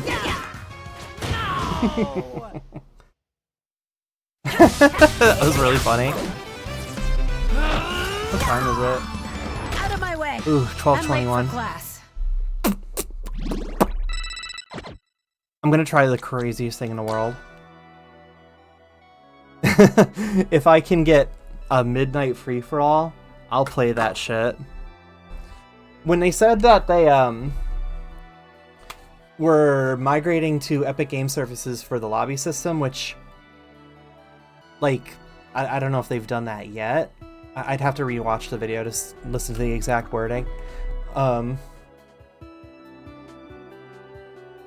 They said they were moving over to Epic Game Services for the lobbies. They have, whether or not that's what they have right now, they do have a new type of lobby system, I guess, because you can join a lobby that's already in progress. But I'm really hoping that free-for-all... It's 122, oh god. Well, as long as you don't have to be up early.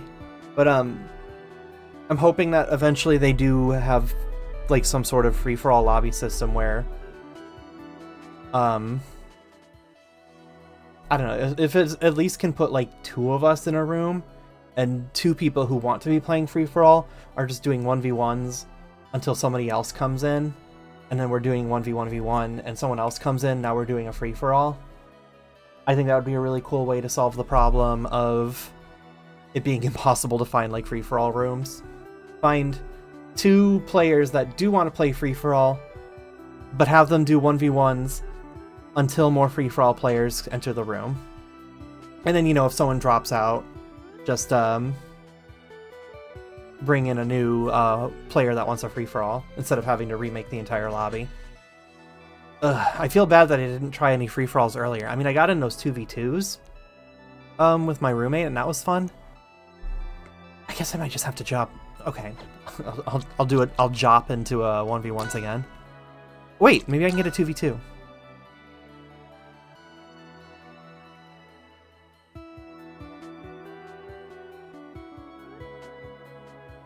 I will admit I am very tired, so I won't be going for very much longer. But I felt bad that, oh yeah, like different cues at once. Not really, like, just, there is like a free-for-all lobby and people are entering it, and once it fills up, it just creates a new lobby.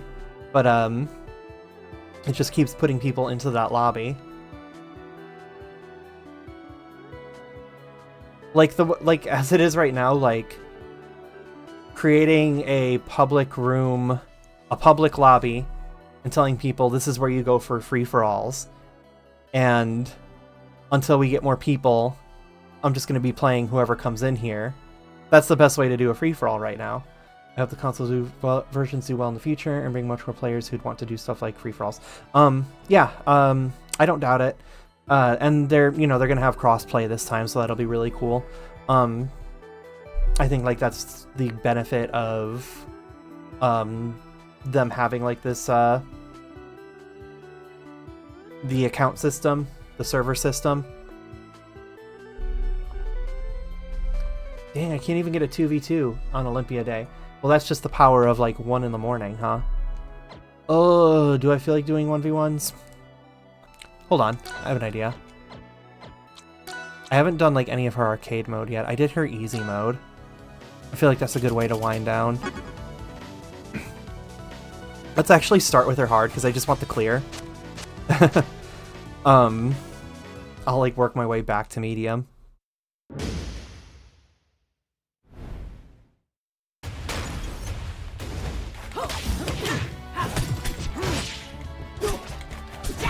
Oh god, my ass is ass.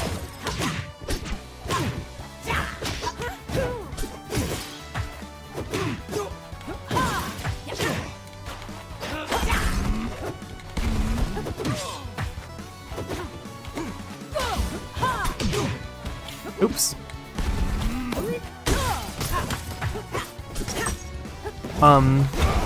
The thing about the bots is they don't have eyes. So if you have a... Oop. I really should just restart at this point. Even though it doesn't really matter. My time for hard mode doesn't matter. I just need to get through it. They don't have eyes, so you can, like, abuse shit.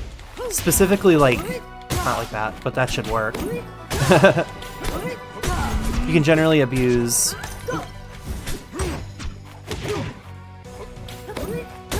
shit like that, and it'll work.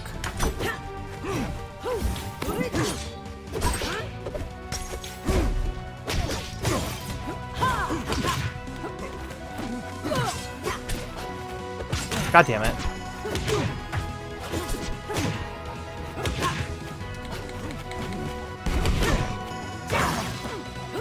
That is ridiculous. That is so good.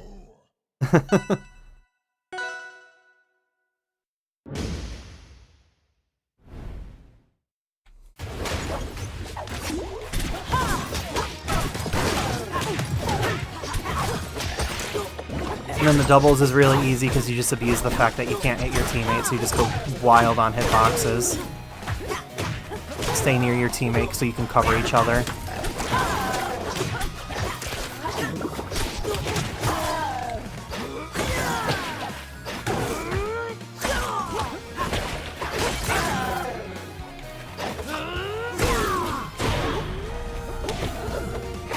Did I just kill myself? Yeah. Whatever. God. Like I said, I'm on hard mode. My time doesn't matter. I just need to get through it in as quickly real time as possible. I was doing fine and killed myself.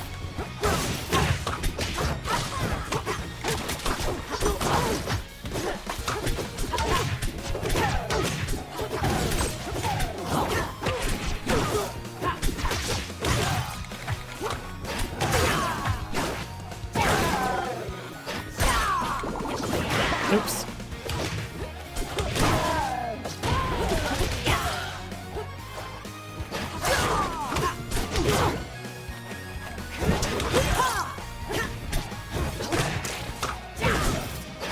Oh, come on.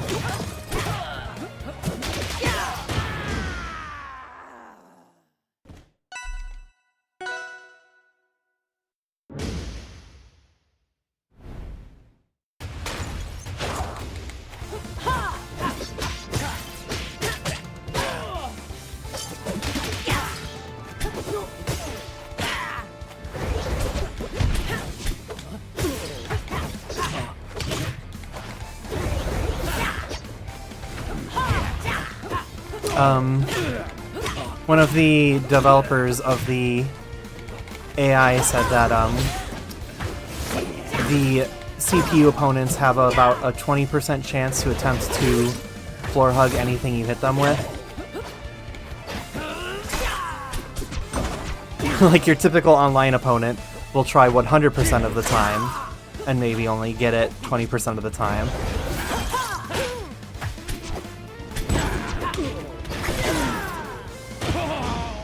Couldn't sleep, so I put you on my phone. That's why I want the bigger name tags to make it easier to find yourself. I feel like the lines only help a bit. Yeah. So here's how you get the ultimate speed in...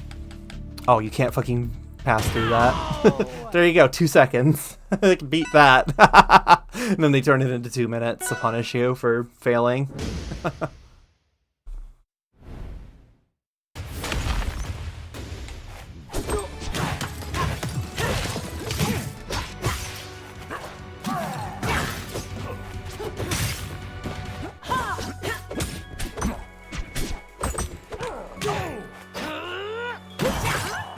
Oh.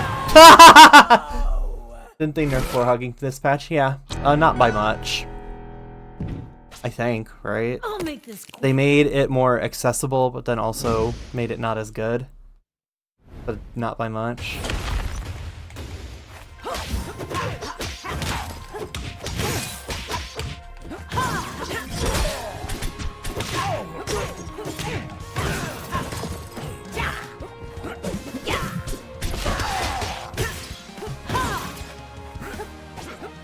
Come on, don't make me go off stage. I don't want to accidentally fucking kill myself. Okay, that works. I literally just read the patch notes and like I couldn't tell you. Did they nerf floor hugging? Fuck if I know.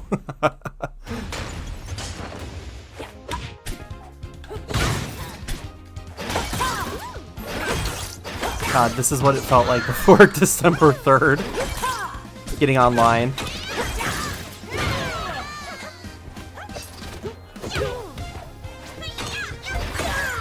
I feel like down strong has to be the best way to kill the multi-man, right? That, or I guess you can, like, just zip around with your forward air, right? You're gonna have to probably hit them twice with it.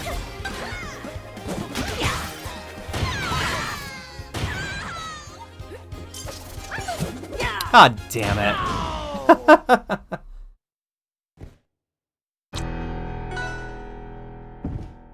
Yeah, I mean, the red-blue thing is just a visual indicator.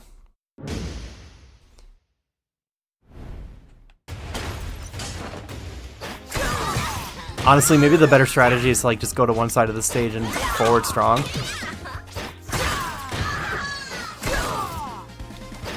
With my freaking Crag forward strong. Why did they give her that? Eat this. I'm, like, not looking forward to dying to this at 60% versus, or when I'm playing Raster.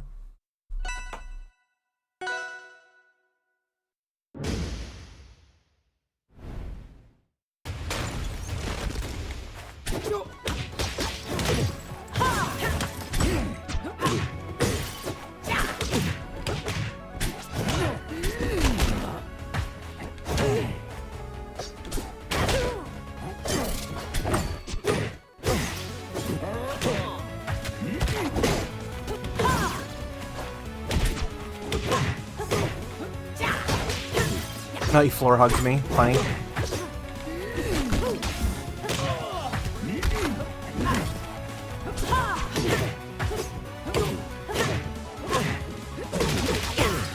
Come on.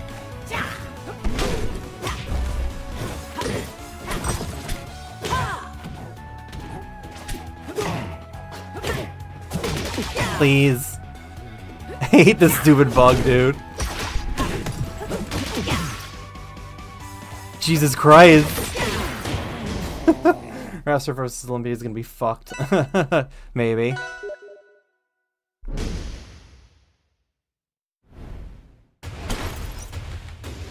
Oh wait. I'm getting messaged on my Steam Deck and it's like, I really can't message you back. I'll make this quick.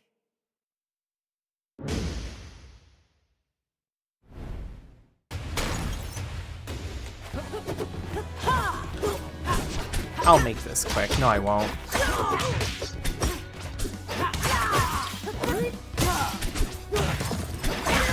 Oh boy.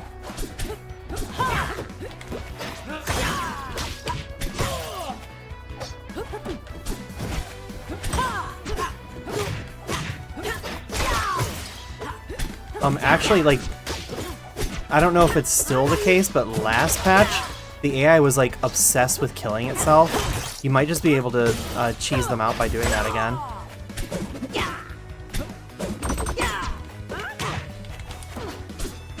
If you can get them to grab the ledge, they might... Oh, shit. If you can get them to grab the ledge, they might... I might have to stop using this color. It's giving Squid Game, right?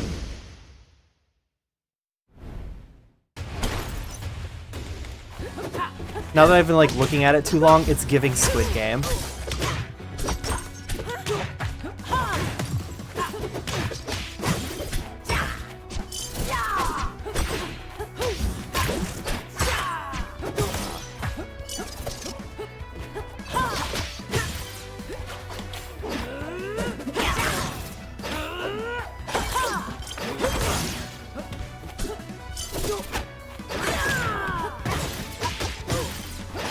Nope. Oh god. Good thing you're an AI that doesn't know how to use a shield break. Uh-oh.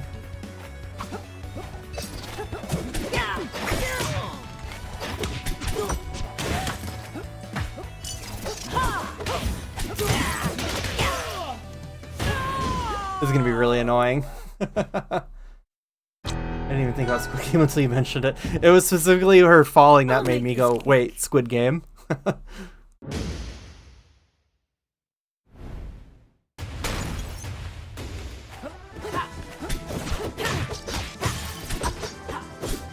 why I'm just getting hard mode out of the way so I don't have to think about it again. I am almost certain that if I were to get her to the ledge, I'd be able to cheese her out. I mean, which wouldn't be difficult. I could just do it. Great.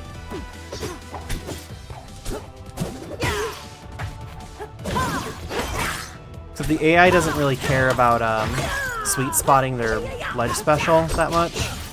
Like, they kinda do, but they don't care if you're standing there.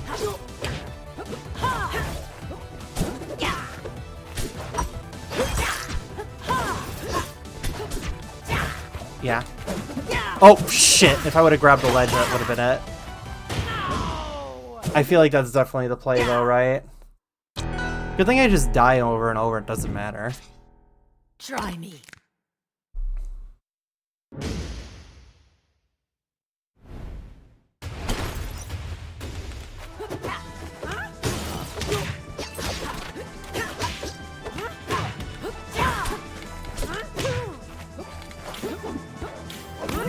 Shit. If I had slow rolled back onto stage, that might have been it. Like, the hard mode strategy, you never actually fight them. You're literally focused on, like, cheesing them, because actually fighting them takes too long.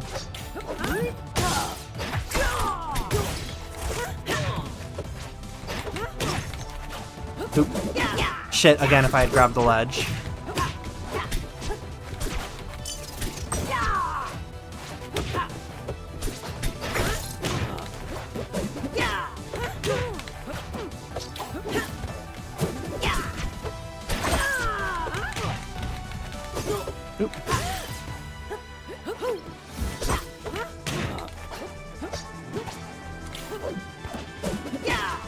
Almost.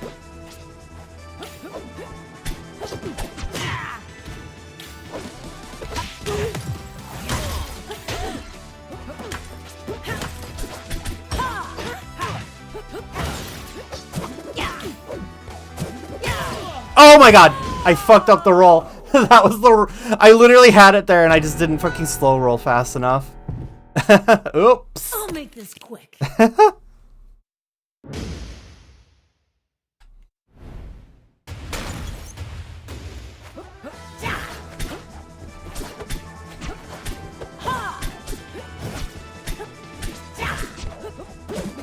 Nope, not quite low enough. Almost.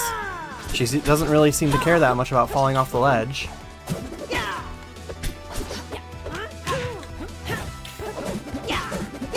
I might have to, like, at least hit her with a down air.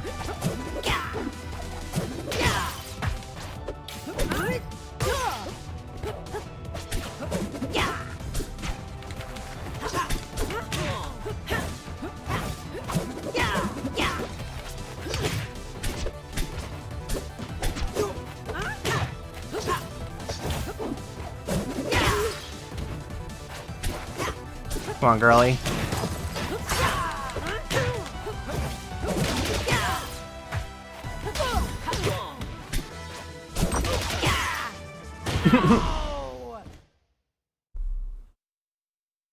I'm better off, like, practicing cheese strat anyways for when I actually play this on medium, and it becomes, like, way easier to do.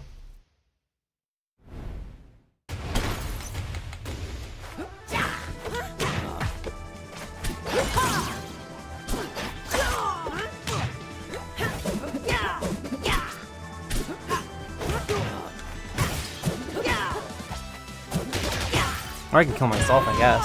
Why couldn't you have done that to me? I didn't feel like I overcommitted to that either. I'll Whatever. make this quick.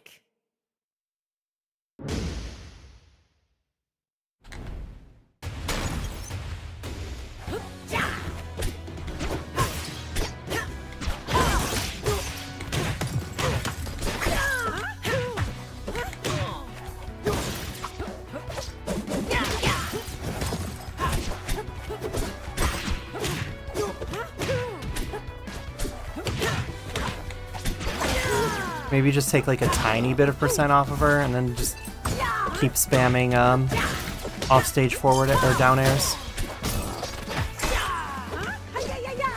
Alright, never pummel the AI. They just...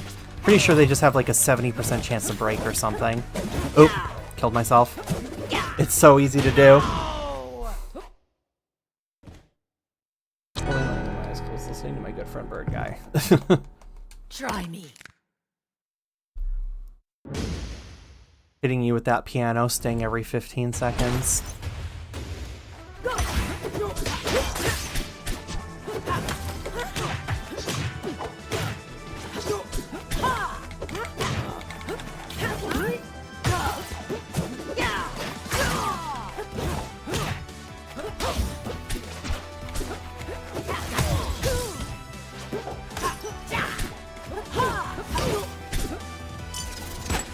Why did I do that?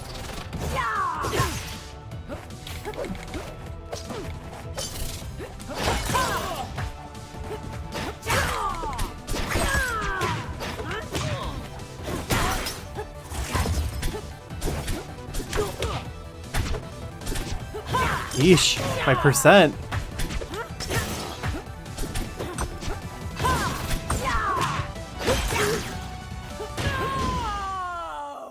Boy, am I glad that they took the Abyss palette off of hard mode exclusive. I'll make this quick. I wonder if they just like went really hard on the Olympia 8i just because they knew how easily she was gonna accidentally kill herself.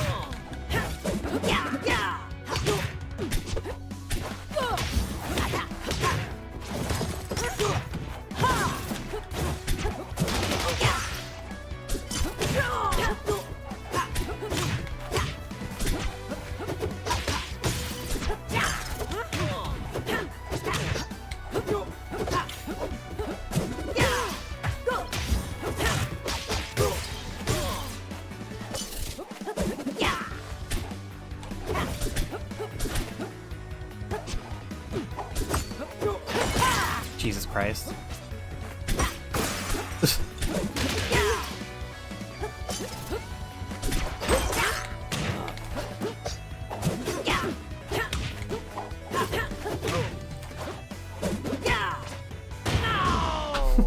That's all it takes.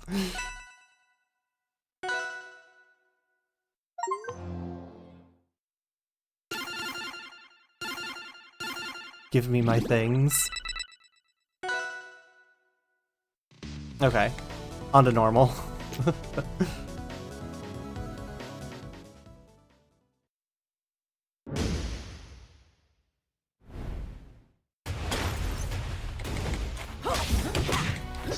The difficulty spike when going from medium to hard is like insane.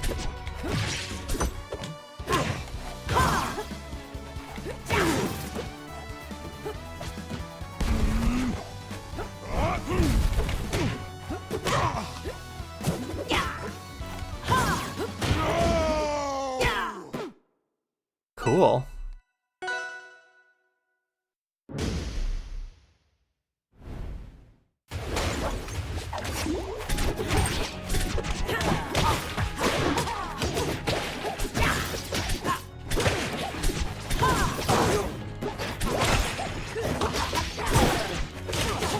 Come on. Quit smacking me around.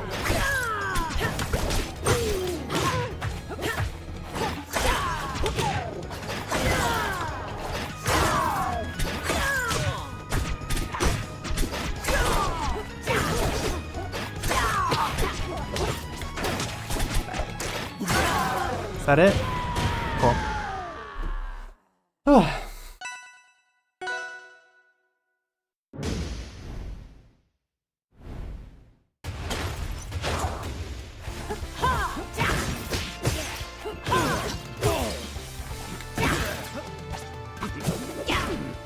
Goodbye. 9-second kill.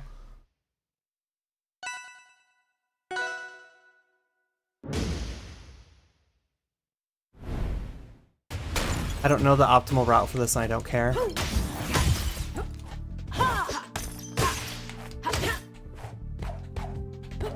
Oops.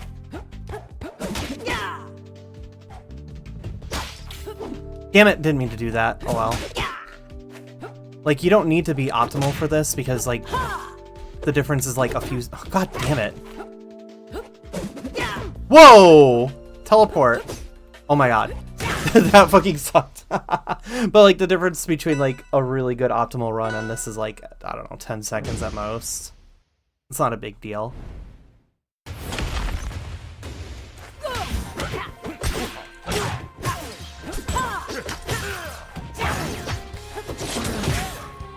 That sucks. Oop, wait. I couldn't decide which move I wanted to do.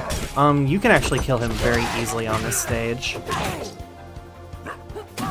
The AI will sweet spot as Edelus on this stage. Or they'll do that.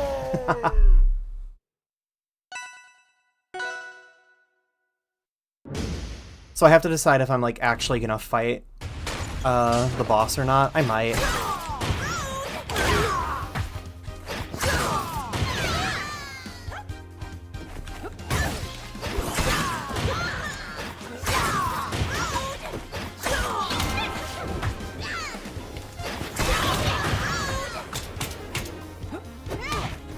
Dude, please. Oh my god, relax.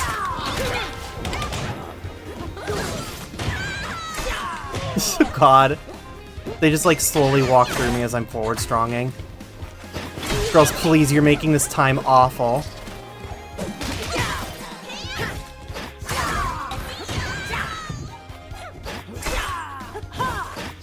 Oh my god, I should just be down stronging you. I should have let myself die there. That was an awful time. Oh, Lord. I gotta make up for it, like, real hard on this crag. Alright, just take the death. It's faster to respawn than it is to recover at 150%. Come on, crag.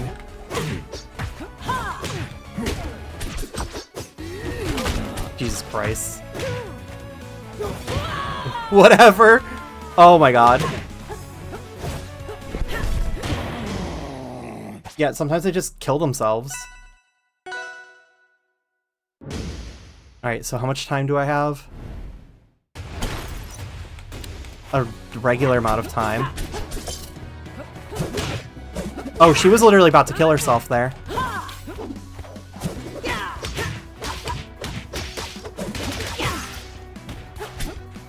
If I hadn't hit her, she would have just died at the very start.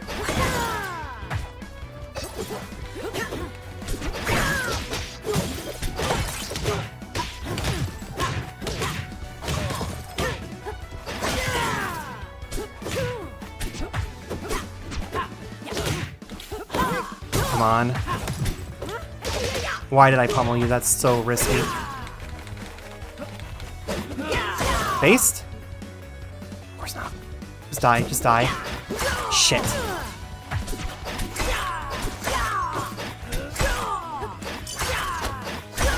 Oh my god, girl, just die.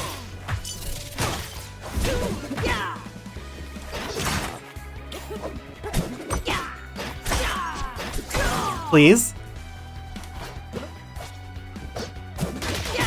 Jesus Christ, it's over.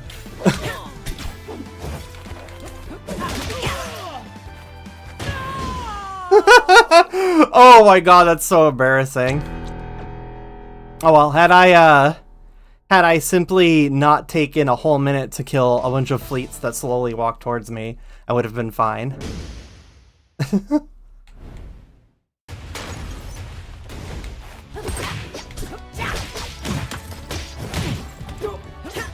An arcade mode change I would like to see is that you still get experience even when you quit.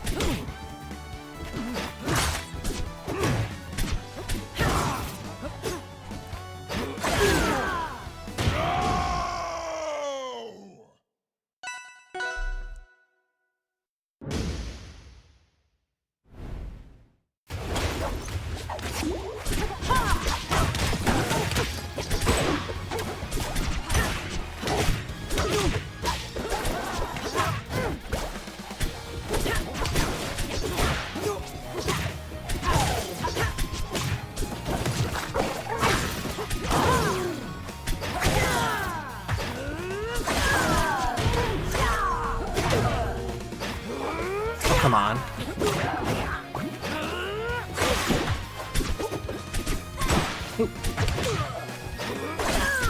Ooh, if I had just forward strong. Okay.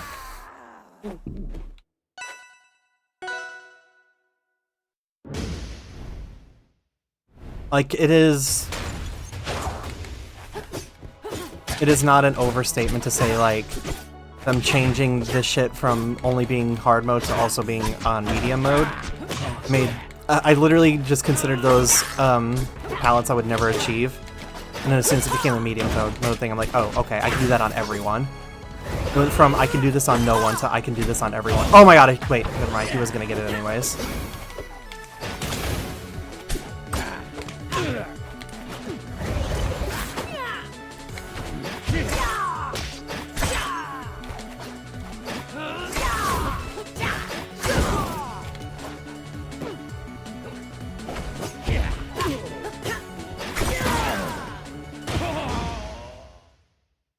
Well, it certainly wasn't 9 seconds like the last time. Olympia's strongs feel like really small. Then again, I play Force and Plate, so I'm used to weird strongs. I mean, she has like the fattest strongs.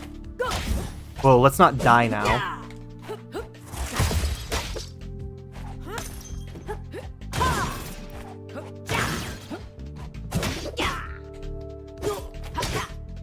Oops. That sucks. Oh my god. Please, I'm trying to running attack.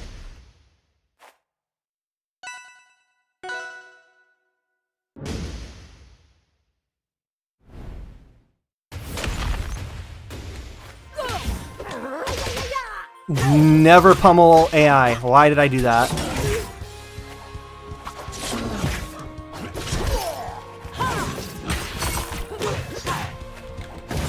It's funny, like, I've got muscle memory to, like, because, you know, I play when the game only has, like, 400 people playing it or whatever. And those 400 people absolutely mash B the moment they realize they're grabbed. So I've got the muscle memory to, like, do normal pummel. I've got the muscle memory to do normal pummel because it's usually going to go off on B-mashing people. But when, like, Olympia gets released and suddenly the game has, like, 4,000 players, and probably 70% of them are Smash players, then I have to get used to the fact that, like, all these people are definitely just going to be mashing A.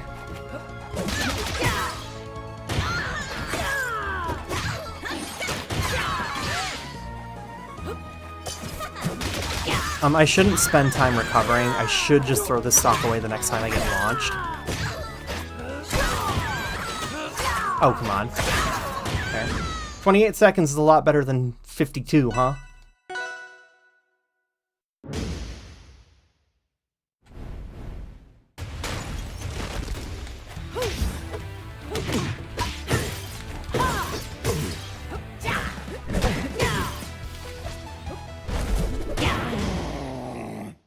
Eight seconds. Gives me plenty of time to do the actual boss fight. So the first time that she launches me, I should just let it kill me.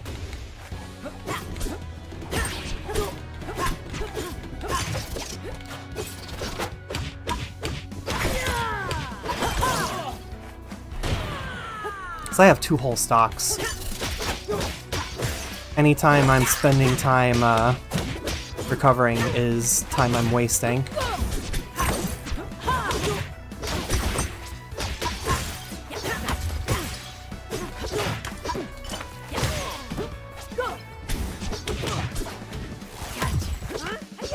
Yep, never pummel an AI. I just got bad muscle memory for that.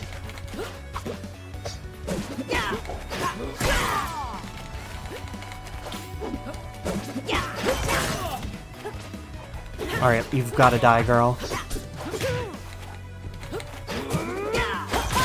Cool. And we're done. Finish off the night with unlocking her Abyss palette. Seems appropriate. Hodan, why do you look like that?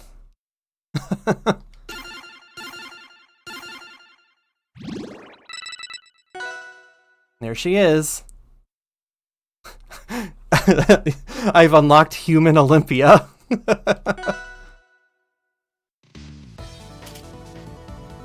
I feel like somebody is definitely gonna mod that into the game at some point, right? Alright, so I have it now, right? Well, it's 1 AM now. Let's just go check it out real quick and then I'll probably call it a night.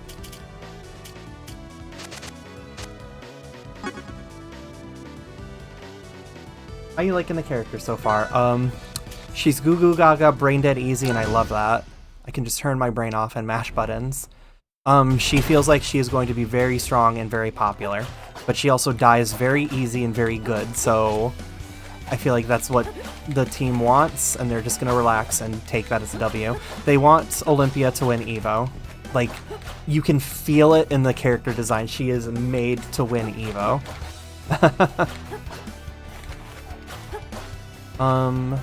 Crystal. What else can I do? Cool. Cool. Those eyes are scary.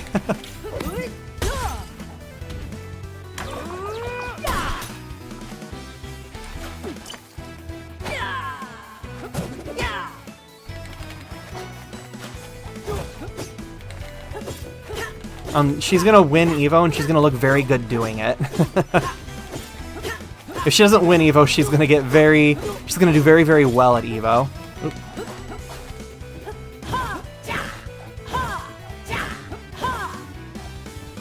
Oh wait, I went into versus mode. For a beginner like me, it's great. Oh no, she's, like, absolutely love her. She is, like, a great character. I just wish that this game had some fucking zoners.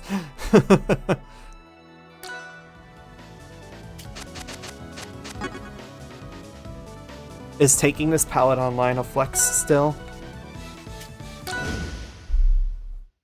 I'm glad she has one of the better looking Abyss palettes, yeah. I'd just be mashing like it's a little Mac and it works. A little Mac with Ganon fair. Yeah. I mean, she's Little Mac, but like you actually want to short hop.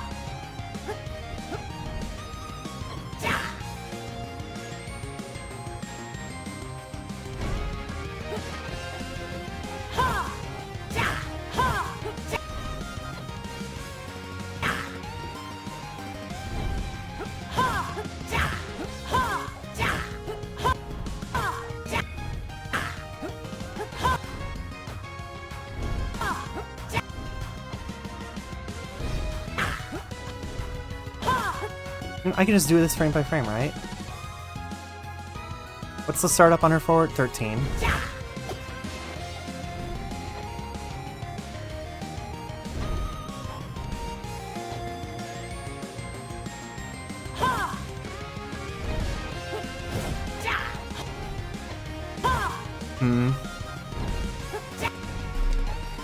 God, it's almost like this move was made for, like, okay, so you don't want to do a rising version of this, but it's, like, probably one of the easiest falling aerials I've ever done. Very easy to, optimize this.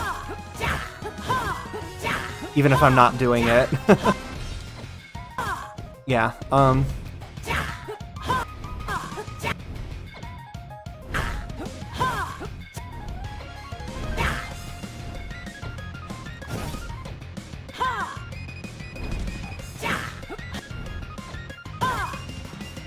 yeah.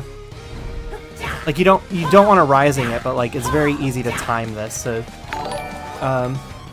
Valkyria, thanks for... Oh my god. You kidding me? Thank you so much. Oh man, I just got rated with a party of 5. I'm not even playing the game now. Welcome, y'all. Oop, wrong button again. I was just taking a look at Olympia's frame data real quick, out of curiosity. Thanks for the follow, too.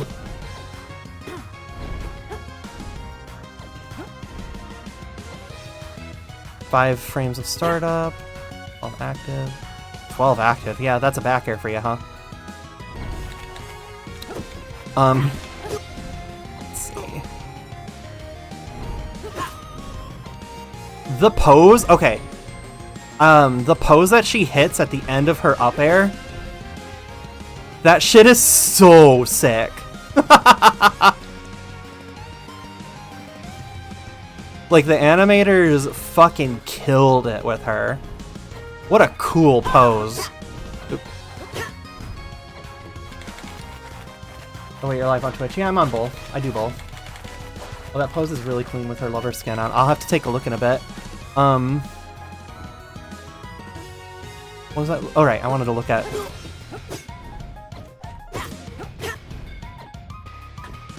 Yeah, like...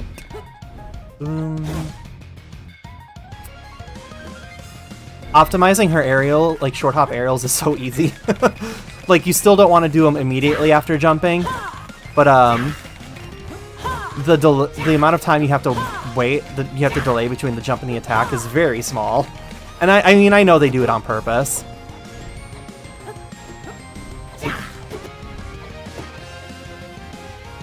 Yeah.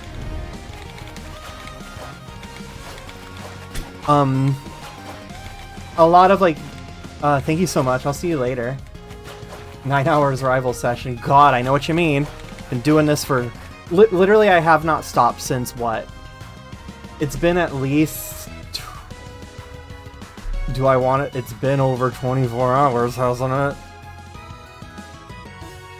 It's been at least 27 hours. Shine murders her off stage. Good. Good.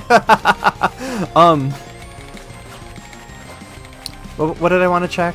I was looking at how... Oh, yeah. A lot of guides won't tell you about this. I think, like, the Art of Rivals does, which is really good and important. So... Not many people are going to tell you, like, early on, even though you should know. You should never, like, short hop... Okay, there are situations where you do want to, like, short hop and attack at the same time. You know, if you're, like, in shield and you need to, God, I'm JC grabbing on accident. Like, if you're in shield and you need to quickly do an aerial out of shield. What's her fastest one? 5... 6... God, they're so fast. 14, definitely not that one. Okay, 5, and what was her... Was it her fair? What else was 5? No, not that. Was it her nair? Okay, 4. So she's probably gonna do, like... She'll, like, nair out of shield, which fucking sucks if you use... nair on your grab button. Because you can't do optimal... Like, my ass refuses to switch around nair and neutral special buttons, even though I really should. So you can get those optimal out-of-shield nairs. I guess if you really wanted to, you could also just blink, jump, and... Yeah,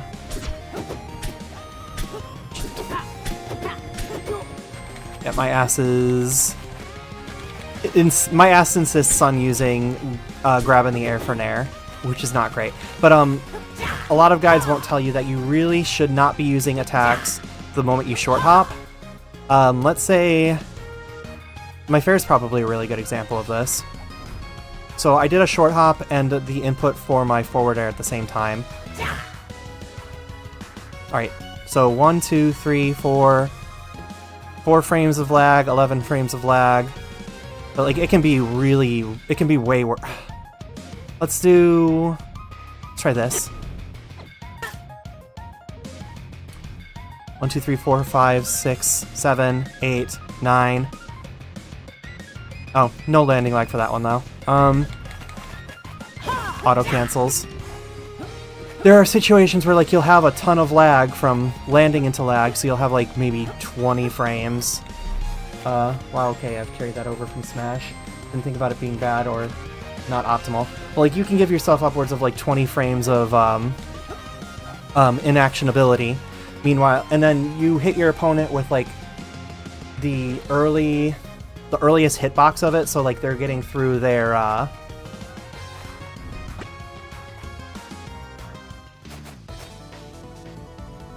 see if I can, like... I'm really tired, so I might not be able to explain this very well. But I'll do my best.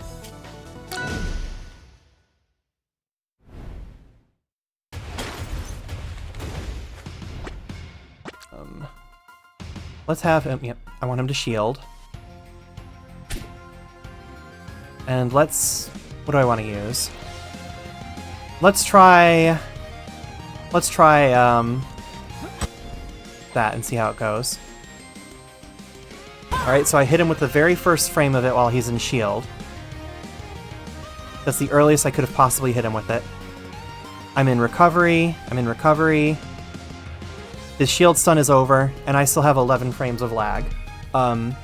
He can, like, destroy me right now. He's, like, plus 11 on me. Now let's say I do it really, really late, and I might have to do this a few times just to, like, get it really good. Let's try it at the top of the jump and see how that does. Will I be able to get it in time? No, not quite. Okay. And I shouldn't be on top of him when I do it either. What I want, the, like, optimal way to use this would be, like...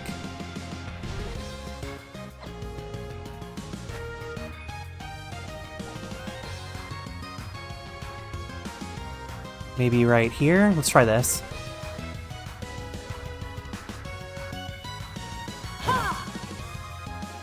Okay, there we go. I'm going to immediately go into... I should immediately go into my... Oh, nope, not quite. There we go. That could have been a little bit more optimal. You're never going to do it optimally every time, but it is something that you should be, like, conscious of. You don't want that muscle memory. Like, here, now I'm only -5, which is, like, way safer. It's still not great. He can probably grab me after that. Can I tell him to grab me after... Counter option shield. Grab me. Buddy, wait your turn.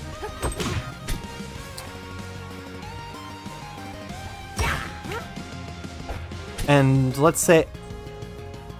I'll, like, do a spot dodge and put right after. Yeah, I can't. He's gonna grab me. Now...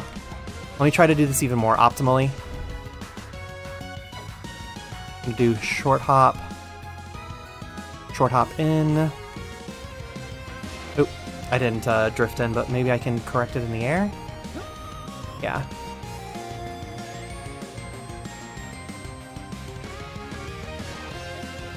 Let's try right here. Thought that was too early.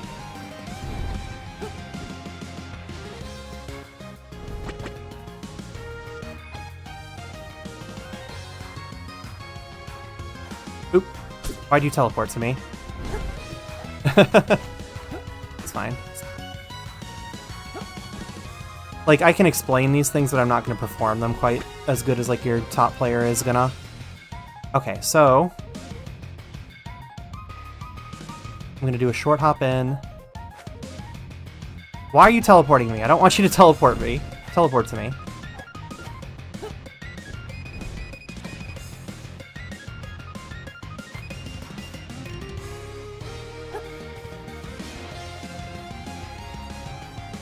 Let's try it on frame 9 of the short hop. I'm doing my forward air. Am I missing? I should have my hitboxes active too.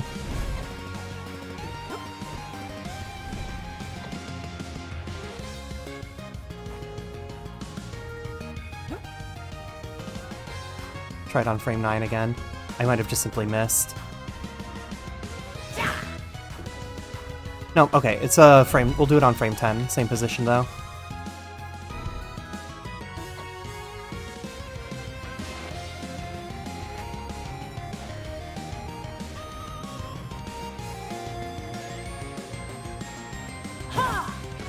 Frame 8. We'll do it on frame 8.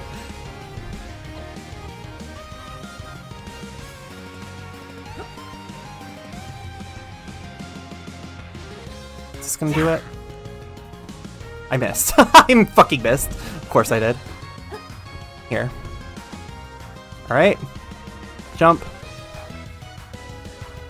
Frame 8. Swing. And I should immediately land.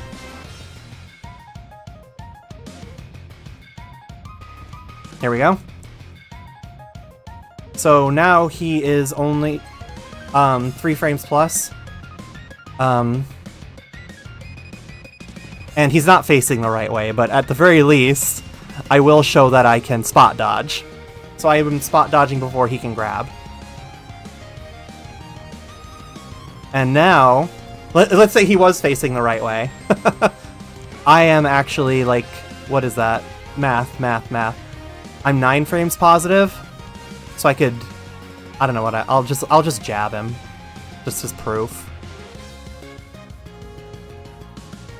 Oh wait, I'm not positive. Or maybe I am, I don't fucking know. Maybe I was and it just wasn't taking the input. Either way, that's just me showing, like, you want to delay your aerials because you are trying to minimize the amount of time you spend in end lag. You want to space out your aerials. Let's see. There it is in action. Oop.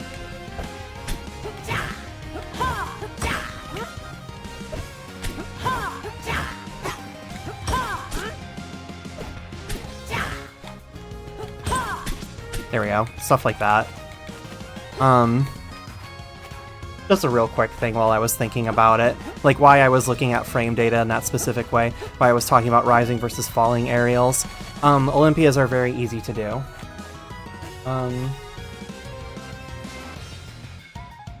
Didn't think about it being bad or not optimal. Oh, they added so many more training options. Yeah. It's a lot safer if you're using like a highly active move and you're hitting them very late. If you use something highly active and you like hit them with it on rising, like if he's shielding and I jump and then I immediately use an aerial.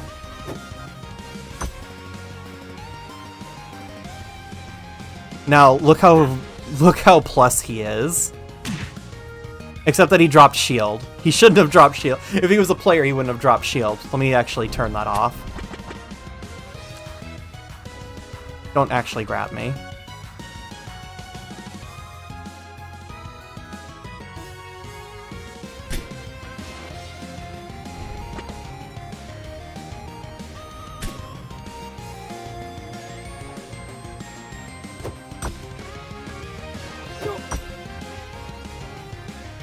Okay, so he's +2 right now.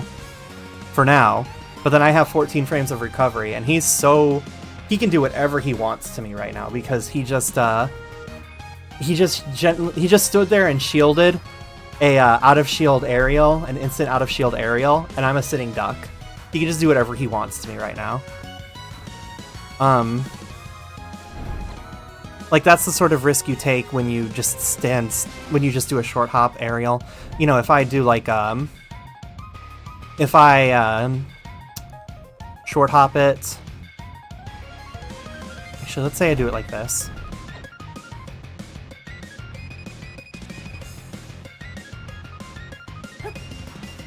And then I do my area... Oh! Silly me. Okay, so I do my short hop. No, I don't. I jabbed him. I do my short hop. Drifting away.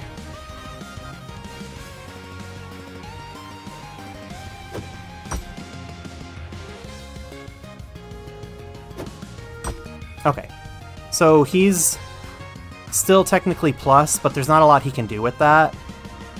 Like, maybe he can run in and grab me, sure. I shouldn't have done it rising, first off. But, like, he's not in as nearly an advantageous state as he was. And I would probably want to do something safer than that anyways.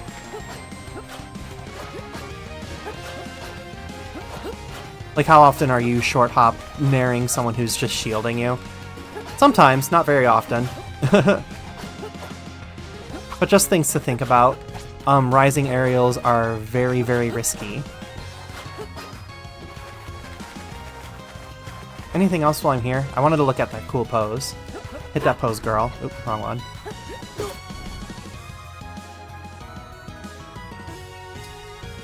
It is a very fucking sick pose. You could put that on, like, oh my god. You could shop her into, like, the Sonic Adventure 2 box art with this shit.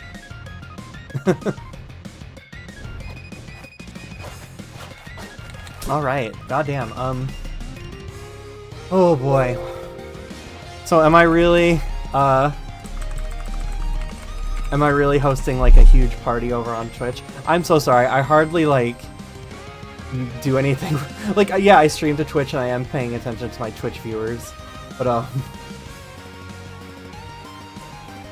this thing kinda stanks, huh?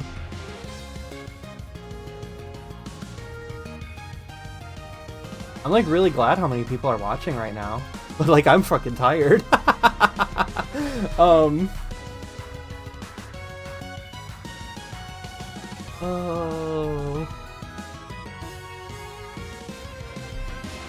I just did my like big run.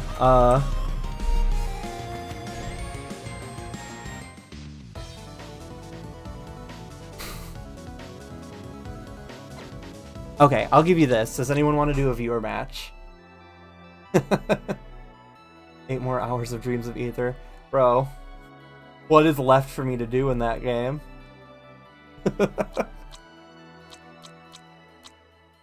I will offer a viewer match, and if no one wants to do it, then I'm probably just gonna go to bed. I don't feel like hopping into queue.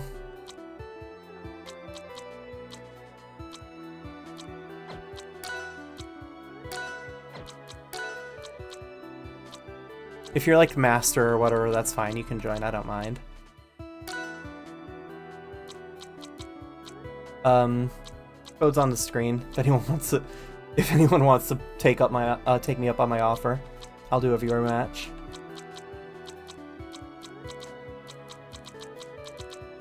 The way I really did stream 8 hours of Dreams of Aether, huh? I was like, yeah, I'm just gonna do a few hours of Dreams of Aether here, 100% the game. Get the 24-star challenge. 8 hours later. Yeah, it's what, 2 in the morning for most people, so if nobody was up for this, I would get it. But I just feel bad ending stream when I actually do have so many viewers right now. But I really don't want to hop into... I would love to do a free-for-all. But you can't get those at 2 in the morning. Anyone? Anyone? Yeah, I get it. Everyone's probably, like, in bed watching me on their phones right now, right? That's what I'd be doing. Okay, yeah. Code's up on the stream. It'll only just be a few, and then I'm gonna head to bed. I just feel bad that so many people joined and I literally didn't play the game. Well, I did play the game, but everyone joined after. As I was just explaining, like, some, frame advantage stuff in, like, the most 2 a.m. way possible.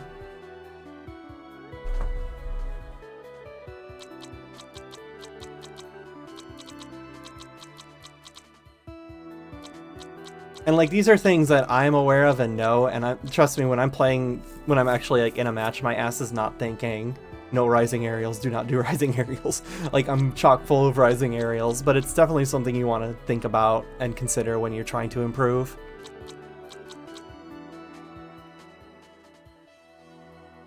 Timing, spacing, and movement.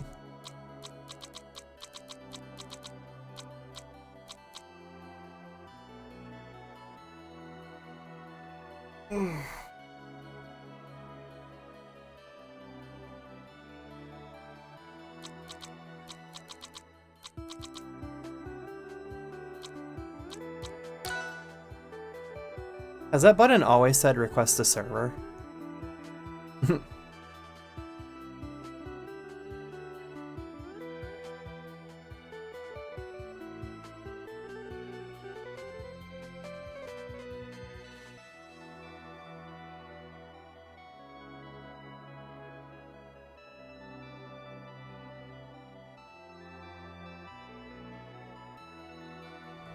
And you can play whoever you want. You don't have to play Olympia if you don't want to, but then if you want to do Olympia and Mirrors, that's okay too.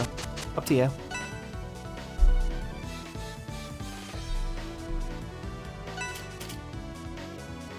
I will take us to Crystal Cavern. Oh, never mind. To Godai it is. Did I get my taunt yet? Out of my way. Out of my way. Out of my way. Nope. It might not even be working yet.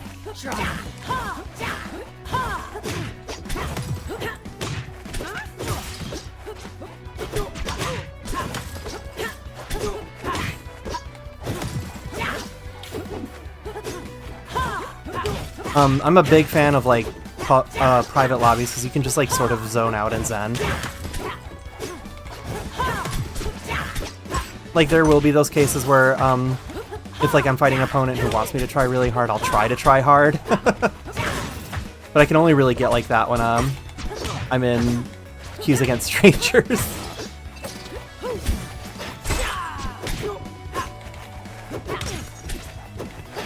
Oh.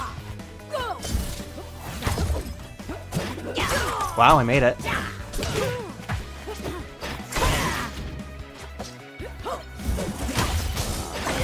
Ooh, I shouldn't have DI'd in, huh?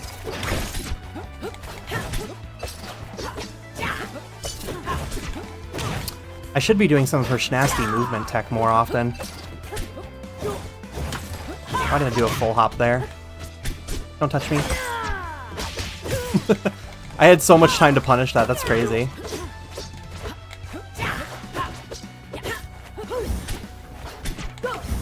Oops. I did every button except the one I wanted to press. That's how it be, right? Oh no! I just barely missed.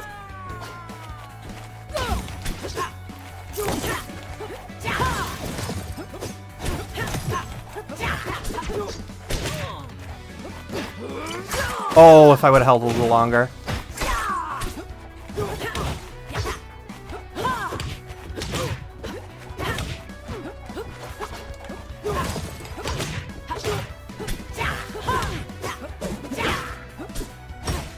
Oops.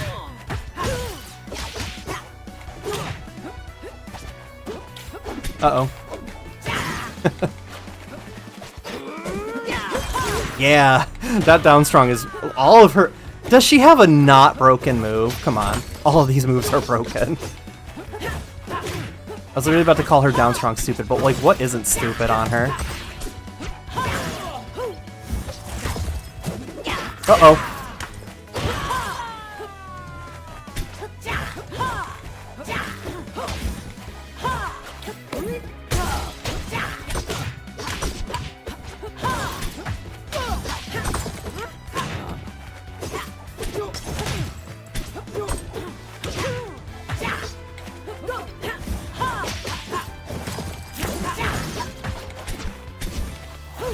Why did I do that? Oh god.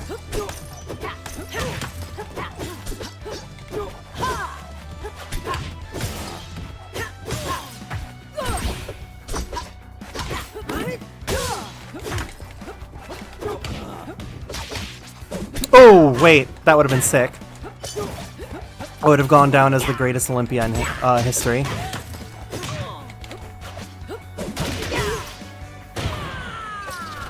Well, that's one way to end the game. Am I exploding into bones? I don't think I'm exploding into bones. What was my respawn platform? Well, my respawn platform was right. But am I exploding into bones? I'm not realizing it if I am. I feel like I would realize. I think I would notice if I was exploding into bones. Yeah. I mean, thank God. Thank God she has a weakness. It says I'm exploding into bones. I must be exploding into bones and not noticing. How good is Olympia? She was built to mate she was built to win Evo. She's really fucking good. But then she's also really bad off stage. So like, they're going for these they're going for like extremes on her, and that's fine, I guess.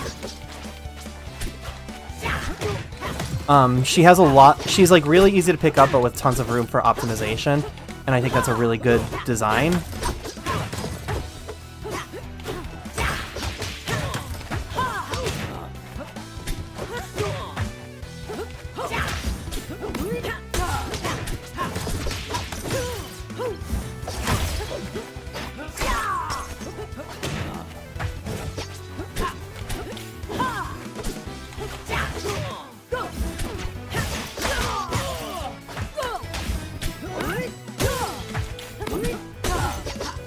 There's like a nasty mix-up I want to see if I can eventually land on someone where like they try to spot dodge my side special, but they're right on top of my crystal, so I grab my crystal instead and then just fucking hit them with it. I should have murdered you for that. I murdered you for that. And like moving as Olympia feels so good.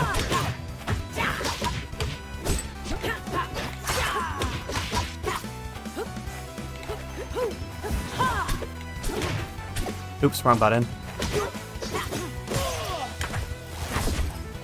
I see what you were going for.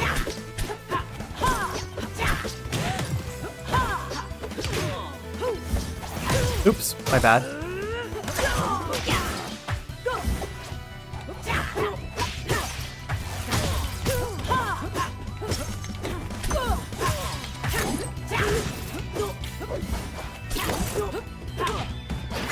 Oh, nice.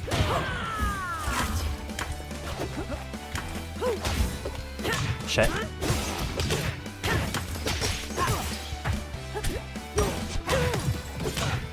Uh-oh.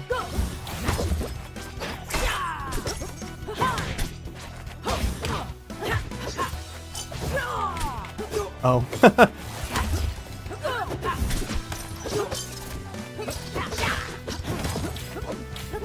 That was silly of me. I didn't mean to do that. Ooh, maybe?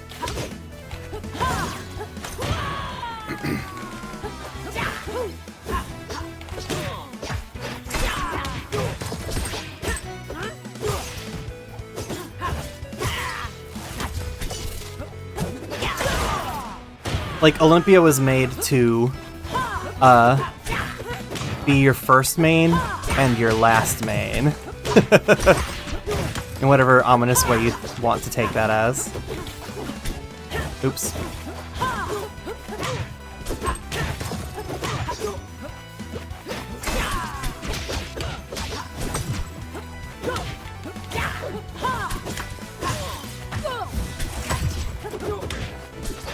Uh-oh. I am exploding bones, cool. I'll do a few more. Nothing less than total victory. Yeah.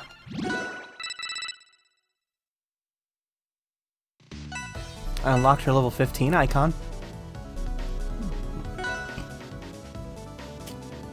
Oh yeah, it's just gonna keep taking us here. Anytime I can show off that way, that I have it, I'll do it.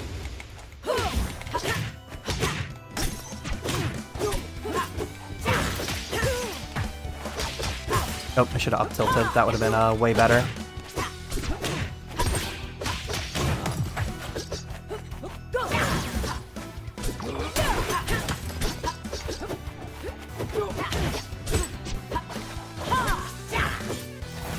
Oops. Not what I wanted to do, but I'm still getting used to the homing input. Which is a weird thing to have to get used to, because I do play a little bit of Maple. I am used to it.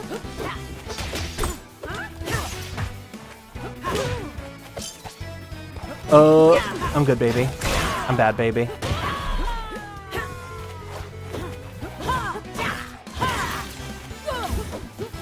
Shit. Duh.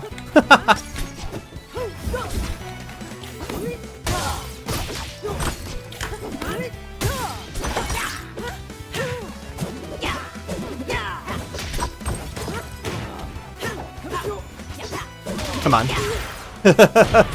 Uh-huh. All my time doing scrawling as Raster pays off.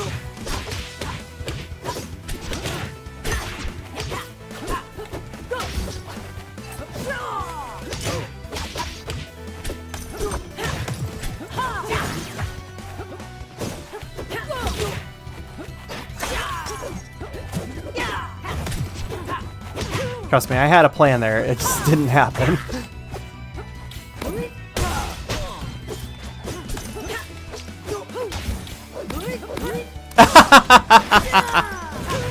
That's funny. That homing attack is actually, like, great.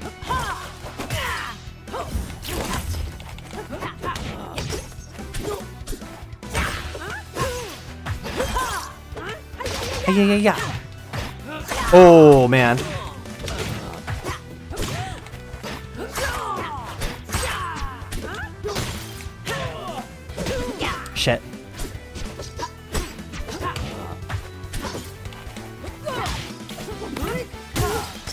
Oops!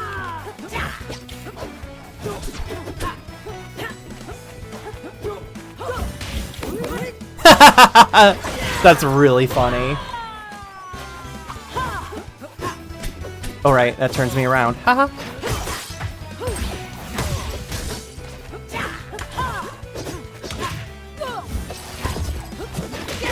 Ooh, close one.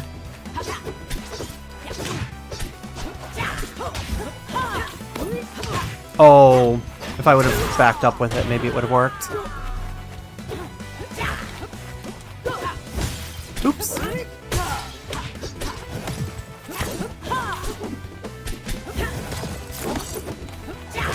I'll make this quick. Oop.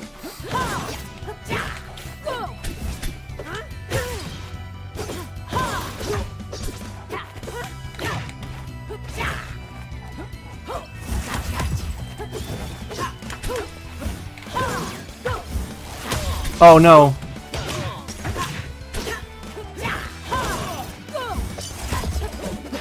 Woo!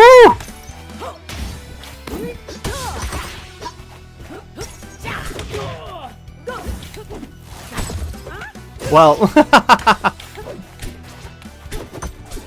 I should be doing like these sort of snazzy mix-ups, huh? Is that gonna do it? No. That might.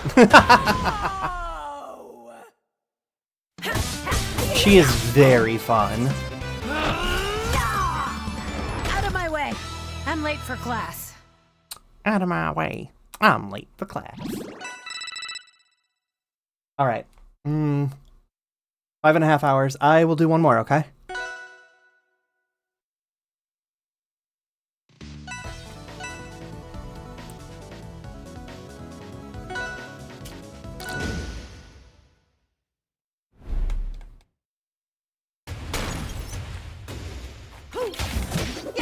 I see.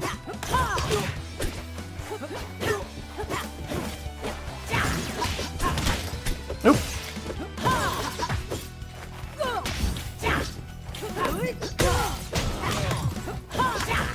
Being able to reposition yourself after grabbing the crystal like feels so good too. Oop. Oh, that's just gonna kill me. Good old rock wall. Nothing beats that.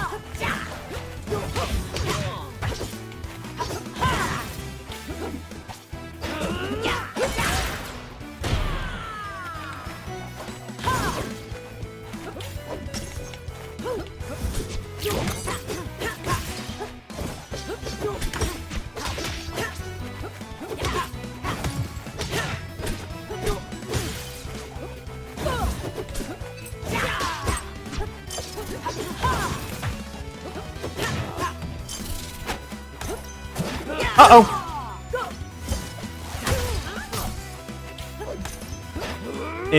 Could I have survived? I don't know, maybe.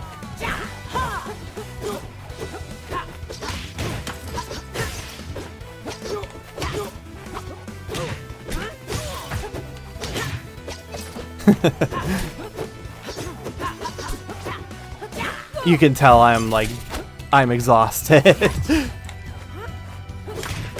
Playing Zoner Olympia over here.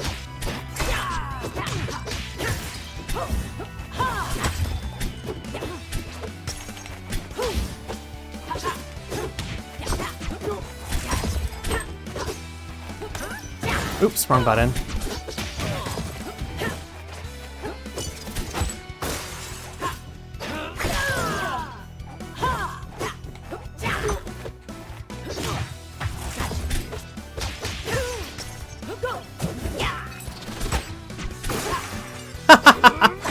That shield damage is nuts, dude. I mean, I love it. I'm glad. It's very reactable, so it's understandable that it would do that. Like, if you've got, like, any shield damage on someone, you should absolutely be, like, going for those shield breaks with it. Okay, bringing it back. Oh my god, why is my crystal all the way over there?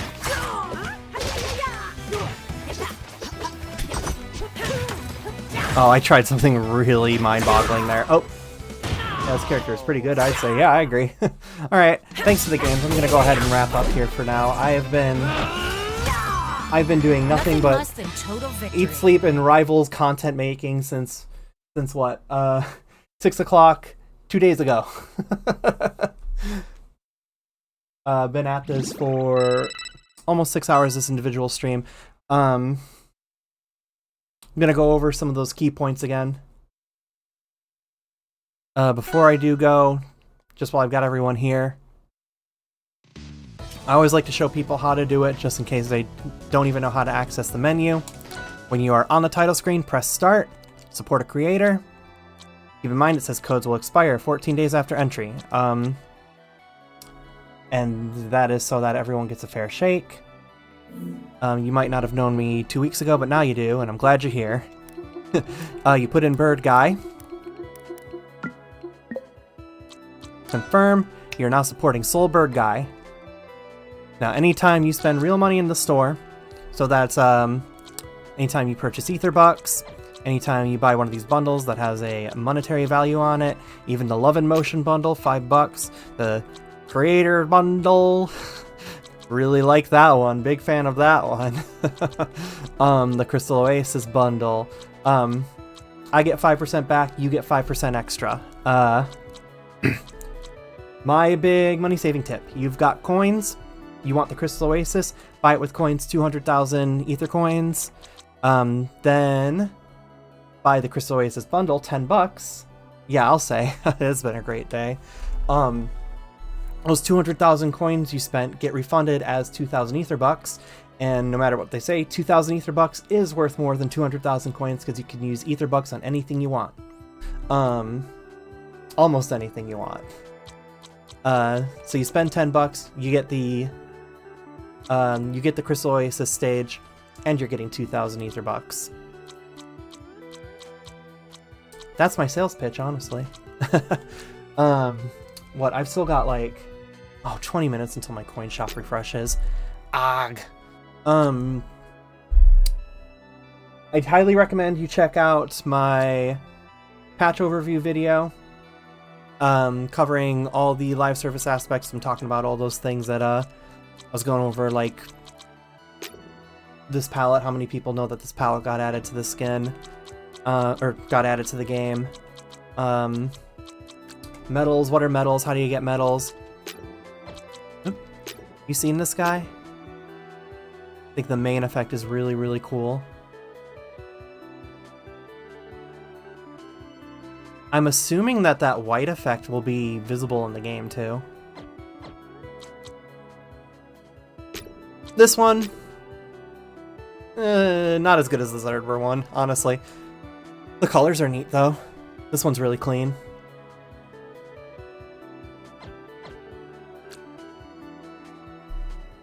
If you haven't seen my Dreams of Aether stream, that one's a wild ride. I literally played the WarioWare microgame, like a single level of it for 7 hours, trying to get, not an achievement that one would find in the game, but an achievement one would find in one's heart. And I don't think anyone else has done it yet. So if you want to see a world first, you definitely recommend checking out yesterday's stream. It's on my YouTube channel, it's on my Twitch channel. At least skip to the last hour if you've got the time. It's a ride, man. It's an emotional roller coaster. All right, I'm gonna go ahead and wrap up for now. I will see you all later. Thank you so much, everyone, for sticking.